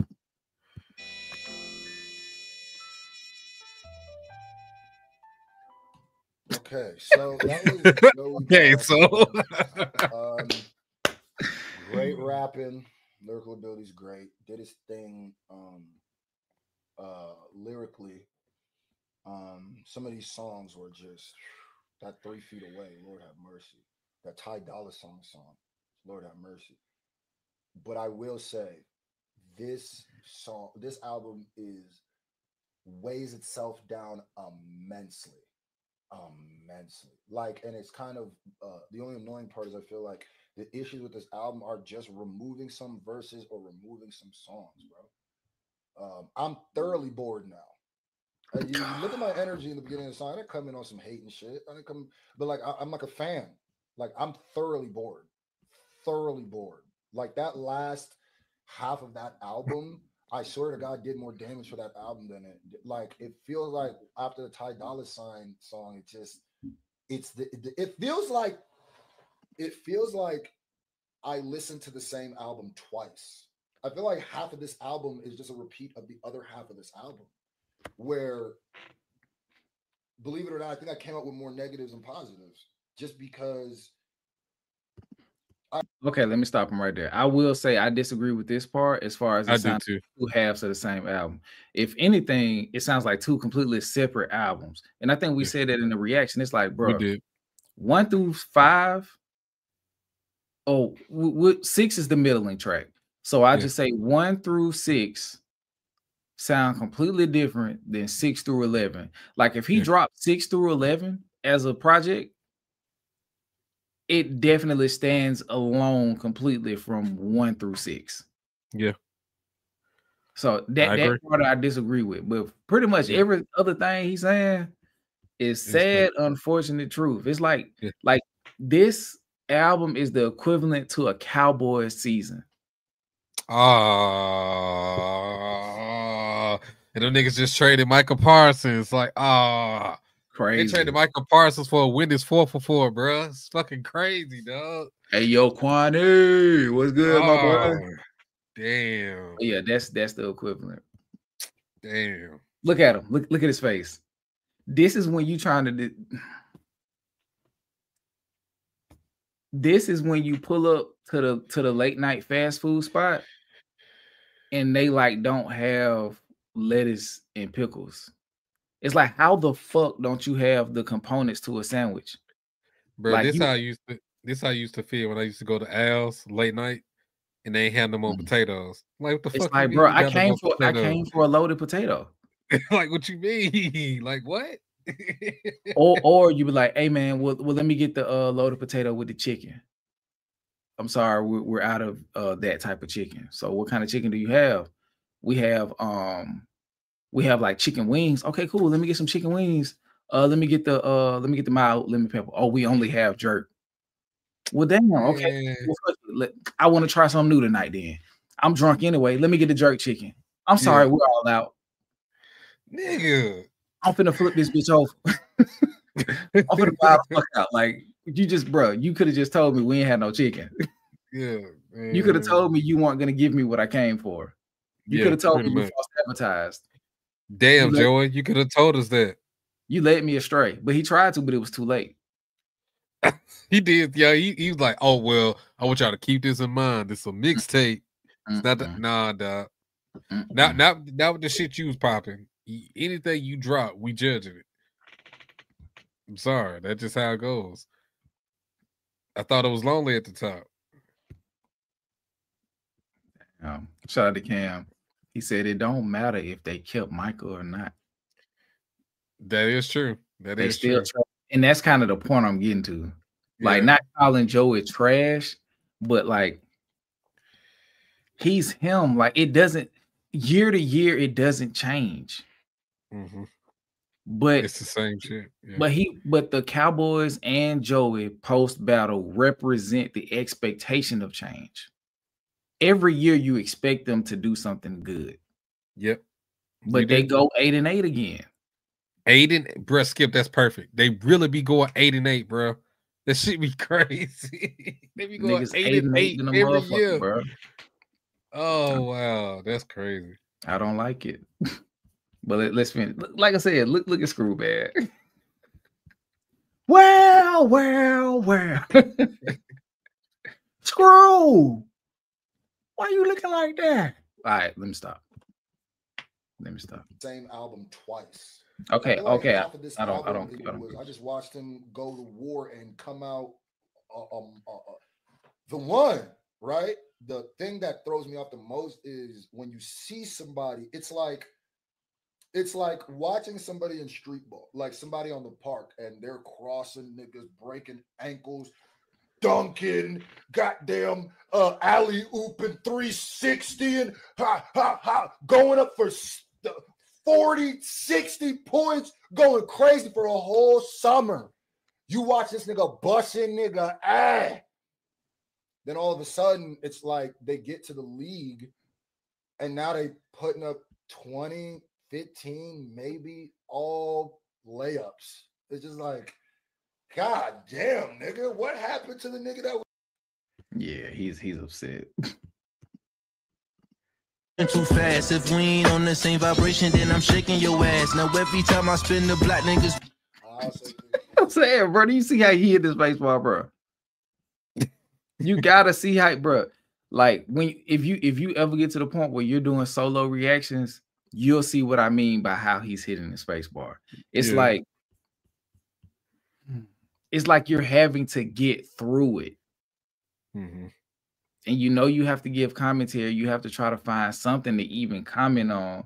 And when you do that, you start to think about why you don't like something or why it's frustrating you, because you have to be forthright in those moments, especially when you're doing it yourself, because it's just you. You know what I mean? And look at him, bro.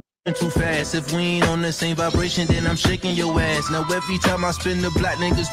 I also think this is where other people come in, because as an artist, I know it's hard to cut songs and these are all your babies. So this is where you get other people come and be like, yeah, let's find a way to definitely cut maybe 2 songs, and maybe we blend some of these songs that have the same idea. I get it. You want Joey a rapping ass nigga. I'm a rapping ass nigga. Sometimes like, but nigga, you need to hear this verse. Sometimes it's like, okay, cool. Keep this. We're gonna save this for after the album, and we will put on the next one. We will do an EP. We'll do a mixtape, deluxe something, right? But for this movie, let's try to keep it in a good time. Let's try not to drop an Avatar. And if we're going to drop Avatar, let's make sure it's Avatar and has action scenes, love scenes, betrayal, scenes that make you laugh, scenes that make you cry. Let's not just make it all just water, filming different angles of the water, not even the city. But I think when we talked about it Friday, I don't know if I might be mistaken, but didn't I mention like it being something like a movie, like where you need certain parts, like because we was like I think we were saying something about just completely removing certain songs, but I was like, you have to have those certain beats to hit to like try to in an attempt to create a dynamic project. I just don't think he did them well. Yeah. You feel what I'm saying? So I agree with what he's saying right here as far as the like movie metaphor. Like you have to create a full body of work, like with the different emotional and artistic dimensions, because if not, it's flat. And that's why we have the opinion we do about like a Boldy James or the people who are in that level of the mid tier, where it's sonically flat every time. It's just whether or not you like that. Yeah. Whether or not you like that particular shade of gray. But here we go. In the water, just water for 3 hours is what. Be looking so mad. See my closest friends. Okay, now it was a comment I wanted to discuss. Shout out to CMB. She said us as listeners should be interested to want to dig deeper, into what the album is about, what the artwork means, not Joseph trying to over-explain everything. Yeah, I think he did a terrible job of world building with this. I think it's not a revelation into anything that happened. You know, if he was gonna mention the beef shit, he should have really discussed it. Like he mentioned it in a couple bars and then re-said what he said in those couple of bars, like 2 or 3 more times on different songs. It's just like, yeah, like you're not making re-engaging or reminiscent on the beef interesting at all. No. And Kendrick definitely not responding to this, dog. He not. This Fuck is no. not. That nigga was never responding, period. I mean, I know, but I'm just saying, like, that we going by bodies of work. This is not something that making me like, oh, maybe I should entertain it. Like, no.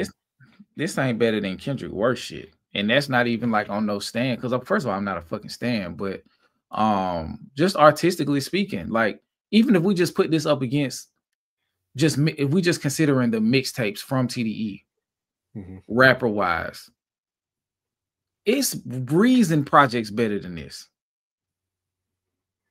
And Reason was the weak link on TDE rap wise. I mean, I Love You Again. His album that came out this year is better than Joey shit. I just that nigga just does not do it for me. Like I know, but I'm just saying, if I had to compare, like because I heard his album. His album is better than the Joey shit. It is. I heard it too, but it kind of gives me that same feeling of just like flatline.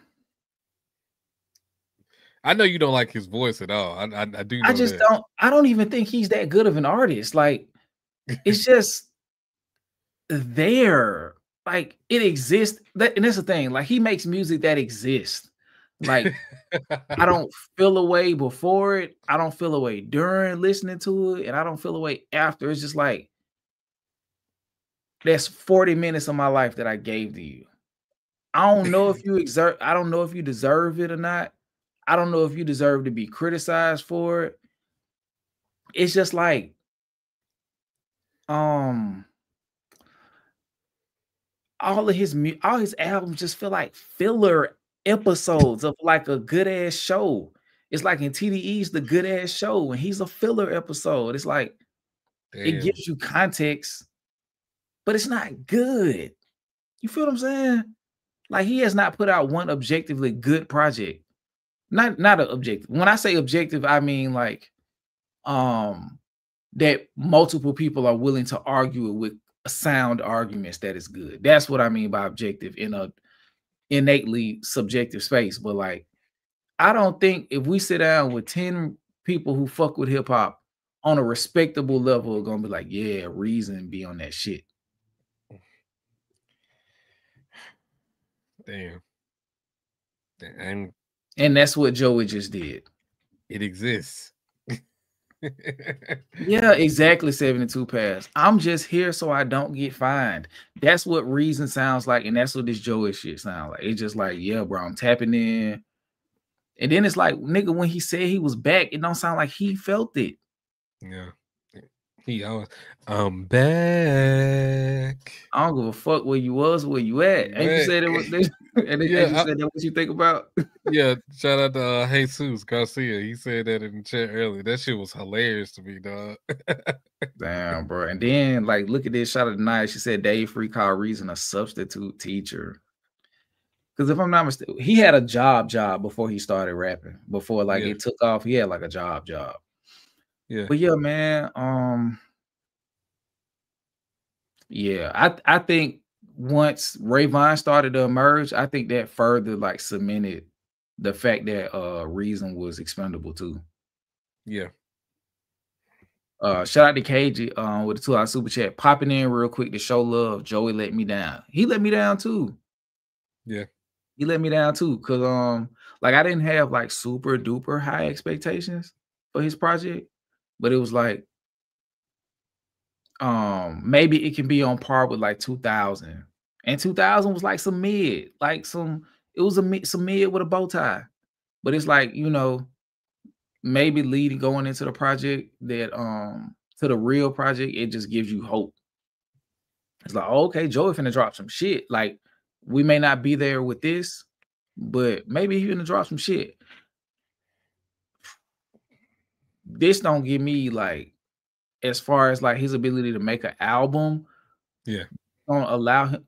Excuse me, that's gonna allow him to compete where he claims he belongs. Oh my god, like he really a little nigga. Like, bro, you could have stayed over there acting, dog. You could have just stayed over there because you don't have that emotion attraction over here, dog. That's why you tried to beef to get the shit going, and it didn't hit. It didn't. Yeah, and hold on real quick. Okay. Shout out to Sweet Gemini. She said Joey is not lonely at the top, more like at the end of the road in Brook. Man, chill out, bro. Yes. I think Joey. I think Joey could do a lot. Well, a lot could be done for Joey if he truly finds his identity as an artist. Like I was saying on the reaction, and I don't want to give up too much on the reactions because like, bro, what's the point of watching it if you said everything? But well, I'll say this. I was like, there is a particular, it's two artists in particular. You should be rapping on beats like these niggas, not like this other dude that you trying to emulate. You feel what I'm saying? It's like that doesn't fit you. And if it does, and if you want it to, you ain't got to the point where it does and sounds good yet. Like him trying to rap on them soft beats reminds me of when Drake was rapping about gangster shit on headlines. It just sounds out of place. You feel what I'm saying? You want to get your body like that. Exactly. Shout out to Talk That Missy. I clicked this one because it's the first time I seen your name. So welcome in. Hopefully you subscribe. She said, I gotta go back and listen again. He got a few slaps on there depending on what you like. Yeah, don't get me wrong. Like I'm saying, it's not a terrible project. It's just not eventful. Like I wouldn't be surprised if somebody's like, yeah, bro, I listen to that shit and it ain't no songs I'm gonna ever listen to again. And I also can see that. And I also won't be surprised if it's people like, yeah, bro, it's like 9 songs I took from it. I'm not mad at that either. You feel what I'm saying? But like my opinion is somewhere in the middle. It's like 6, maybe 7 of the 11. And they're not great songs. They're just cool to relatively good songs. Yeah, I'm taking Dark or Swank, Swank White, Underwater, 3 Feet Away, Speed in the Rain, and Still. I'm taking 6 out of 11. Me too. Because Lonely at the Top is that shit forgettable. And that's the thing, bro. You have a forgettable intro and outro. Yeah. How do you have a forgettable intro and outro? Yes, and Absol out-rapped you on your own shit. That is true. I think the most reaction we gave 2 bars on the album on a given verse was the Absol verse. So yeah, it was. And then the reaction we did after that was just like, damn, bro. Like he was rapping, but like, nigga, these are bars. Oh yeah, to go from Joy to the Coast Contra. Man, granted, it's 4 of them. So that's I'm not just really talking about one. I'm talking about one of them. Yeah, that first nigga was going crazy. That's what I'm saying. I ain't talking about them as a collector. I'm just talking about one of them niggas.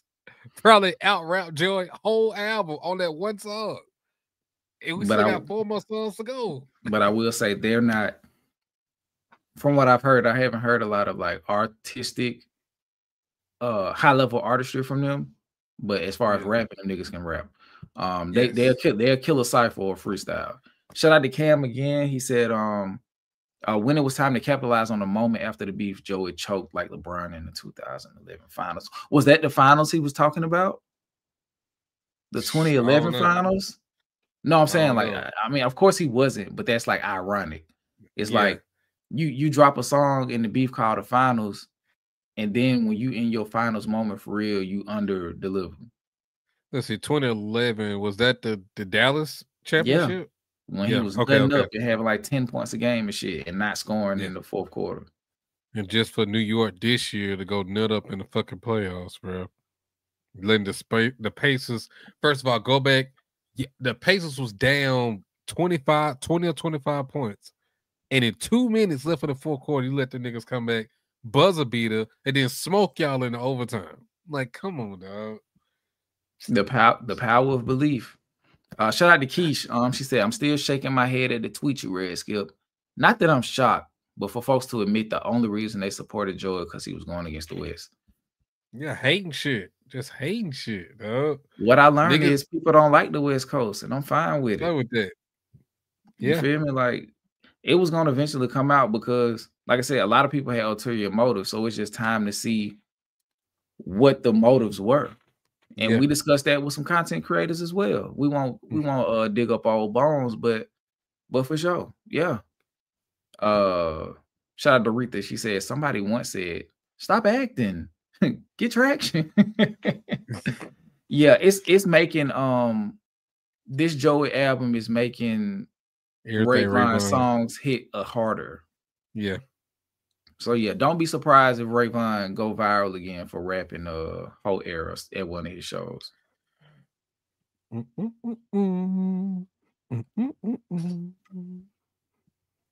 on. Let me see. Let me go back to the super chats, make sure we got everything. Okay. I'm gonna put some line with it. Pick him off one at a time with it. We could be on a 3-hour down time. So let's go to, I think we got one more. Talk all out. Oh, what was that? I didn't get none of that from this. And that what the hell was that? Talk all out. What the fuck going on here? Oh no! Shout out to Moni in the building, cousin. Oh, shout out Moni. Put the roses in the chair. Roses in the chair, man. Yeah, Moni. You already know we do like we hold up the late night chat. Yeah, I'll be doing the. Hey, Moni, when you get a chance, catch that replay, man. We had some good shit in the beginning of this live, man. Yeah, man. You're going to catch that replay. But now, Skip, you wild for this shit though. Chill. Oh, my bad. Let me play this. Oh, this shit crazy. Talk all out. Oh, what was that? Oh, but Moni, he's it was a string of clips from his reaction to the Joey album. And I'll ask you while we're playing this, what were your thoughts if you got to listen to the Joey album? Get none of that from this. And that's the most disappointing part. I didn't need all of it to be it, but I needed some of it to be that. As an elite battle rapper, as an elite, as a battle, you're elite, nigga. As a aggressive rap, you're elite, you're elite. You got to find a way to, like, Lonely at the Top. How does that not fit into the? You can't go, because it didn't fit into the narrative. No, it absolutely did. And in fact, it almost feels like, nigga, that was the natural progression that should have happened for your story that we're watching. People need to realize that incorporate the story that people are watching into your music, not just like your story of your life that we're watching. It feels like this is a sequel to a movie that didn't even address the first movie. It's like, Lonely at the Top, after you just came out at this battle killing, I thought you was gonna have some of that. Lonely at the Top, like some energy, like, nigga, I don't care, I was up here. Nigga, what's up? Who want the crown, nigga? Huh, nigga? But yeah, so album of the year, no, I wouldn't put that up there. And I don't want to feel like I'm just attacking. Oh, what happened? Nah. After I listened to Alfredo 2, and I felt the same way about Alfredo 2. Alfredo 2 is just those albums, just the instrumentation. I think both of these albums could have been better if they were half as long. But shout out to Joey. This isn't a whack album. It's just boring to me. And it's not even a whole boring album. It gets boring. If you listen to this in pieces, right? Maybe that's what we said. The same themes like resurfacing a lot. We said that. We did say that. We did say so that. Lonely at the Top. But yeah, I think him backing back on not on saying that he wasn't chasing Dot. I think him basically saying it was a ploy and all of that. I think that took the steam off of what was going on, because it's like you cosplayed a rap beef. And that's when I found out that it's like him and TD good and it's a whole, like, they set all this shit up, that killed it for me. It killed it for me. I'm just like, oh, this shit ain't real. This is reality TV. This shit is mud wrestling. I'm good on this shit. Next. I'm good on this shit. It killed it. It. And Moni said for the year he had and the things he proclaimed, he didn't do himself any favors. Exactly. And that's the part that hurt you. You like, as a hip hop fan, because it's like you're not gonna get the benefit of the doubt on the next album. No. You're not gonna get the benefit of the doubt on the next album, bro. And so it might be in your best interest to try to buy yourself out the label. Yeah. because they might fuck around and shelf you now. But the thing about it is, you already spent the budget on that album, and it's just sitting around. So you might not even be able to pull Eclipse. You might not be able to pull Eclipse and buy your way off the album. We don't know how many albums you owe the label. We don't know what your label situation is, and you know that's your own personal and professional business. But as it pertains to what we're discussing,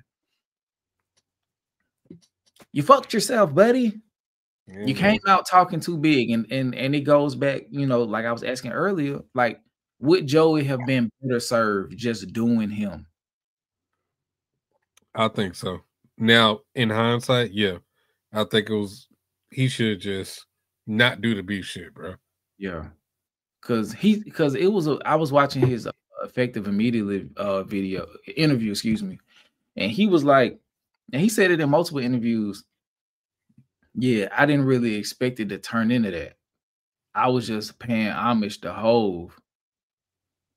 And if I'm not mistaken, I was watching one of Moni videos, and she was like, bro, like, Jay-Z was dissing niggas when he said it. What the fuck do you mean? This whole West Coast dick, like, it was inherently a diss. Yeah. So you paying homage to a diss is you dissing. You feel what I'm saying? Yeah. And it makes me so mad because even though he wasn't able to capitalize on any of this shit, he's still respected amongst the rappers for the most part. Like, I'm going through Road to 100, and Joey Badass always pops up randomly on these folks' albums, bro. Like, people still rock with him, bro. So the fact that you still have, you know, somewhat respect in the industry for how you rap, you know what I'm saying? Like, you would think that for one, you would be more mindful of the shit you say, and then to have an actual plan and a rollout to the shit that you're trying to do, and you didn't have that. And it's just disappointing because you're never going to be at that tier that you think you at. You'll never get that. You'll always be where you at. It's almost like you stuck in whatever. What year did 1999? When did that come out? A long time ago. I'm not sure. I could look it up, but I'm not sure. Like, you stuck there. Whatever year that is, you stuck in that year, bro. It's unfortunate, bro. It's real unfortunate. 2012. Damn, you stuck in 2012, my nigga? I won't say that. I feel like he was still in the present with All American Badass drop. And I think that was like 2016, 2017, something like that. Even still, that's a long ass time. Yeah, I just think he hasn't grown as an artist. And I think and I think leaving the game in your most formative years as an artist. You feel what I'm saying? I think artists really become who they are transitioning into who they actually are as artists between 25 and 30. Yeah. And the crazy thing about it is sometimes you get your best music becoming who you actually are. And if he was not available during his becoming stage, you might have already missed your prime, gang. So you look at it like let's do a few artist examples. Like, I think Tyler is barely 30. So in between his 25 to 30, you got Igor, Call Me If You Get Lost, Chromacopia, Dot. I think he was a little older. But I think Good Kid and To Pimp a Butterfly is like in his 20s. I think after that he's in his 30s. You know, with J. Cole, Warm Up, Friday Night Lights, Born Center, to a lot of people, Forest Hills Drive, like that's his 25 to 30. Yeah. You feel what I'm saying? Like, how old is Tyler? Bro, I know you don't like that album, bro, but you keep skipping over Sideline Story, bro. That shit is garbage. But it's still integral to his story, though. But it's like garbage. But I know, but he needed that, though. Still, he needed that. You can't keep skipping over that album like that. Okay, so Chromacopia is not a part of his into his 30. So he was born in 91. So I think him turning. So I think the last album of his like 25 to 30. So it's Flower Boy, Igor, and Call Me If You Get Lost. That's his like 25 to 30. Okay. Gotcha. So but yeah, I just think he walked away at the wrong fucking time. Even Travis Scott, Rodeo, Birds, Astro World. Like you don't leave in that space, bro. Yeah. And then you come back and you're underdeveloped. And that's the thing that I noticed with this album. Like I'm listening to fucking what's them boo-boo ass songs. Let me pull it up real quick. You got Super Flea, High Roller, and I forgot the name of the Ty Dolla $ign song. Yeah, those three songs. Those three songs back to back showed me how underdeveloped Joseph Anthony Naughty Bottom is as an artist. Batman. That young man is so underdeveloped as an artist. And that shit is like sickening. You feel what I'm saying? Because for you to like declare that you the king of New York and all of this shit, and for you to have been like a child prodigy, like when you dropped 1999, and like to see like how stunted your growth is, that shit's sad. Like as a fan of like actual hip hop, and you were supposed to be the heir apparent for New York, to bringing back real rap to New York, that shit sucked. Like it's really on some like in basketball terms, Jabari Parker, was that his name? Jabari Parker played for Milwaukee. Yeah, the boy that kept tearing his ACLs and shit. It never got to be who he was supposed to be. Yeah. You feel what I'm saying? Or maybe even a little bit better than that. Maybe like Brandon Roy. His situation make me sad, Yeah, because it's nothing he could do to get around it. And I feel like that's what happened with Joey. Like, and Derrick Rose. Yeah, but I won't. Derrick Rose won an MVP. But I guess you could say like 1999 is like a lot of people looked at that, not like the new Illmatic, but like the thing from New York that kind of like reiterated the standard. Yeah. You feel what I'm saying? So that could be his MVP moment, and he never lived up to that again. Never. Just like Derrick Rose. He was never able. Exactly. Because people were so caught up with the aesthetic, and he never outgrew the aesthetic or progressed the aesthetic, because you can't extend into the future something that's so nailed to the past. You feel what I'm saying? Like if you can't reinvent boom bap. No. Boom bap is what it is. It's boom bap. Exactly. It's nothing you can do to be like, oh, he did a nice twist on boom bap. You can't. Yeah. Like when Tyler did the dance album, like he added elements, but like the part that sticks out, like when you hear those songs the first time, it's like, oh, that's Monday, Tuesday, Wednesday. Like it's that song. You hear that song before you even hear what he's saying. The song that he sampled even still sticks out. But it's like, okay, I like what he did with that, but he didn't create anything new from it. Yeah. You feel what I'm saying? Like if somebody tried to remix Computer Love, it's always gonna sound like, oh, they just tried to redo Computer Love. It's not gonna be, oh, this is, So I think Joey, I think New York music, or the style of New York music, is so restrictive that it's not going to allow them to progress the sound,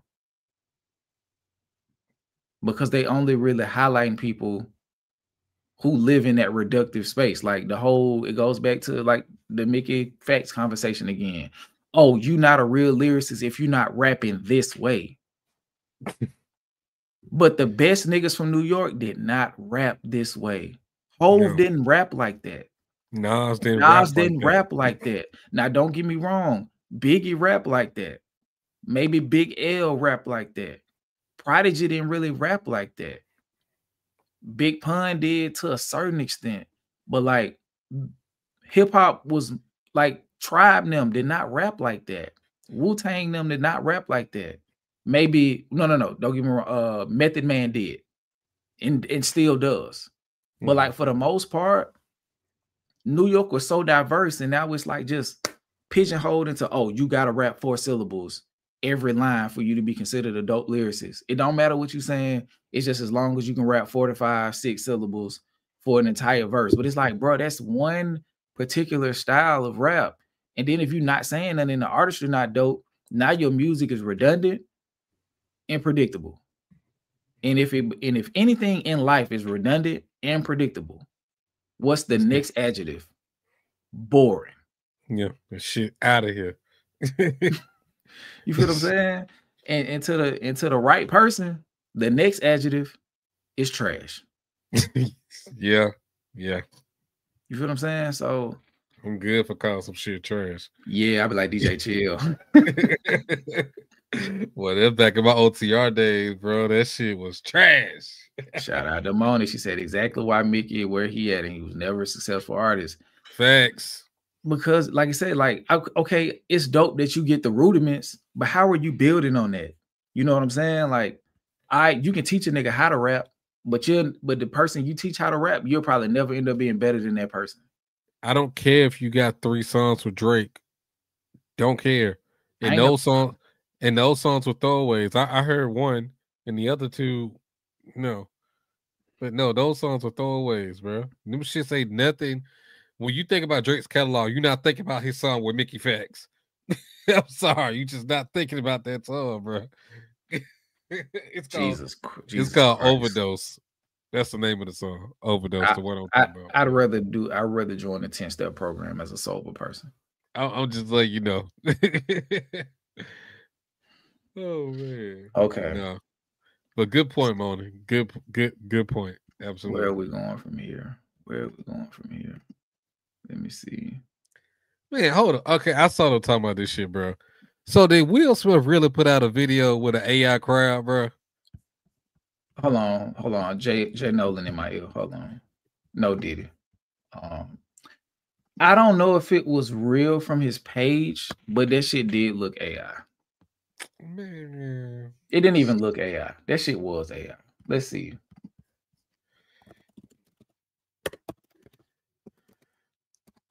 Yeah, AI crowd video. Here we go. Don't worry about it. Let me see if I can find the actual video. That shit was disgusting, actually. Damn. Oh, this is. Shout out to Reddit. I tapped this by accident. Shout out to Reddit. I'm gonna start spamming people hip hop chats on Reddit. I'm like, hey man, y'all should go check out this channel. They're super dope. We are Decipher. But yeah, let's get into this. I hope this is it. It looks like it. Damn, he got a video full of iRobot shit. That's crazy. All right, here we go, y'all. The brighter the heaven you get to enjoy.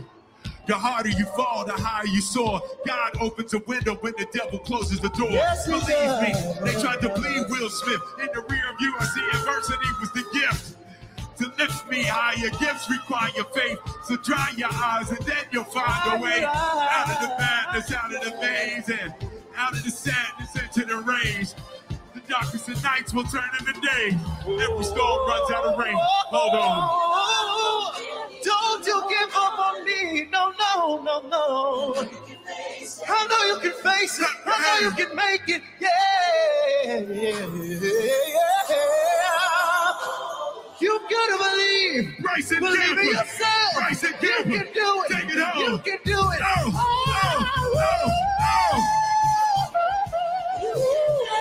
You can make it. Yes, you can. Yeah. I know you can make it. Through the dark night. He need his ass whooped. Because number one, it wasn't necessary. He didn't need to do that. Oh my bad, DJ. My bad. I was trying to get rid of this. He did not need to do that. He had an amphitheater full of people. It's maybe 7,000 to 10,000 people in there. You didn't need to do that. And the crazy thing about it was, you can tell when the AI kick in because the AI can't synthesize real movement. Yeah. So like the tempo was off like this. Like it'll go from regular people doing like this. Like the AI can't render more naturally flowing movement. It's just like, bro, what the fuck? Cause that's the part that was throwing me off. Because so like it was real people there. It was a crowd, but in certain aspects they added AI to it. Okay, I'm gonna show you the AI because I was thinking because my bad. Because I'm looking at it, I'm like, bro, all of that can't be AI. Like I'm all gonna of it show you AI. The AI starts like from this point forward. Yeah, all of this shit is AI. But it was like a real show at some point. Like, yeah. So yeah, like you said, so he didn't need. Have you seen The Matrix Reloaded? It's been a long time, but yeah, I mean, I've seen all three. You remember the scene when he was fighting Agent Smith, right? Yeah. And how all of the faces looked real rubbery. Yes, yeah. Look for that on this screen, and you'll be able to tell where the. You talking about when he was fighting outside of the Oracle's house? Mm-hmm. Okay, gotcha. Okay. Look at this. That shit look like 2K. I mean, you don't have it up, so I don't see nothing. Oh damn, my bad. I'm sorry. Yeah, I say yeah, I don't see that. My bad. Hold on. Like, look at some of the people's faces. Like, it just doesn't look real. Like this shit doesn't look real. Like, it just doesn't look well rendered. Like, everything looks waxy. Yeah. Look at dude's face right here. With the sign up. Yeah, like my bad. Yeah. I'm forgetting you not in the room. But like, look at Buddy's face. Look at Shawty's face. Yeah. Look at not is it Nicole Kidman? The lady that played Catwoman in one of the Batman films back in the day. Look at her. Like, look at dude right here who's out of focus. He just does not look real. Like, that's how you look like. Yeah, I've watched enough Marvel movies to be able to spot the CGI. Like, look at this hand. Look at that. Oh no, yeah. Look at that hand right there. Michelle Pfeiffer. She was a baddie in her day. Oh no, that hand right there look crazy, dog. It looked like one of them hands from another like nerd movie. Have you ever seen Bill and Ted's Excellent Adventure? Been a long time, but yes, I have. Do you remember when they created the robot versions of themselves to beat the evil versions of themselves? Yeah, that's what this hand looked like. Oh man, come on. I'm really yeah. Like you say, you didn't have to do this, bro. Like, come on, dog. Crazy work. He really is going outside, dog. I don't know what his objective is, like his angle is. I don't know. Like, because your move is not really hitting like that, so I guess you thought you can cross back to music to get back. Like, I don't know, though. This shit just ain't working. Yeah. Like, look at the chin. Like, look at like how the face is so smooth, like in the wrong places, and then completely sharp. Like, nobody's chin is that flat. Like, she looked like she can lay on the ground, like in her neck, and everything will hit the floor. Like crazy. Look at the fingers. Look at the shading between the wrist and the hand.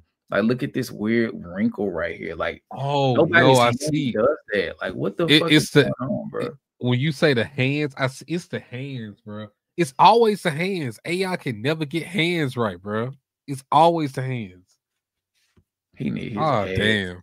Oh, like even like some of the motion, like this is not a real. That's not a real person. Look at this. These aren't real people. Like, look at Buddy right here, bro.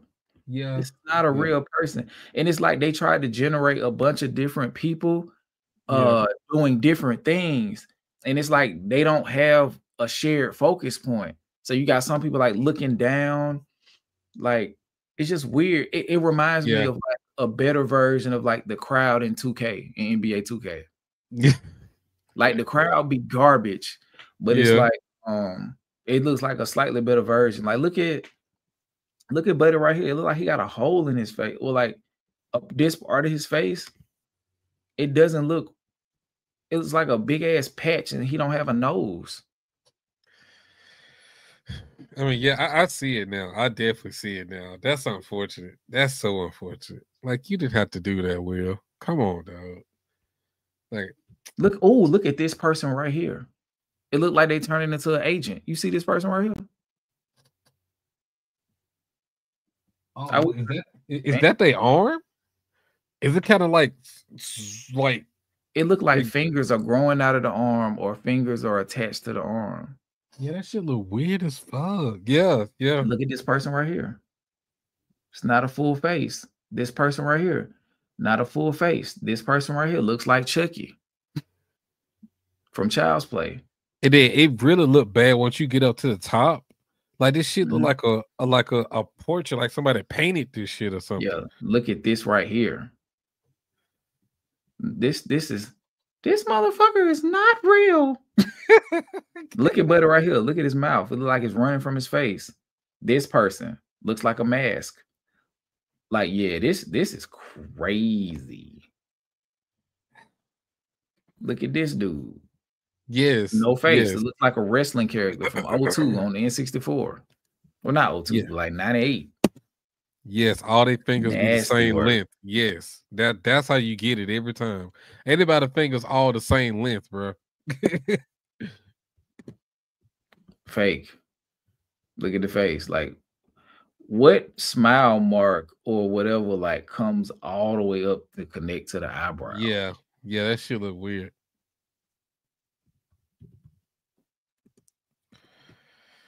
He did not have to do this. He really did. Whoever advised it was crazy. It was him. He did it. He did. I don't. He advised. He did. This is his move of trying to stay current in what's going on, because you could tell with all the stuff he used to do on IG, all the IG videos and stuff. He always plays around with different things, and he'd gained a following off of that for sure. But this is some shit. This was his idea. It was.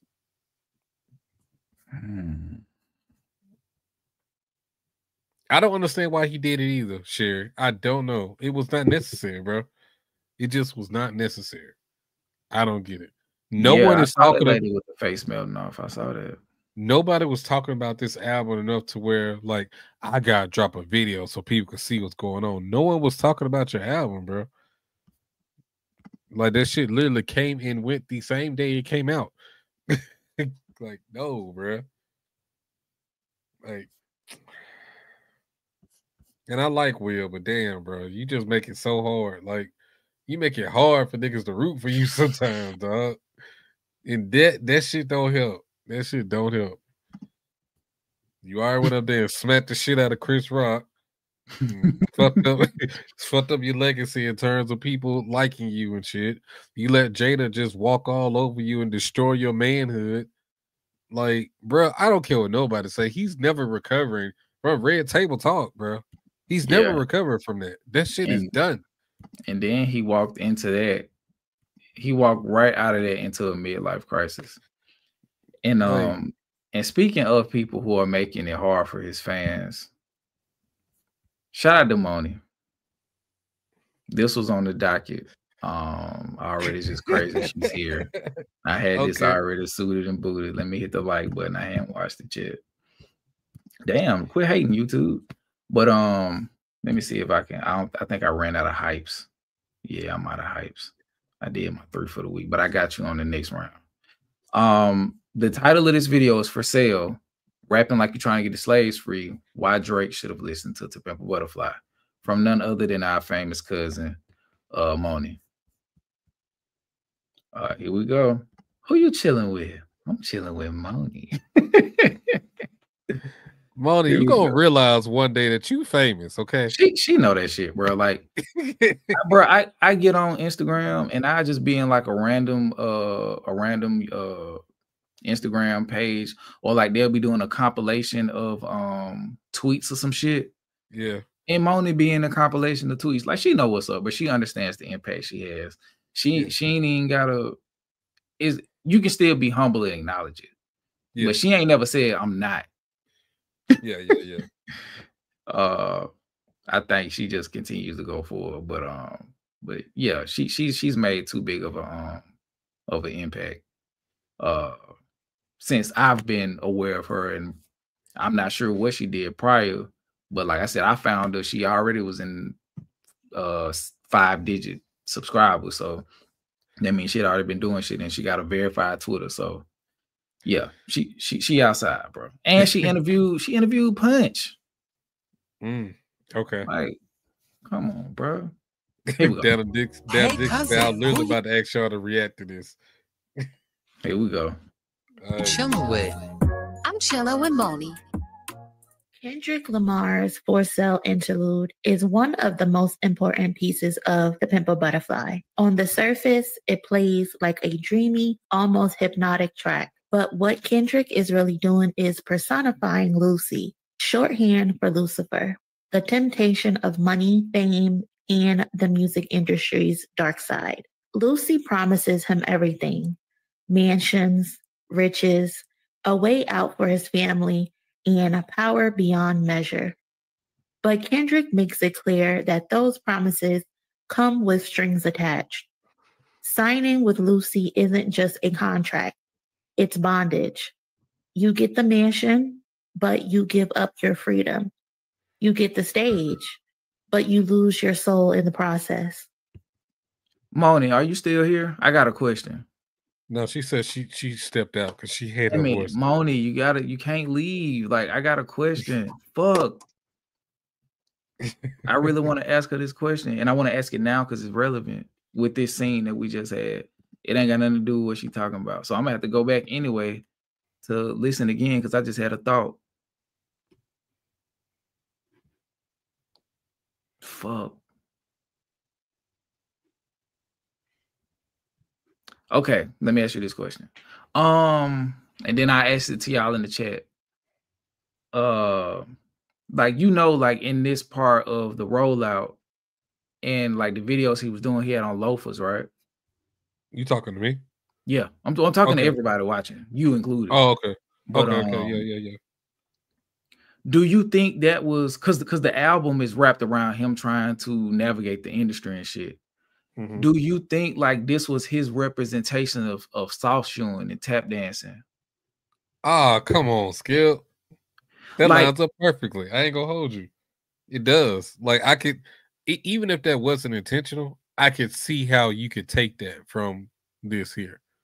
I could see that. Absolutely. Yeah, like him attempting, especially off of the back end of Good Kid, Mad City, and what that afforded him. Yeah. And maybe not like on no sellout coon shit, but like maybe trying to, because like I said, he was trying to like, is To Pimp a Butterfly is trying to take what they want and pimp it into something of his own creation. Yeah. You know what I'm saying? And like this is like his version of not his version of soft shoeing or tap dancing for the man, but like him being able to do it on his own accord. Like, okay, like the tap dance and the soft shoe is like a dance, but it's like I can step on stage and do my own version to that while still maintaining myself. That's not what I'm trying to say. Okay, so it's like, okay, yeah, this is his version of like trying to play industry games. That's what I mean. Like I'm gonna try to do the industry thing, but with my own twist, and that's why, like, the dancing that he's doing with this is like his version of, or like a version of Blood Walk or B Walk or whatever you want to call it. Like, it's still some hood shit. It's still homage the way he come from in a moment where they're expecting him to soft shoot. That's what I'm trying to say. Yeah. Is this his version of defying tap dancing and soft shoe?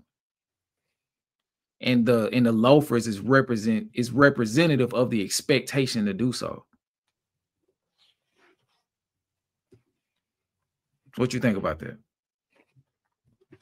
I mean, it makes sense to me. I like that concept. I didn't think about that before because I have seen this before, but I never would have. Well, back then when this came out, I wasn't even thinking like that. So, and when he did the eye performance on Saturday Night Live, he had him on too. He did? Yeah. Hold on. Damn, now we gotta go on the journey. I'm coming back to the video, Money. Hold on, real quick. And I think this is his best performance, like as far as like non-concert wise. I think this is his best performance ever.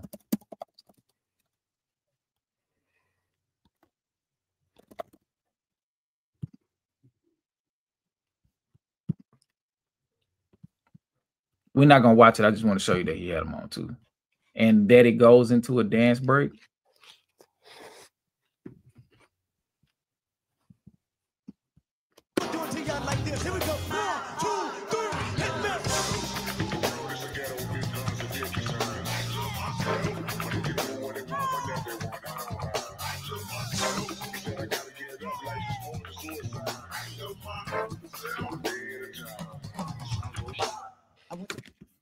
And it's another one. That ain't the one I was trying to get to. This the one.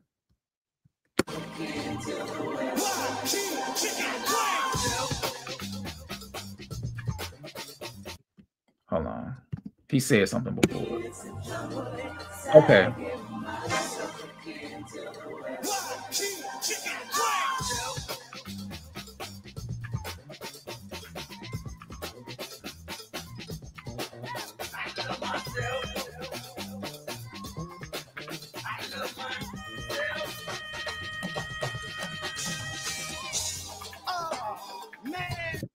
Okay, so with that being said, with this album is revolutionary, and it's not only in its inception, but in its execution and in the imagery that goes with it, because in the moment where he's expected to do all of these things, it's like, all right, we're gonna give you the biggest stage you had in your career so far.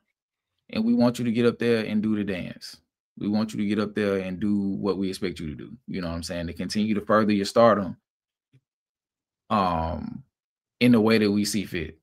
We need you to sell out. Goes back to Buried Alive. It goes back to For Sale and For Free. And like I can understand how go ahead. I can understand how low key people can look at that almost like that's a Drake diss, Buried Alive, almost. In some instances, like I can see. Yeah, I said that. And the crazy thing about it is, on this nigga album, I'm dissing you on your own shit. I said that, and then he dropped the Buried Alive response as a diss, and it's like, bro, I knew I wasn't fucking tripping. Yeah, and I knew after a while he probably felt like it was a diss. But the point I'm making is with this, it's like they gave him the red carpet to walk into this level of stardom with expectation that he shuck and jive. And it's like, okay, go do a dance, go put the shoes on, go do the dance. And the dance that he does is 1,000% rooted in where he comes from. Not anything aligned with what they expected from him. Yeah.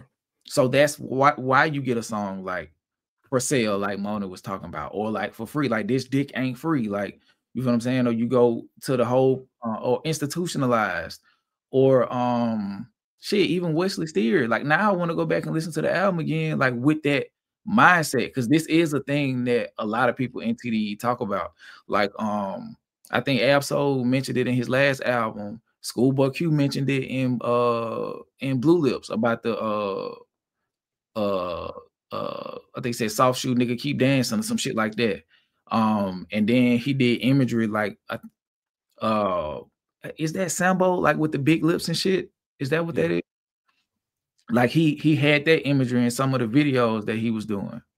So it's like I think it's revolutionary in like the whole truth to power, and I'm gonna do this shit my own way, and that's what To Pimp a Butterfly by definition, well, by his definition, means too. Yeah, that's what the Lost Time video was. Yeah, it was all through that, the Lost Time video. So yeah, man, right. I think it gives another layer of appreciation for the album, just like with that visual cue, because it makes it a little bit deeper, because it shows intention. It's not just like you sitting there thinking like, oh, this is what he meant. It's like, nah, this is what he doing. And when, on the biggest stage he had with the most eyes on him, they was like, "I'll go do a dance," and he doing this. But shout out to Kenji Jr. He said, love this dance reminds me of when Q does his Hoover stomp a little bit." Exactly. Even though Q is a Hoover, which is completely different. I know. It's like a mix between that and what YG be doing. Yeah, shoe shine, nigga, keep dancing. Exactly. But let's get back to the Mona video. I just wanted to look at that real quick because that kind of struck a chord. I was like, that's interesting. I want to ask if anybody think that. Hey cousin, who you chilling with? But y'all just let me know if I'm tripping or if I'm not tripping. But no, I think that's what this element is for me. Like they're like, dance. He like, okay, and by the time they realized what he was doing, it's too late.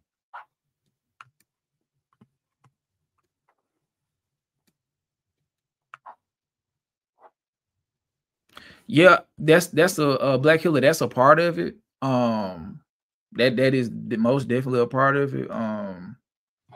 If you go back and watch my 10-year reaction to Pimple Butterfly, I discussed that. I do think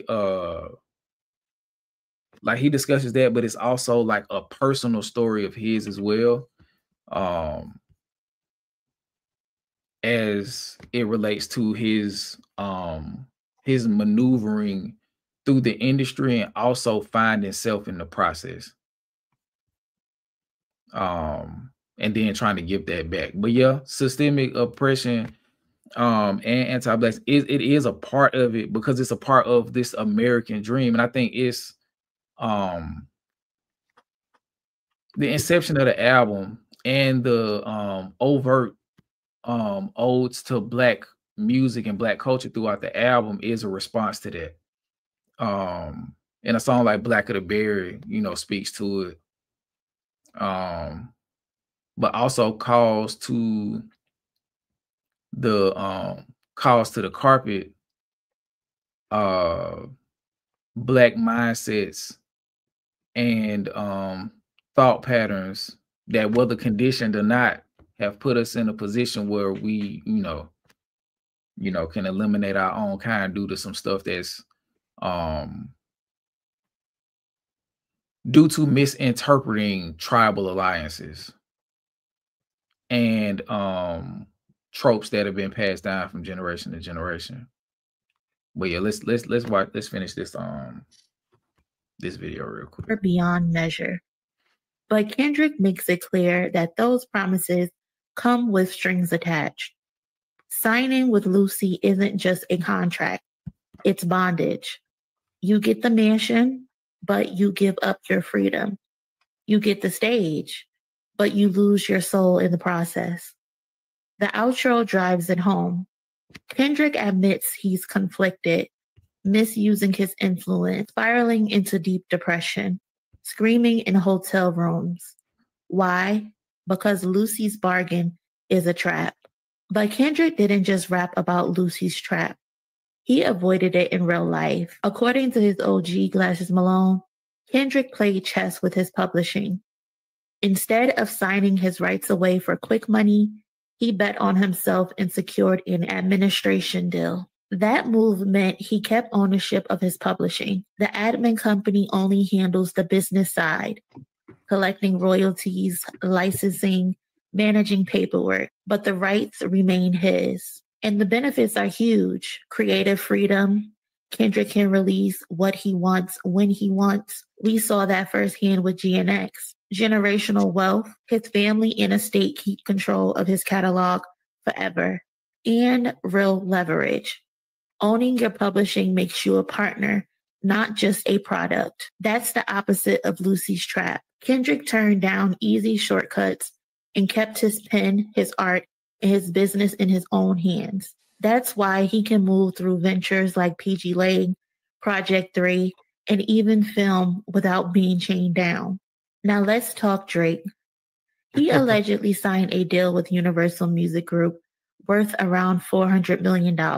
At the time, it was hyped as one of the biggest contracts in music history.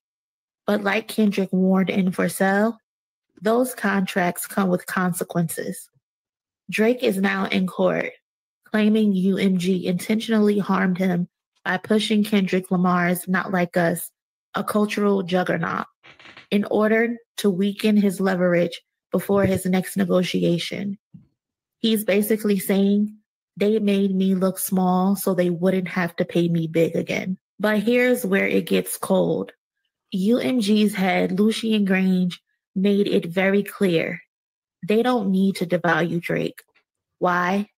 Because they already own him, his masters, his publishing, his catalog, not just for life, but likely in the afterlife, it seems. Drake isn't sitting at the table as a free man. He's sitting there as an asset. This is where Kendrick's message in For Sale hits the hardest. Lucy says, sign this contract.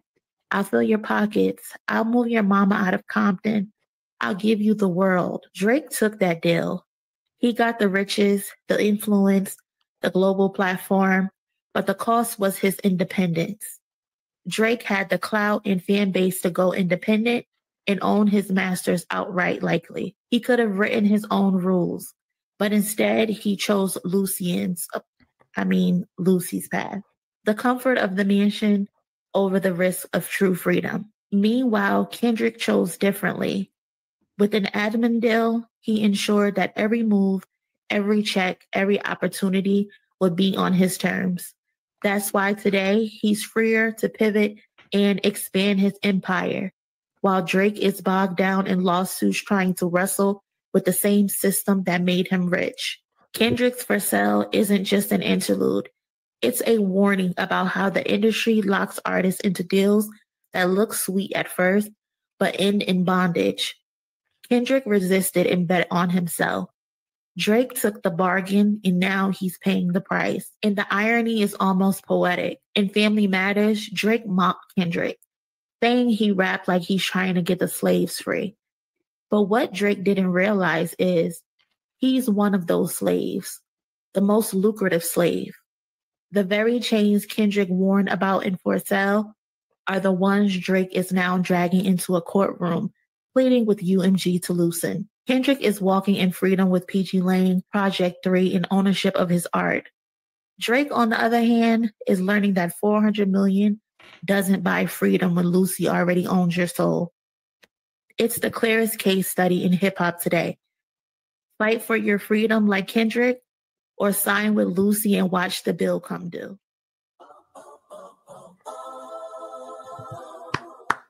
No, not she ain't pulled the Tyler, the creator.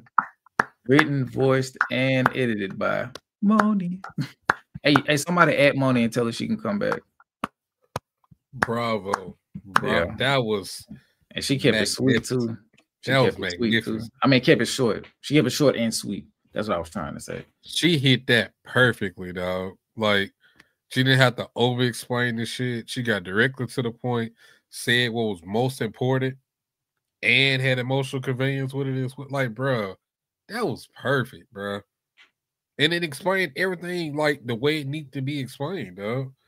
Yeah. And at this point, that now that Kendrick is the focal point of everybody right now, he's able to move and do things differently. If this was still Drake, he still would have been trying to drop shit right now if he was at the top, because he has to. And when she said that, and I've been saying this myself, but she was like, Drake is suing UMG because he feels that they're trying to devalue him, make him look small when they're for negotiation. And yeah, they don't have to devalue him because they own him already. Why would we need to devalue you if we own you already? It makes no point. That point would be more so for Kendrick, if anything. Like, if it was a situation where Kendrick was trying to like dispute, like, oh, they try to devalue me and all this other shit, but not Drake. It don't apply to him because that's why Lucian ultimately he was trying to brush his shit off, like dismiss his shit, get it thrown out early because it has no merit for real.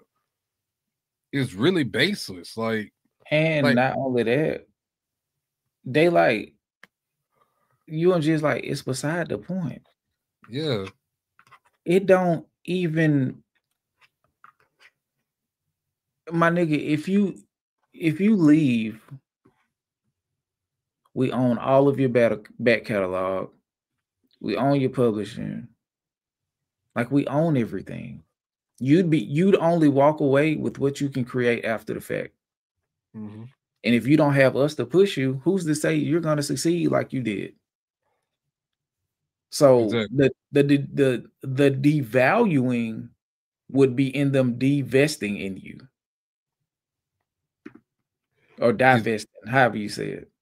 Yeah. Retha and Shay E in the comments. Why would they devalue their asset? And if they wanted to undervalue him, they had the full power to do that anyway. Okay. Let me ask you a question real quick. Yeah. Okay. Why would they, if they what do you say, why would they devalue the asset? Yeah. There's no reason to. None. Okay. Look at it like this. If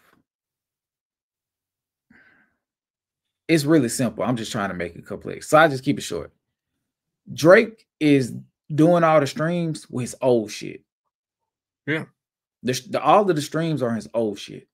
Yeah. So if you're not generating money or that much money with your new shit, but you want to re-sign to me, and you think because your old shit still doing numbers, I should sign you at the price based on the fact that you feel like you're still worth this big number because your old shit still pumping. I already owe your own shit. I already own your old shit. Why do I need to pay you $4, $6, $8, $900 million when I already own your old shit? So if I want to be shrewd, and I don't know for a fact that this is what's happening, but I can see where it would happen at. If I, label owner, decided that I have a slightly, well, I'm forecasting a downward projection over the next 5 years for this asset, but the parts of the asset that I already own will still sustain growth, right? But if I can pay less for the 5-year projection, I'm gonna do that. You feel what I'm saying? Like, look at it like this.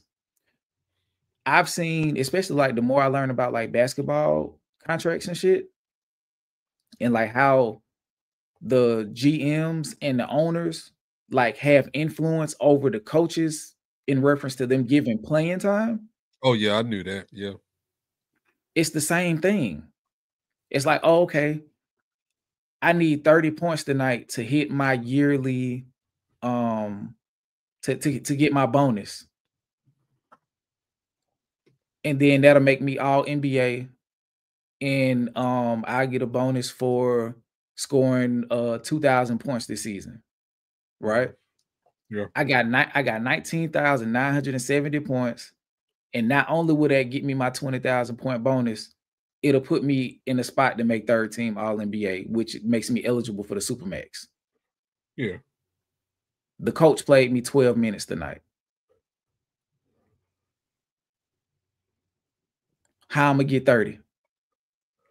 Yeah. Not even 12 minutes. So what did the ownership group just do? Yeah, I guess in that instance, yeah, that'll be devaluing. Because now I own your bird rights.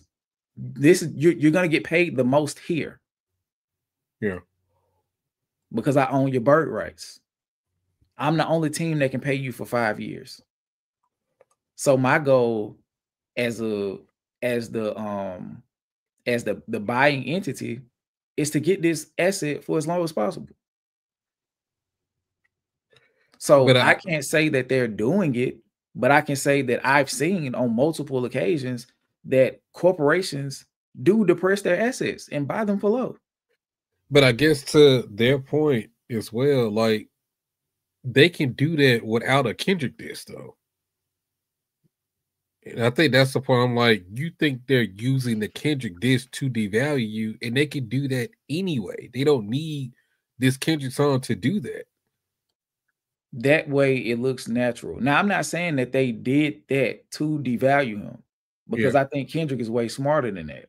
The point I'm making is because they were saying, like, why would they? Yeah. I just told you why they would. Yeah. But I don't think that Kendrick sat down and was like, all right, cool. Y'all want me to diss this nigga so he can make less. And then I could not sign to y'all. Like, because that's the thing that like kills the whole Drake argument. Right. Right. If Kendrick signed a 50-50, or if he signed an advantageous deal for the label, it makes sense. You get it? Like, you feel what I'm saying? But if Kendrick is still maintaining his publishing going forward, he's still maintaining his masters, he still has full creative control, and he's able to do ventures outside of the label, that's not an advantageous deal for Universal. So what do they have to gain from Kendrick by getting him to battle Drake? Right. Like, there's no incentive for Dot to do that. You feel what I'm saying? Because I get what you're saying. Yeah. There's no way that, because in order for me to do something like that for you, in order for me to risk my career, because anything can happen, in order for me to risk my career, there has to be something, some way that I can benefit off of this. That's another reason why I feel as though he's not suing Kendrick directly. Because he knows he has nothing to really do with this shit for real. But also the money that he's seeking, he wouldn't be able to get that from Kendrick. Like, of course, yeah, that like, too. Yeah, and all of the validation that he wants wouldn't come from him suing Kendrick either. Like, he's suing the system because if he beats the system, he can prove in his mind that the system conspired against him with Kendrick. He still to this day does not view Kendrick as a peer. Yeah, he don't. You feel what I'm saying? So like, he's still in shock or in awe that we really like Kendrick the way that we do. Like, he was like, how could y'all like this nigga? Like, it's no way that y'all like Meet the Grams, not like us, Euphoria. Like, y'all don't like this shit for real. Like, y'all only like it because they're telling you to like him. I'm like, no, that's not it. That's not it, Drake. You are so full of yourself to think that his growth or his fan base is not organic. But I think that goes to something that a lot of people who are like observing the Republican Party at this current time, and President Trump in particular, that like every accusation is a confession. So I think that he's projecting his experience with the system onto Kendrick. You feel what I'm saying? So when you look at it from that perspective,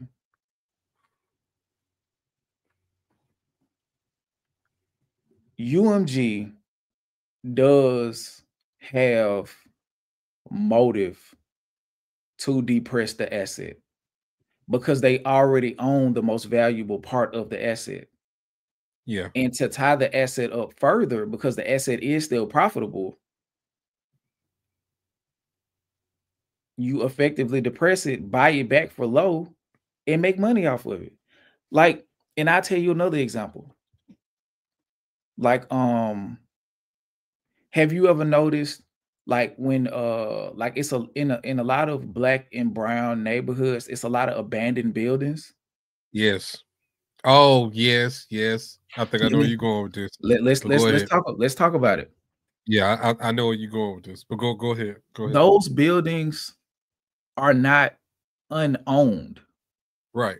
Those buildings are owned by people with money that they have enough income to buy and let buildings degrade. Because what? It brings down the property value. It brings down the property value of the area. Yeah. So when it's time to start buying up other shit, you're buying it up at a depressed value. So when gentrification starts, you're buying up a bunch of depressed assets. Exactly. Oh, damn. Down in Dixie. When I thought about this, I immediately thought about off of the 31st Street exit, like back on the side with like Chevron by Topgolf. Yeah. It's a bunch of abandoned buildings over there. But those buildings are they're being held by different companies waiting on the gentrification and remodeling of that area to begin. The value in those buildings will skyrocket. Like look at how long it took for them to tear down Caraway Hospital, and they still not done with that shit. Like that's supposed to be like what a parking deck and all that shit is for the amphitheater. That shit is still there, bro. Like Caraway Hospital being that big of a like landmass, like a space, or just crumbling, deteriorating building, broken glass, homeless people in and out of it, gang violence, graffiti all over that shit. Like who's gonna want to move into this area like this? But that's the thing. That's the perfect question to ask. Yeah. Who's gonna want to move there? Yeah. Nobody. So if nobody wants to be there, what happens to the value? It drops. It continues to decrease, right? Yeah. So when a developer is ready, and the economic climate calls for it, and the meetings that they're having behind the scenes with city councilmen, with congressmen, with senators, with more rich people that we don't discuss, they start to move forward. Because a lot of people, hold on real quick, let me say this part. Yeah. The dude that I was talking about when I brought up To Pimp a Butterfly the last time, when I was saying that he's a good dude, a good job, does good by his family, very educated dude, went to the HBCU. Yeah. He's also got his hands in some aspects into the political sphere, and he knows certain things. Yeah. So I say this, before McCullough was McCullough, he bought a house in McCullough because he knew about Amazon. He knew about the economic enrichment that was about to come to McCullough. So he bought a little $130 crib in one of the newer subdivisions. Amazon come. 2 years into him buying the house, the value of the house is double. But I bought it as a cheaper asset. So having that knowledge of projection, I can play the long game. Yeah. So UMG is playing the long game. But let me read this. I got some challenge. Shout out to Mateo. The thing is, what Skip is saying is true, but also Drake devalued his own stock for multiple years since his deal. I'm not arguing that, y'all. Let me leave that up. I'm not arguing that. And that's what I said. Like Drake is he's however you want to slice it. He's not as valuable as he was when he signed the first deal. It's kind of like when you buy a new car and the moment you drive it off the lot, that shit depreciates in value the moment it leaves the lot. So moment he signs that new deal, he just been putting out trash, killing your fucking stock, bro. Like you not making music that resonates with the people anymore. It just comes and goes. It's microwavable music at this point. Nothing like your first half of your career, your catalog is sticking like that anymore. And even you rapping your songs that you're not relatable anymore. So why should we invest in you? Go ahead. So let me say this, because the thing about it is, I think this is a misnomer. A lot of people because Drake is not quality wise who he used to be. Yeah, it's still profitable. Right. It's still profitable. So it's not like because Certified Lover Boy, not Certified Lover Boy, For All the Dogs did 400,000 first week. So I think treating it as if he's no longer valuable, period, is a gross miscalculation. It's just the fact that views did 1 million. Yeah. You feel what I'm saying? So coming off of that and going into Scorpion when he signs the deal after he dropped one of the projects, if I'm not mistaken, independent, like one of them small mixtapes or whatever. Dart Lane demo tape. Yeah, and then after that, he re-upped with UMG on a high. Yeah. So over time, back to your car analogy, what further depreciates a car is how you treat the vehicle. Right. He's being reckless with his vehicle. Yes. He's like he's constantly driving it fast. He's not getting the regular maintenance. And if he does get the maintenance, it's minimal. You know what I'm saying? Like he's not getting his oil changes on time. The car still runs because he's still getting some oil changes, just not every 3 months or however many thousand miles that he's supposed to be doing with it. Yeah, every 3,000 to 5,000 miles. Yeah. So with that, the car is depreciating. Right. Right. However, the goal of the dealership is for the car to depreciate. Yeah. So yeah, they're on they're on a kindred path. Because the ultimate goal is the asset depreciating, so you can ultimately buy it back low and sell it high, but you take in the profit. Yeah. You feel what I'm saying? So like when Mateo said, he was like, I was agreeing with you, Skip. I'm just saying that Drake made the possibility of him being viewed as depreciated asset easy. That is true. Like I said, we're not arguing. Like we're just having we're on the same street. We're going the same direction. We just on two opposite sides of the street. Yeah. Like Drake was going to be devalued because the type of like he's a sports car. He's like a Ferrari. When a Ferrari is good, it's good. It's one of the fastest vehicles you can get. It looks nice. It's super luxury. It's mega high end. You don't have to have an ad for it. It sells itself, right? But if you're driving it to shit, if you're not properly getting the tires changed and doing all this other shit, if you're not maintaining it properly, it will depreciate faster than it's supposed to. You know what I'm saying? And if you want to sell it back to Ferrari is going to buy it back at a lower amount because they know exactly once they evaluate it what they can do to get it back to the level it needs to be so they can sell it again. Yeah. So looking at it like that, it's like, okay, UMG is like, okay, you think you're still worth 500. We've already done the projection. We know you're not. And we know however it goes, we still have ownership to your old shit. So if we want to continue to make money off of you, we know that it's gonna be way harder this time to make the 500 million or the 6, 7, $800 million that you want. You're not worth that. So in order for us to even be able to properly do business, we have to do our part to do good business. Right. And if you want to say that's devaluing or whatever the case is, their goal is to pay the least and make the most. Right. I don't believe the conspiracy theory that they hit Kendrick up and was like, hey, we need you to battle Drake. He's making too much money. We need to knock him down a few pegs. Because if you look at it like that, if I'm operating as an independent imprint in Kendrick, because after Mr. Morale, he's fully independent. Right.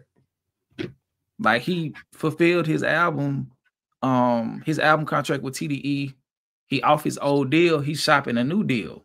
So what about that makes Aftermath me like, TDE, So what about you coming to me and telling me, hey, I need you to knock off our top earner, quote unquote? Why would I want to do business with you? Because eventually, if I do well enough, I'll be next. So why would I do that? If anything, it's like if Kendrick was playing the game, he was playing the game for self. Like I saw some videos like Kendrick, maybe Kendrick was ahead of the curve in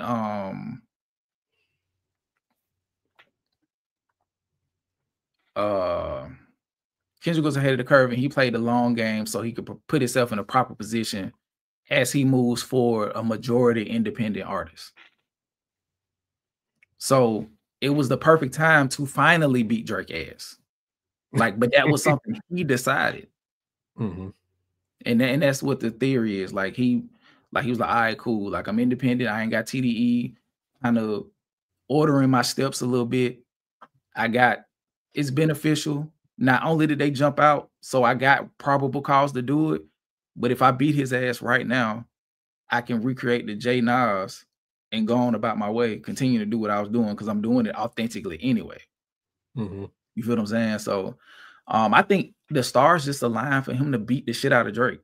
I don't think it was no label manipulation. Right. That's what I feel. I feel the same way. Yeah. So if Drake got devalued, which is what I'm agreeing with Mateo, if he got devalued, I think like I said, I think UMG had a motive to want him to be devalued. And then also real quick, you can tell, I agree with you how you feel, so how Kendrick moves, and this is the perfect time to do it now as an independent artist. But you can even tell in how he dissed Drake is different.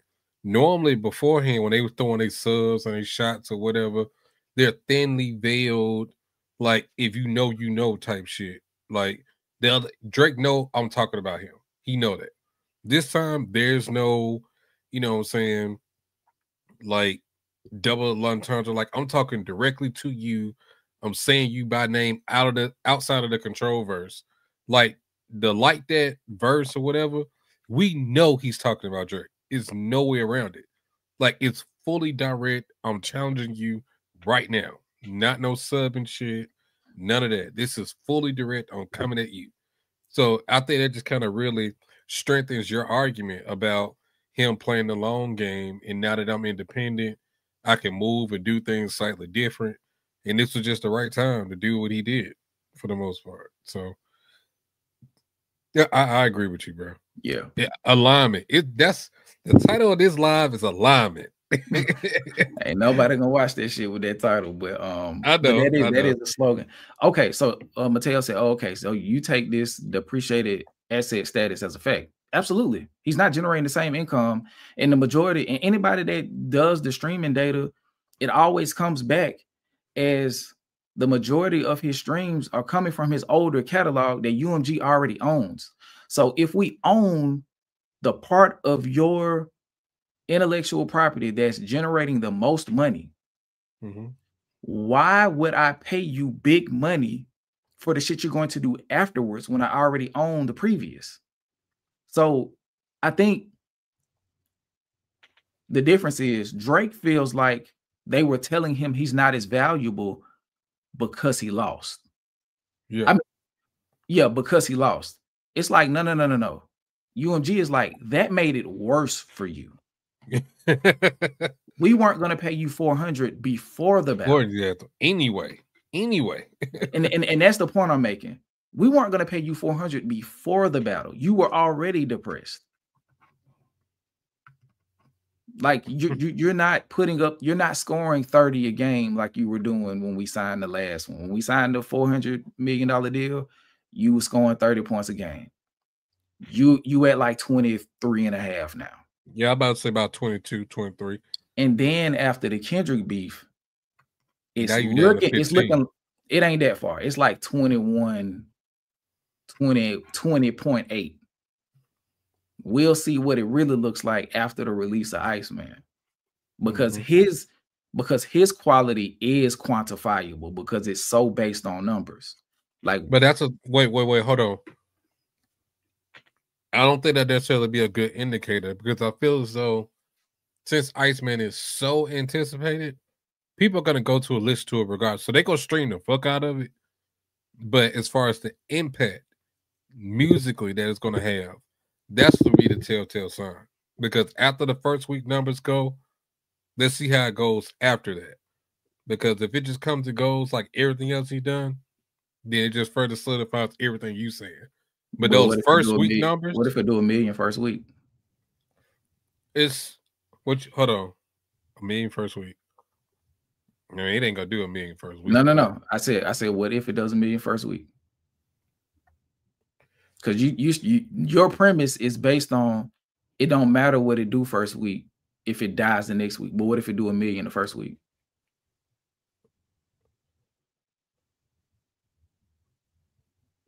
I mean, that's gonna be his argument though. He could be like, I'm still valued because of this. But no. That's not the okay. What the question I'm asking is to extend the point that you were making. If like, because you're saying the first week isn't the only week that matters, right. And my argument was that his quality of output is quantifiable by the numbers. So if it does $1 million the first week, the next slate of weeks doesn't matter. The album went platinum first week.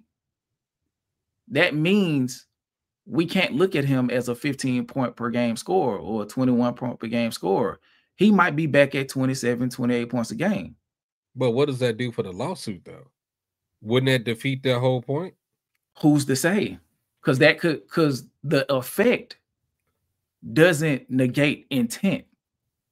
Right. Oh yeah. It just basically like you saying, we weren't going to pay you anyway. Like, regardless of what happened with the Kendrick beef, we weren't going to pay you that regardless. Yeah, we weren't going to pay you the 400. Right? Yeah, because we are projecting that you are already averaging 22 points a game. So we think by the end of this deal, you'll be in the teens. But let's say Iceman drops and it's a 30-point season.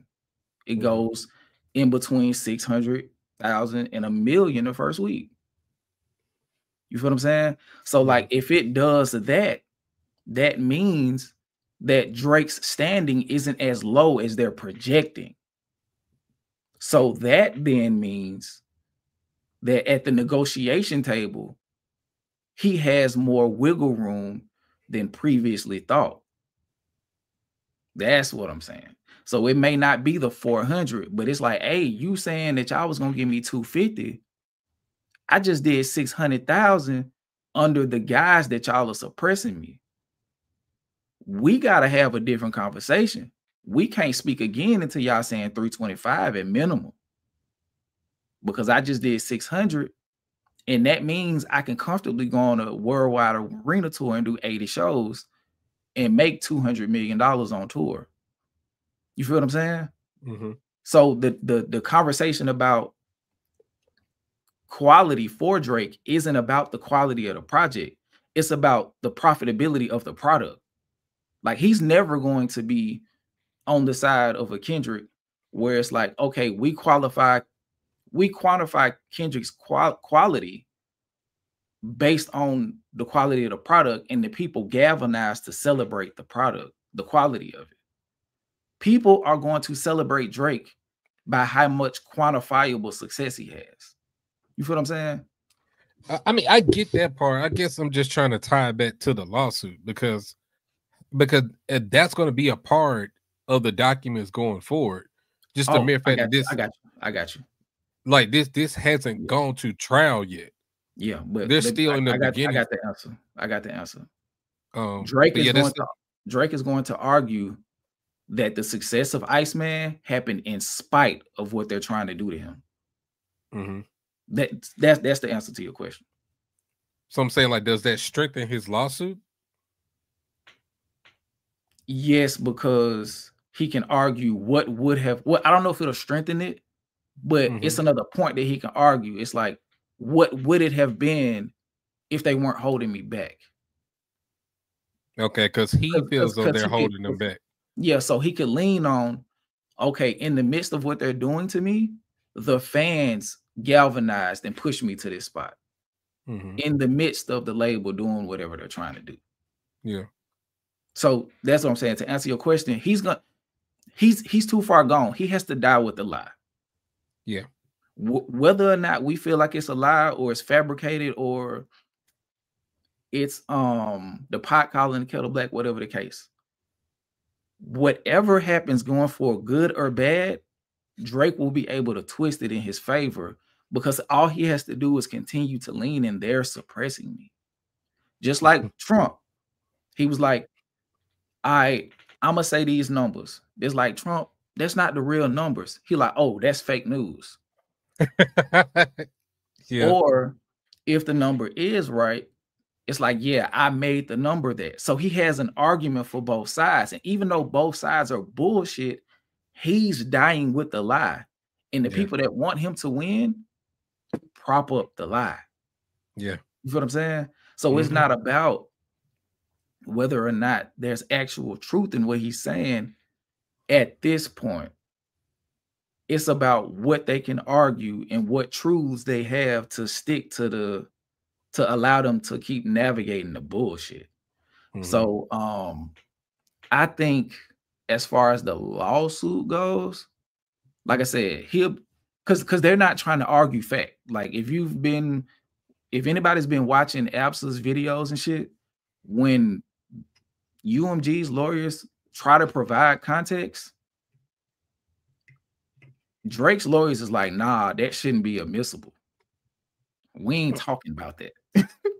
Like, never mind that. Or like when you having an argument with somebody and they like make a point to some shit you did back in the past, and you be like, why you bringing up old shit? Yeah. Anytime they bring up tailor-made freestyle, he be like, why y'all bringing up old shit? But they like, Drake is a part of the battle. He like,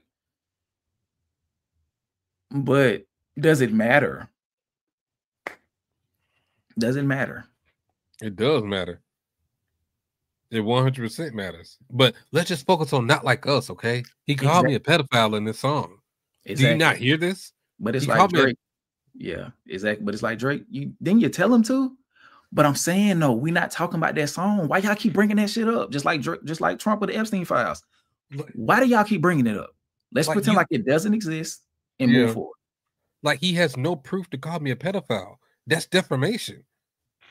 Just focus on that. That's the basis of my argument here.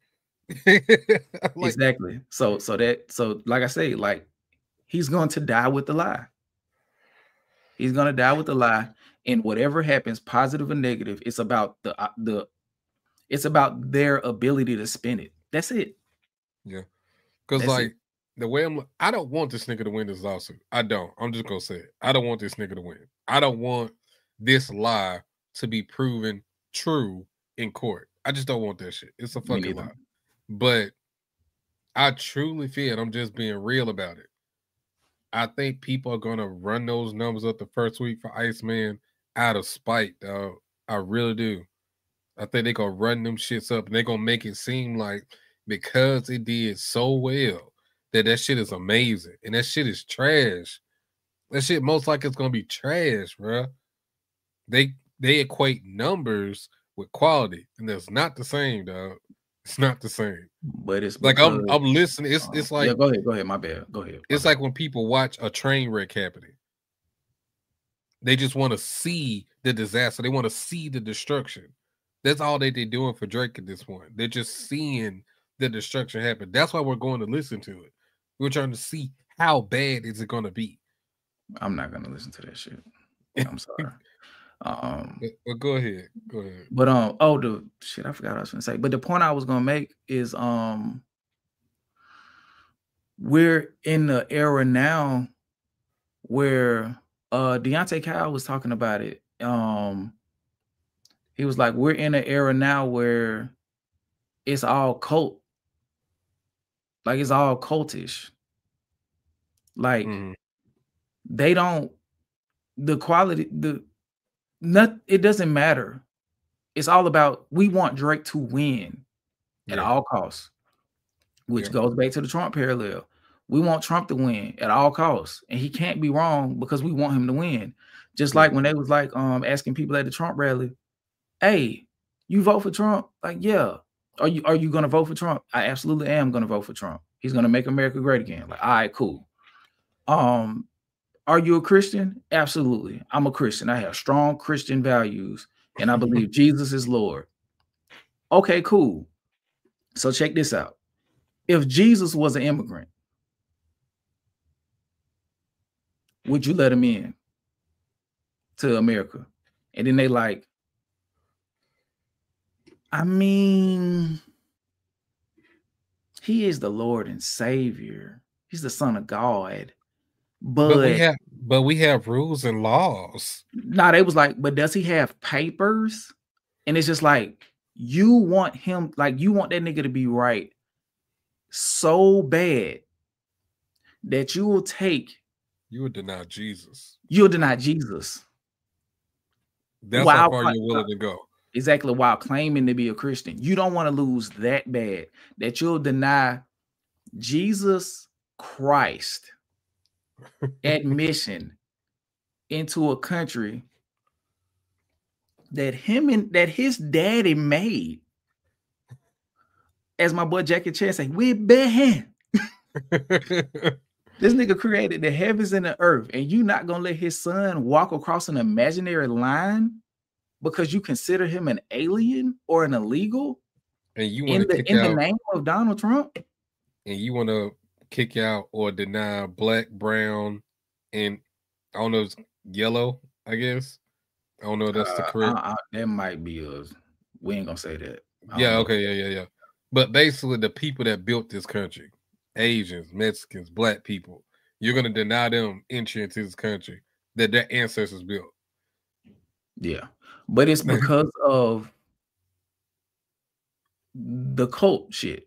Like that's all. Like, to bring it all the way back, it all goes to the cult. Are you in the Democratic cult? Are you in a Republican cult? Mm-hmm. Are you in the Kendrick cult? Are you in the Drake cult? If you're in the Kendrick cult, you're doing performative appreciation for hip hop per them. And if you're in the cult, you want Drake to win at the expense of hip hop.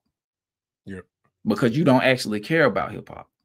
Yeah. So as long as Drake wins, everything will be right in the world.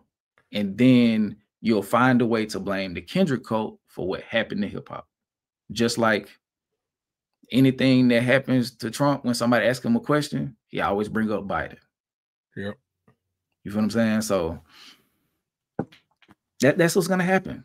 That's what's gonna happen. If you win, they're gonna be happy, regardless of what it causes for the rest of hip hop. And if you lose, they're gonna find a way to blame everybody else. But what I want to know is, who Drake gonna blame for buying this fake ass chain? Here we go. That's what I want to know. Like, who you gonna blame for buying this fake ass chain? He gonna blame Kendrick. But hold on, let me pull it up, because I got an article. I don't know if it has the audio in it. It might. I'm not sure. And then we're gonna run through this stuff and we're gonna get a body. Working. But hold on, here we go.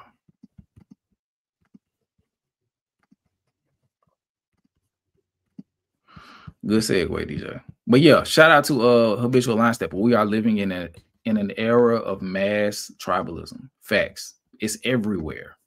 It's either this or that, and it's everywhere.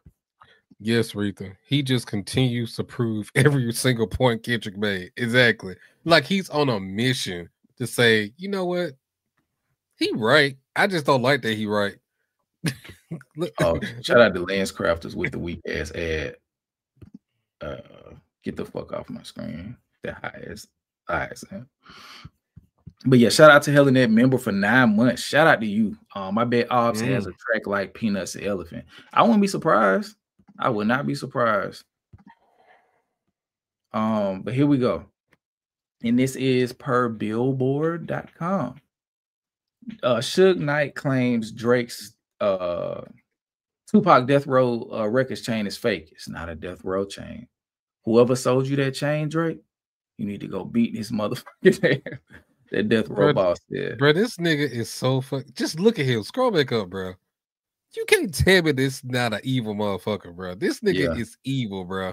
This that nigga is my eye twitch is crazy. This nigga is one of Kingpin's bodyguards. Nah, I think that nigga, he's one of his sparring partners. Yo, something, man. This nigga is evil, dog. It's fucking crazy. But go ahead, man. I lost my glasses, y'all. I lost them. Oh, you did? Yeah, I haven't had my glasses for like 2 weeks. I lost them. Yeah. And like when I got my job initially, I didn't get vision insurance because I had 20/20 vision. And like I never went back and got vision insurance. So I called LensCrafters today. I was like, how much for an eye exam? That's like $150. I'm like, $150? Got me fucked up. But I need them. So I'm gonna have to pay for that. But it's cool. I just don't want to do it right now. Like, look at this. They're like the AI shit from the Will Smith video. Yeah. Well, hold on. Let me I don't want to read it. So I'm looking for the video. Here we go. If he was a manager Death Row, he would have been fighting Spider-Man. Here we go. Let's see.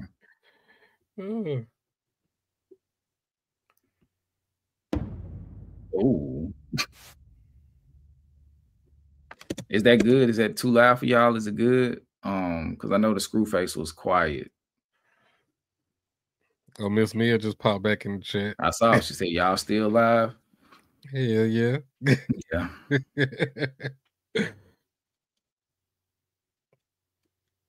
Suge, what's popping, man? Man, as usual, every day's a blessing. Working out and getting ready, you know? Yeah, health is wealth, man. You got to make sure your health is on point, man. Always.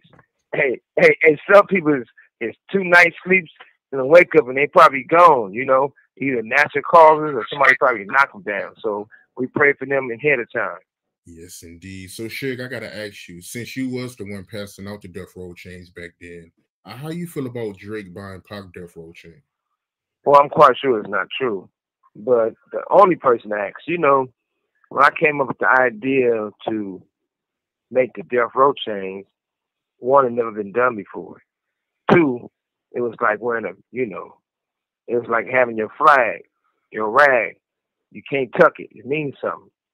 So only person I got Death Row chains, and I'm the only one handing them out.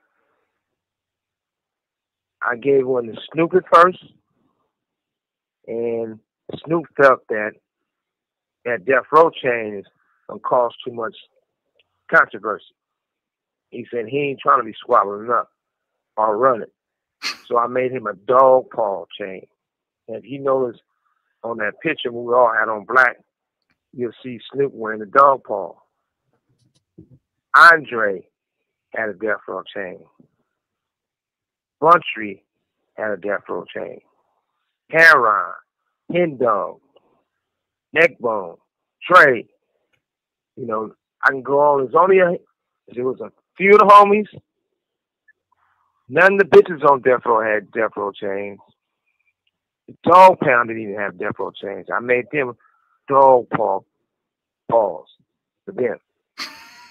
When Pac came home, I went to go visit Pac. And when I got Pac out, he came home and we was going somewhere at the time. He said, "Oh." I forgot. Hold on. So in other words, he never had a Death Row chain. That's what I'm pretty sure what he about to get to. So whoever gave you this chain with this insignia on the back. That's not what he about to say. I heard this already. Oh, okay. Yeah, I ain't heard it. I tell all your niggas, they all got those Death Row chains. I'm like, shit, I'm gonna make you one. He's like, shit, you my big bro. Let me wear yours. That's more important. I don't want a first one. I want to wear the one you got. So my Death Row chain at the time was full of diamonds on the chain and full of diamonds on the bezel. Pac came home and got that chain. Not after Christmas, not after New Year's. He already had it. And 1,000%, I heard a few people say that it was something wrote on there. One should run on that chain or the charm. Definitely not the chain, but the charm. On the back, it wasn't nothing. And it was one of the best jewelers in California. This guy always come with great diamonds, the best of the gold, the best of all the shit. Now, if Drake bought that chain, Drake should go back and keep their drawers up their ass. But I don't go hard about it because it ain't Drake's fault. And I believe Drake really admired Tupac and liked Tupac. I know in one of his songs, he was talking about, so they say he was talking about how he was listening to some songs that Dad had some pop verses that he was supposed to have. And, you know, we ended up getting it back. It was a sad day for Dad. Got touched up a little bit. That's the past. But more importantly, I feel that it's sort of weird that everybody want to rewrite history. Said they had a death row chain. Nobody had a bitch ain't never had a death row chain or a row chain. Never in life. But if Drake really trying to do something out of Tupac, he should get at a motherfucker who really fuck with Tupac all the time. Still. Extortion will arise in our lives, but you gotta pay bread by it. Like Suge Knight is still, this nigga is low key like, hey, if you want a death row chain for real, nigga, come holler at me. 500K. I commission to get it made. Yeah, come holler at me, bro. This nigga is a menace from behind the gates. This nigga said Pop didn't have a death row chain. That nigga was wearing mine. That's how I know what you got is fake. And I got mine. Yeah, I got my chain. The one he was wearing was the one I gave him. It was mine. So whatever that shit you got with this inscription on the back, I ain't never did this shit with these chains. No such shit. So yeah, you need to go whoop the person ass that gave you that shit. He said he need to kick their drawers up their ass. You know how hard you got to kick somebody to kick their drawers up their ass? But yeah, damn, it's just like, bro, you a sucker, Drake. You a sucker. You a pawn. You a punk, bro. You doing shit out of spite, and you look like a goofy, bro. Just stop. Stop. Get some help. You need that. But he won't take it, though. He won't take it. He won't. You doing this shit trying to spite Kendrick, and Kendrick looking at you stupid as fuck. Like, stop it, bro. Like, I just don't understand. Like you were saying, he just keeps doing things that keep him in the public eye in a negative way, bro. Like, all publicity is not good publicity, bro. It's just not. I'm sorry. I never like that. that saying, that phrase. I don't like that. Okay, we got a couple of more little multimedia pieces, and we're gonna get out of here. This shit is disgusting. Okay, let me see if I can pull this. Okay, so we're talking about Drake, so we're gonna go into Boy Wonder. Okay, sorry, Jay Nolan, we're not gonna get that video. That video too long. The video was about Boy Wonder embarrassing himself, asking what the other side listened to when the girls come around or some shit like that. Yeah, and it's just like niggas was like, well, people were like, just giving them all the things that they could listen to. It's like, yeah, I just think it's so weird for on the nuts of another man to say, hey, if you don't listen to him, you don't get girls. Yeah. That's why I didn't respect that shit that Metro was saying about that damn album he dropped this year. Talking about, oh, y'all went outside. Y'all don't know how to get no girls if y'all don't like this album. Nigga, no. That's not what that means, bro. Like, what the fuck you talking about? He should have said, if you don't remember this era, you weren't outside. But putting the whole not liking it is crazy, because it's like, maybe y'all didn't do a good job at recreating the feeling. Like I said earlier about it's hard to recreate nostalgia. Yeah. Because that's the point. It's nostalgic. It's a feeling. It's not even like you can't quantify it. So how the fuck can you create it? Yeah. You feel what I'm saying? It's not a product. It's a feeling, bro. Exactly. Perfect definition. If I had to market nostalgia, it's a feeling. I mean, it's not a product. It's a feeling. Yeah. Nostalgia. But and nostalgia. Yeah, exactly. So a lot of people was responding to him like, bro, you goofy as hell, and then you forgetting that you know produced multiple Kendrick songs and And people just like all of the people that you can listen to other than Drake to like set the mood, like when ladies are around. It's like, my nigga, what are you talking about? And then I think people went in like found like screenshots of shit he was saying back in the day when he was like bigging up Kendrick. But apparently when all of this stuff started, like Drake was basically sending out kites, making niggas like get rid of all of their Kendrick friendly quote unquote propaganda. So when people went back to do research on them, it didn't show up that they ever, you know, spoke highly of Kendrick in any form or fashion. And it's like, for people like you dragging it, like, no, Drake is really in a cold war with Kendrick. Like post battle, he's really in a cold war. It's like about manipulation and about narrative control. But it's like, if the other person not playing the game with you, it make it look 10 times worse. Yeah. Like, it really does. Like Kendrick performing Not Like Us, but he ain't performing it like on the stage. Like, yeah, I don't know if y'all remember, but last year, like the show is such and such. It ain't about that no more. Like at this point, it's just business for him. He's not even performing it to directly dish you. It's just business at this point. And I think he just liked the song. It's a huge song. A lot of people love the song. I'm sure he loved the song. I think by the time the tour is over, he's probably not going to Too Tough Run to continue performing it. Yeah. But shit, you never know. Cause the nigga is clearly petty from what I'm hearing. He's clearly petty. So, but I just don't think because what they're trying to do is make it seem like, oh yeah, he's touring the song. You're like, no. He's touring his immense catalog that also has this song in it. And it's not his biggest song to date. He got 2 diamond songs right now. 3, I think. You feel what I'm saying? And this might be the 4th. And he got a diamond album. So, but I think the only way. Like, oh, go ahead. The only way I would agree with that argument if GNX never came out, and if you going on a tour and you performing you performing Not Like Us and all these diss songs every night, and there's no tour, no new album, no nothing, then I can understand your point.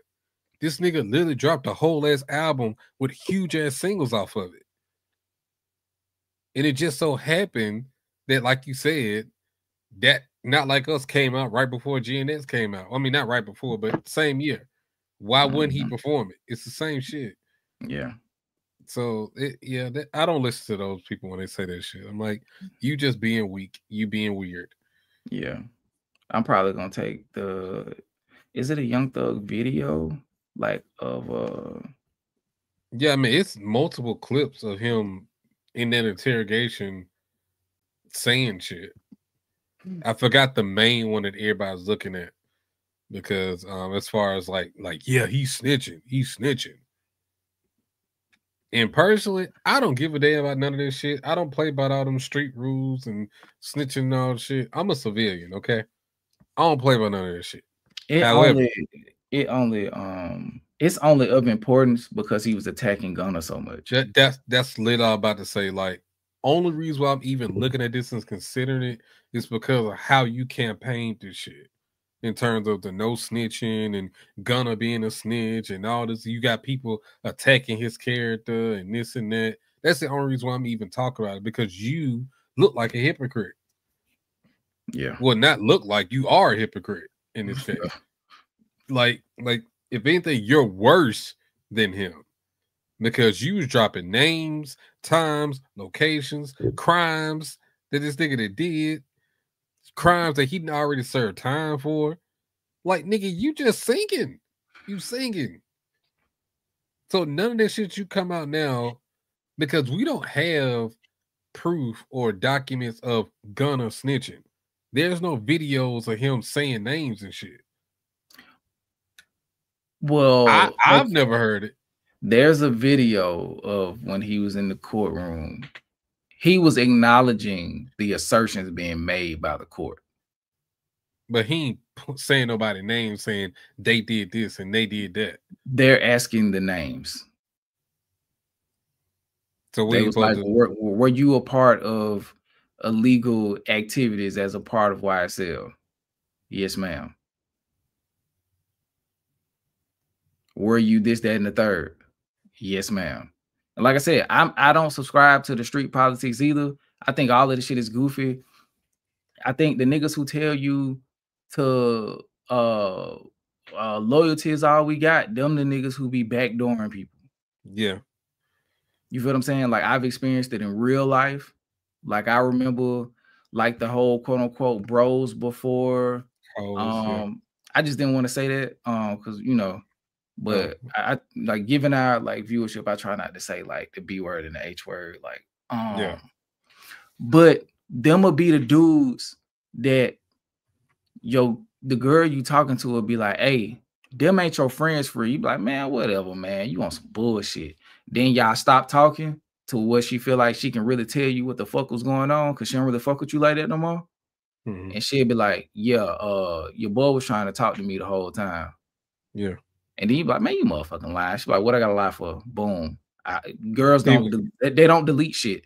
So yeah, read this. It's like, damn, for real. Yeah, you was trying to talk to you the whole time. You remember this date and time? You remember this day when we was doing this? And yeah, you remember that day? Go.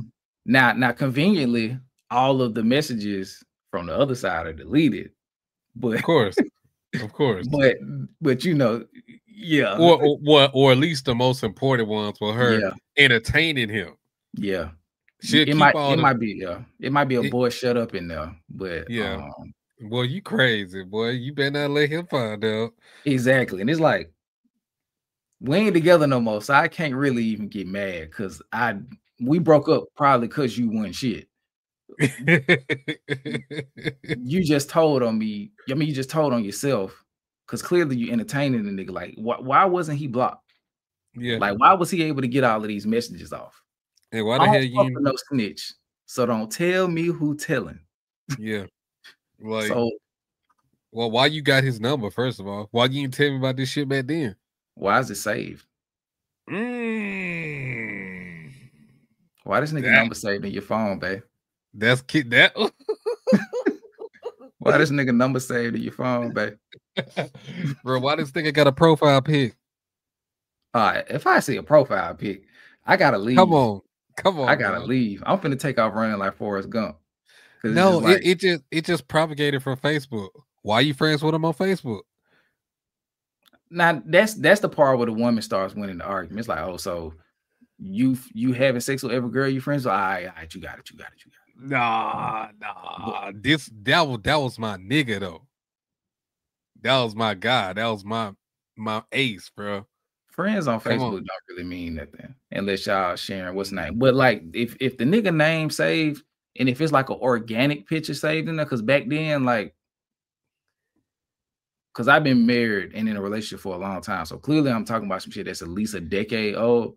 So like back then you didn't have like the propagation of that's recent. I'm talking about recent shit. Yeah. So if a nigga picture in the phone, she wanted it to be there.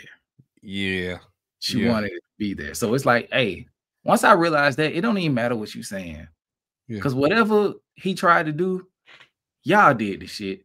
And now you're just showing me that he ain't shit because you kind of want to hurt me and prove a point that you was telling me this because y'all was conversating while we was talking. And now you can kind of throw it in my face while playing the victim. Mm-hmm.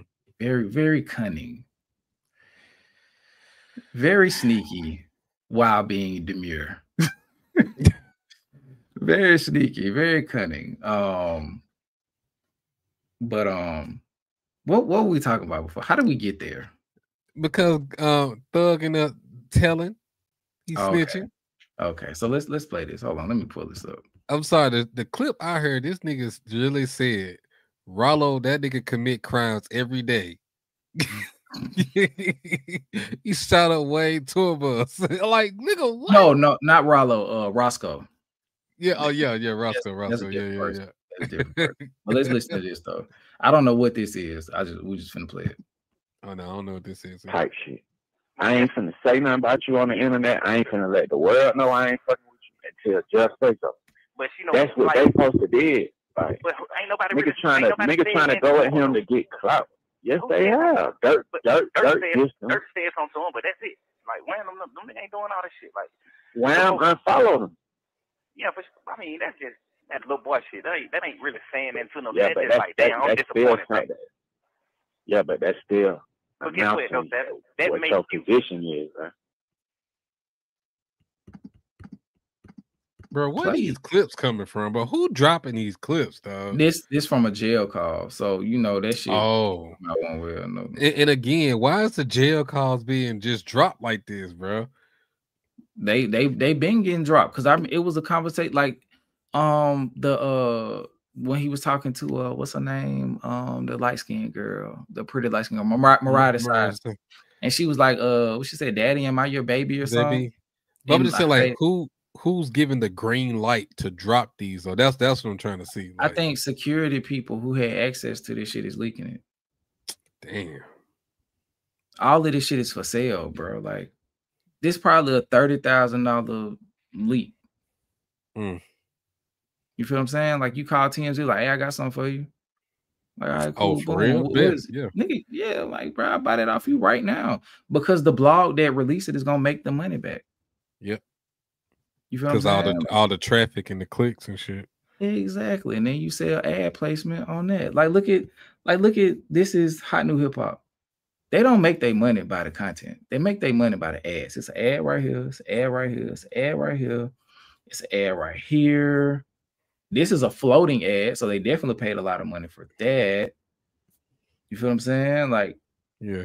It's an ad right here and a video ad right here, bro. It's a bunch of shit going on, bro. Like, they selling the fuck out of this page. And I forgot the LensCrafter ad right here. It's like 6 ads on this page right now. So let's finish this video. But I ain't saying they wrong. I'm just saying Yeah, they jumped the gun. But niggas look, supposed to have a conversation with you for they anything. That's yeah, but how I look at it. Wham did though. I talked to Wham, so we get on the phone. Hey, you told Buddy them do that? All right, hell no. He's like, all right, stay lit. Same shit. I'm smart. Off top. Soon it happens.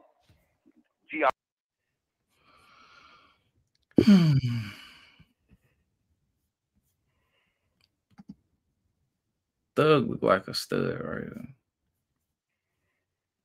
That nigga weird looking, bro. He always been there. Nigga like a predator. Looks like Alien versus Predator, not like a child predator or shit like that. That ain't what I meant. Never know who's watching. I don't want to go there. I don't want to get sued. That nigga funny looking as hell though. Nigga look like he eats slugs or some shit. Eat slugs? Escargot? Nah, I mean like slug, like just the slimy shit. I know. Not no dressed up version. Grab the ass out the dirt. Slurp it down. Oh, you remember the saying Lion King with some better? That's what I'm talking about. Yeah, eat all damn. What's that? Slimy yet satisfying or some shit like that. Yeah. Yeah. No. This nigga Pumbaa. Oh. Bro, hell nah, bro. But nah, man, he's a hypocrite, bro. He's a hypocrite. Like all that shit. This ain't. Let me see if this the video. Okay. Now you finna make Gunna's numbers go up because everybody finna go and stream and rock with his shit. He's starting to fall off though a little bit. Yeah. Thug said my brother would have rode the whole trip out. But when the guys took the plea, I told my brother to take it to. Nigga had just did 12 years, and I didn't want to put my mama through free on phone. Then he says, DJ Academic says the DJ that don't spin, Per J Nolan said, somebody got to tell Young Thug that he's the last rapper on earth who cares who's snitching.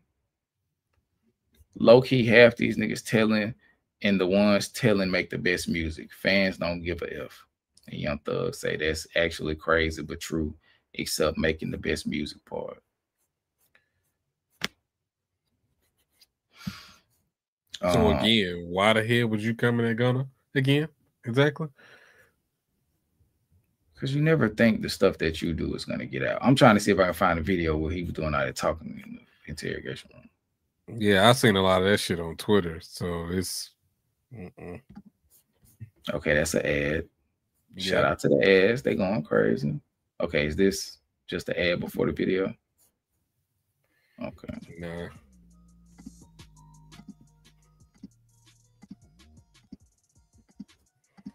Nah, that ain't gonna be one.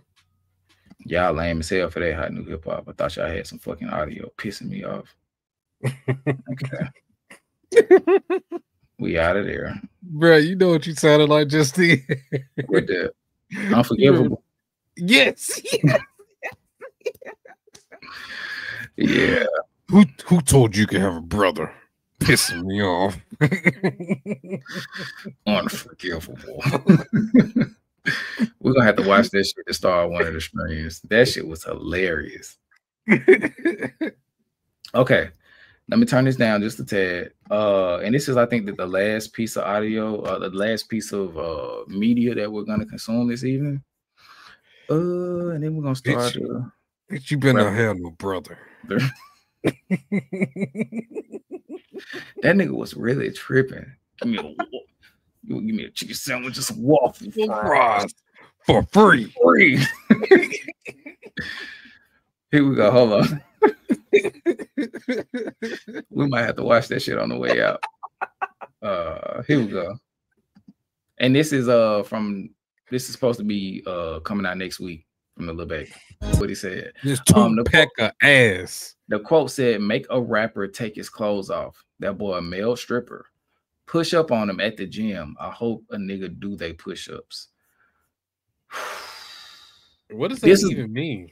I don't know. It's trash. But this is a question I wanted to ask. And we can save the actual discussion of it for Wednesday because it'll lead into another hour. Are we witnessing the fall of the Atlantic Empire?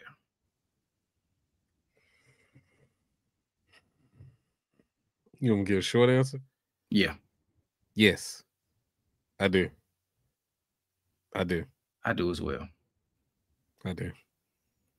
Because the people that's arguing and fighting, those were the last ones that's current artists that was really in that lane holding it up in a sense. Mm-hmm. There's no one after that that's going to be in that lane doing the same shit. It's not. So, yeah, I think it's done. Atlanta's run has been slowly diminishing over the years. And I think this kind of like the nail in the coffin at this point. Yeah, it's crazy. Like they stayed strong for so long because they were united. And now it's like they going through the shit that New York went through. Like they ate themselves. Yes. That's a great way to put it. Yes. Ate themselves. Let me see if I can find it.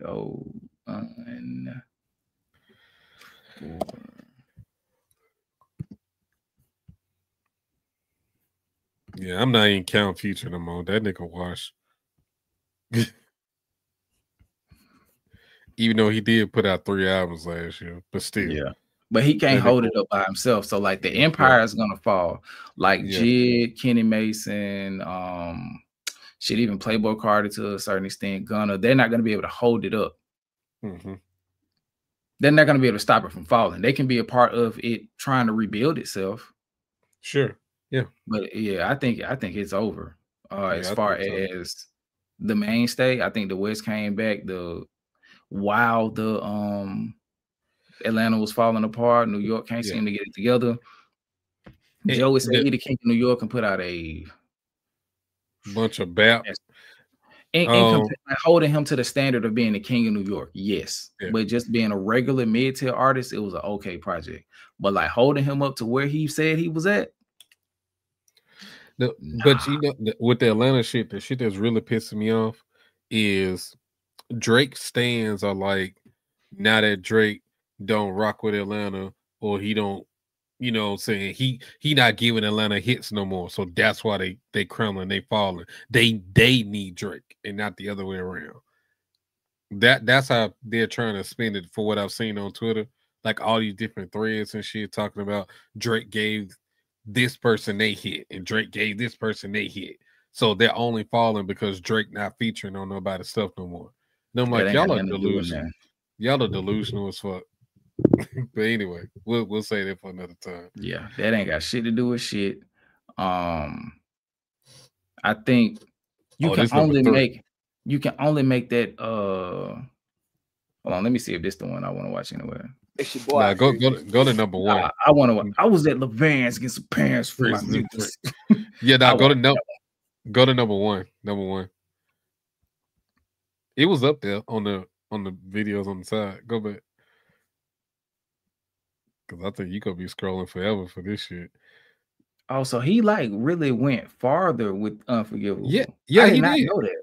Yeah, I've seen a lot of those videos. That's what I'm saying. Like, you need to start from one. I've been with this girl. My main. Nah, this not the one either. Here we go. I went to Levine. Yeah, get some pants for me and my niggas. I was gonna steal them. I ain't had no money. Okay, well, let me ask y'all because I didn't ask y'all. Do y'all want to watch this? Because nah, they watching it because I want to watch it. Hey, I'm sorry, y'all. Have y'all seen this? First of all, do y'all want to watch this? Oh man, this shit is crazy. But this is like beginning YouTube, bro. Yeah, like early YouTube, bro. Like probably not the first viral video, but one of the biggest like early viral videos is this shit. This video is 19 years old, y'all. I was like 15, 16 when this video came out. Okay, I have no idea what's happening. Okay, so let me tell you this before it starts. This is very inappropriate. Yes. Very inappropriate. Just think about the era that it came out in. This was when this came out. It's 19 years ago. So this is what, 2006? Warning, extreme profanity and content. Yes. 18 and up. A young man recounts a day at the mall with a girl he found unacceptable. So I'm telling y'all. Look, y'all. For the people who haven't seen it, he looks exactly like what he's about to give energy-wise. Bro, it's 2:00. Y'all just gotta accept this shit. It's 2:00. Yeah, y'all made us watch them sick ass music videos with MC Light and KRS-One. This is the get back. For the people who haven't seen it, you got to watch it. And then we'll take some good news and we'll take some good news and get out of here. Bro, look how diabolical this nigga look, dog. With the Reebok jersey. He looked like he meant everything he said, bro. Okay. For the ladies with the sensitive ears, cover them, please. For the people who understand the cultural moment that this was, just let it happen. Just let it happen. Here we go.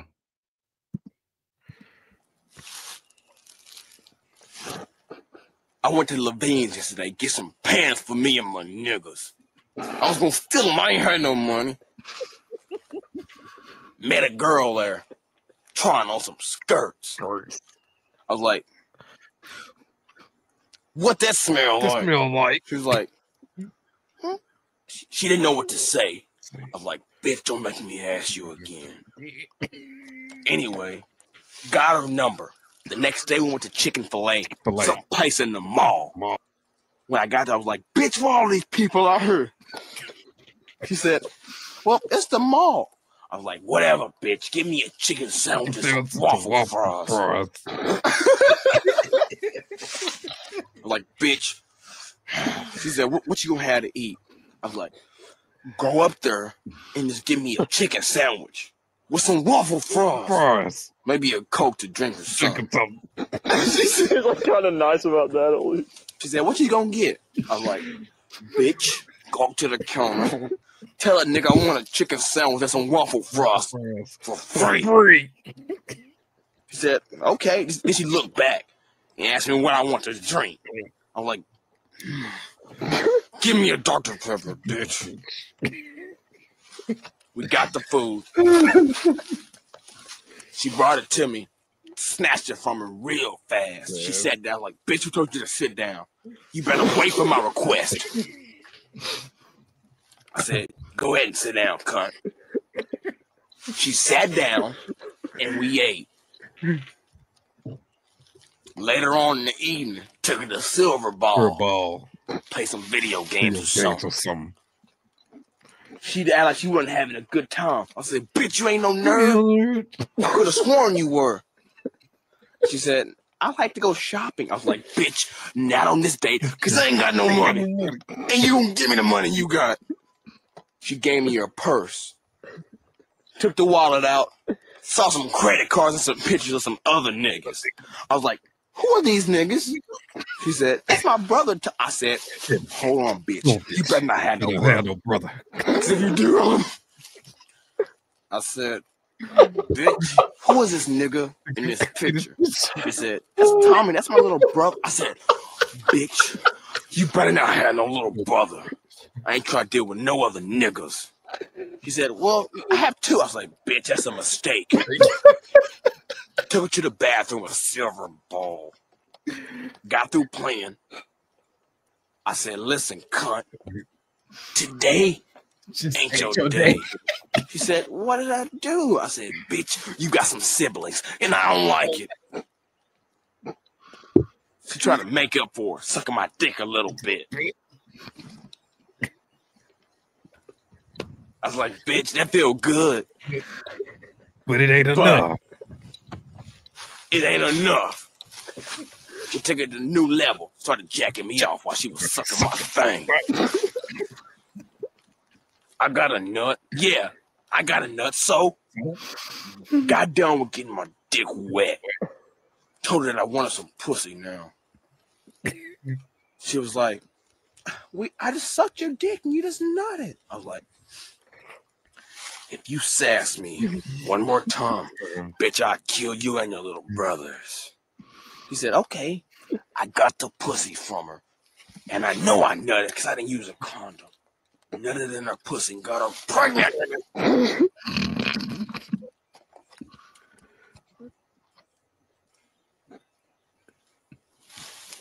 Unforgivable. Oh man, I'm coming back, y'all. Hold on, I'm trying to. Oh god, I'm trying. Yeah, Skip. It's like 7, I think. It's like 7 of them, like 7 parts of this shit. I'm straight on the continued trap in the closet of it all, but that one was funny, and I think I watched the second one. It was funny too. But that shit was insane, bro. Got her pregnant. Unforgivable. Like he was just disgusted at himself. Yeah, because one of them he was talking about Bo Vice, right? Yeah, Bo Vice. Yeah, Bo Vice. Yeah, Bo Vice. Yeah. Hold on, let me pull this back up. Let me get y'all back on the screen. I said, who was these niggas in these pictures? Oh, that my little brother. Bitch, you better handle little brothers. That was a mistake. Crazy. Nigga say, because you got siblings and I don't like it. I ain't trying to deal with no other niggas. I cannot get used to this computer. Okay, there we go. I'm sorry, y'all, but that shit is funny, bro. What 11-year-old, 12-year-old me was cracking up, and I still laugh at that shit. But Sharon, that was the point. That's the point of it being ridiculous. It's like a continued like anthology of just pure unadulterated foolishness. Yeah. That's the entire point. It's not meant to be serious in any way. That's why he couldn't keep that's why he kept working character. Yeah. It wasn't meant to be. I don't even know if it's meant to be like it's funny, but it's not. I don't know, man. It's supposed to be funny because if you look at the other videos on his channel, like he's not doing the skit, he talks normal as hell. Like he sounds like, I hate to say it, but he sounds like he went to Vestavia High School. No, I don't think it's meant to be funny. I think it's not traditional comedy. That's what I'm trying to say. It's dark humor. Yeah. But it's not I'm saying, like, that was funny. It's like you laugh at the levels of depravity to which he went to. Yeah. But like this is definitely performative. Like that's not him, bro. Oh yeah, I know that. I could tell when he started laughing. He didn't laugh like that. Ain't no psychotic black man laugh. Yeah. Like that wasn't his voice. He's not Samuel L. Jackson. Yeah.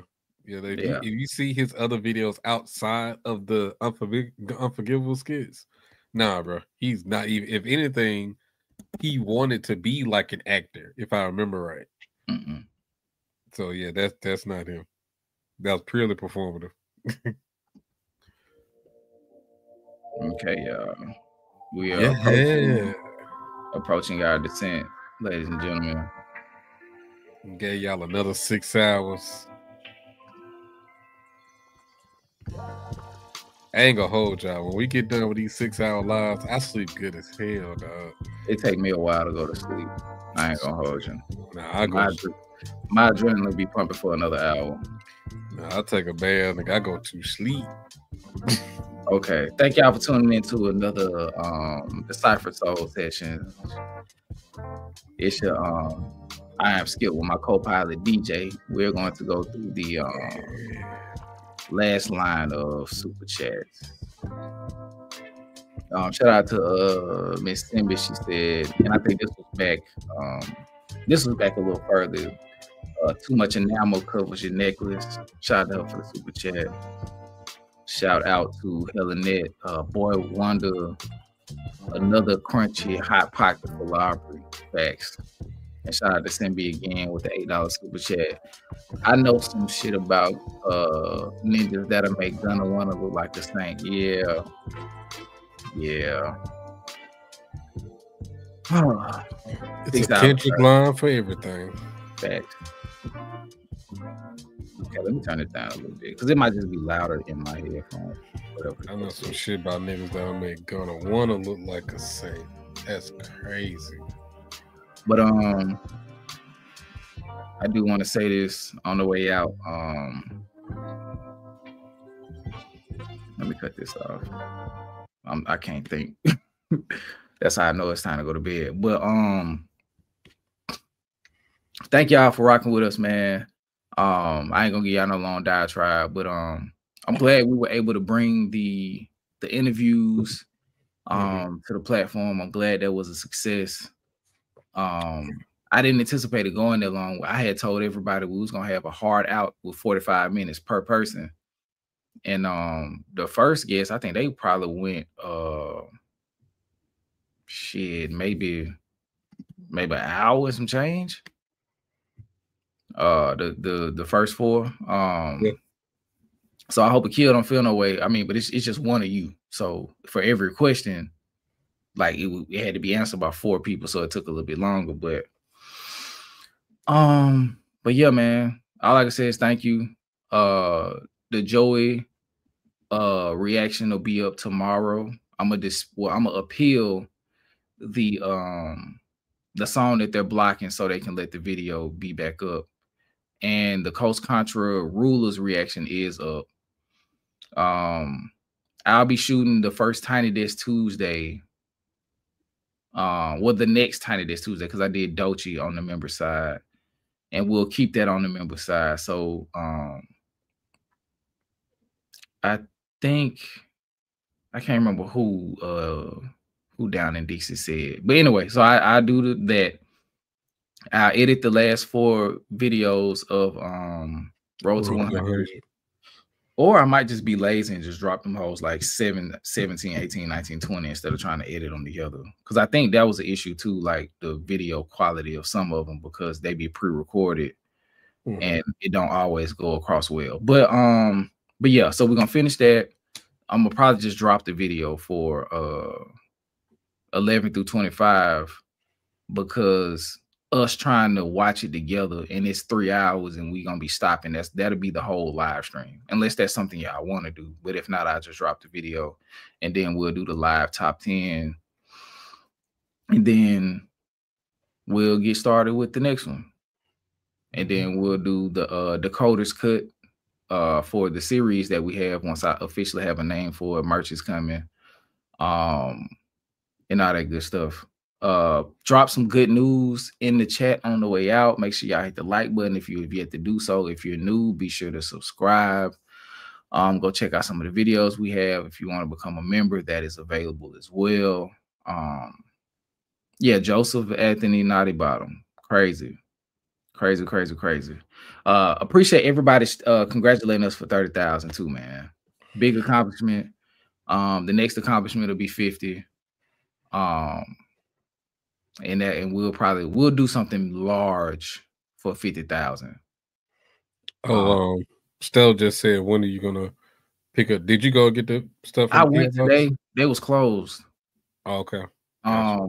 I got a key to get in the building, but if the stuff too big to fit in the PO box, it's in the overflow. So it's in the overflow. Yeah. So I can't get to it till Tuesday because they close tomorrow and Sunday and Monday, excuse me. And they didn't email me and tell me the stuff had came. So I was just going on a whim, and it was like 6:15, and they closed at 6. So when I got there, I was like, shit, I can just go in. And but yeah, they have that back part where you pick up the overflow at closed off. So you can only get if it can fit in the PO box, and nothing that they got can be picked up in the PO box. Like only should be in there. Shout out to Line Stepper. Good news. I have a job interview on Tuesday. $10,000 a year pay raise if I get the job. Let me see if this will work.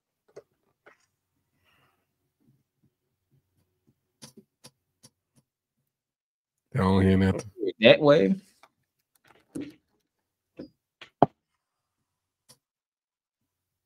I don't hear nothing. That's insane. I don't know what the fuck is going on with this sound. Shout out to you, man. I hope you get that habitual line stuff. Me too. I hope you get it, man. You already got it. Yeah, just go ahead, walk in your purpose. You already got it. Already got it. Shout out to T-Mac with the $10 super sticker. Thank you so much. But yeah, man, that's it. Shout out to Mirage Fobs. You guys are awesome. Thank you. Haven't seen your name before, and I clicked it because it was new to my eyes at least. And also, real quick, shout out to Keish. Don't forget to use your free hypes this week on the newest video. Let's keep the momentum going. Roll to 50. Thank you. Use the hype. Hype us up, man. I know y'all got other content creators that y'all fuck with. But let us get the 3 hypes this week, or let us just get one of your hypes this week. Like, what do you see that at? The hype stuff. It usually pop up in the comment section. Well, not in the comment section, but you know, like in that comment space where it has, you can watch the live chat replay, or you can comment. Yeah. It's there. It's one of those swipes. Oh, okay. Gotcha. It's a brand new feature. It's a brand new feature. So you probably just haven't been seeing it yet. Shout out to Down Dix. I'm starting another Fast Detox Tuesday. Y'all pray I get through it. Man, I used to watch Ozu go through them all the time. Like he'll come back. He lost 3,000 pounds. Like, damn, but you all right? You all right? But yeah, man. Thank y'all for tuning into another Decipher live stream. I am Skip. And I'm DJ. Y'all have a fantastic week. Enjoy y'all Labor Day weekend. And until next time, we out of here, y'all. Peace.